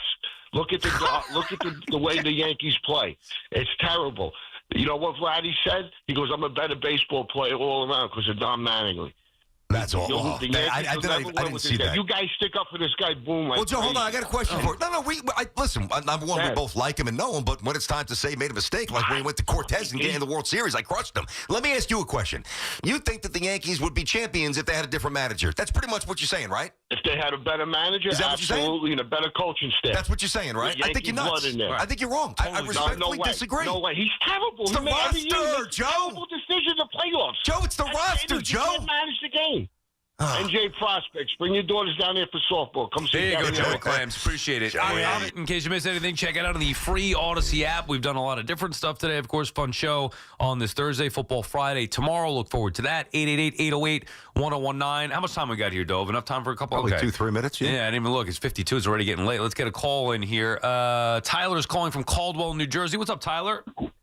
Hey, guys. Happy Thursday. So I know you guys haven't been the most vocal on the station about the Giants and a couple players specifically. I know we're on a time crunch, so I really want to talk about Kayvon Thibodeau.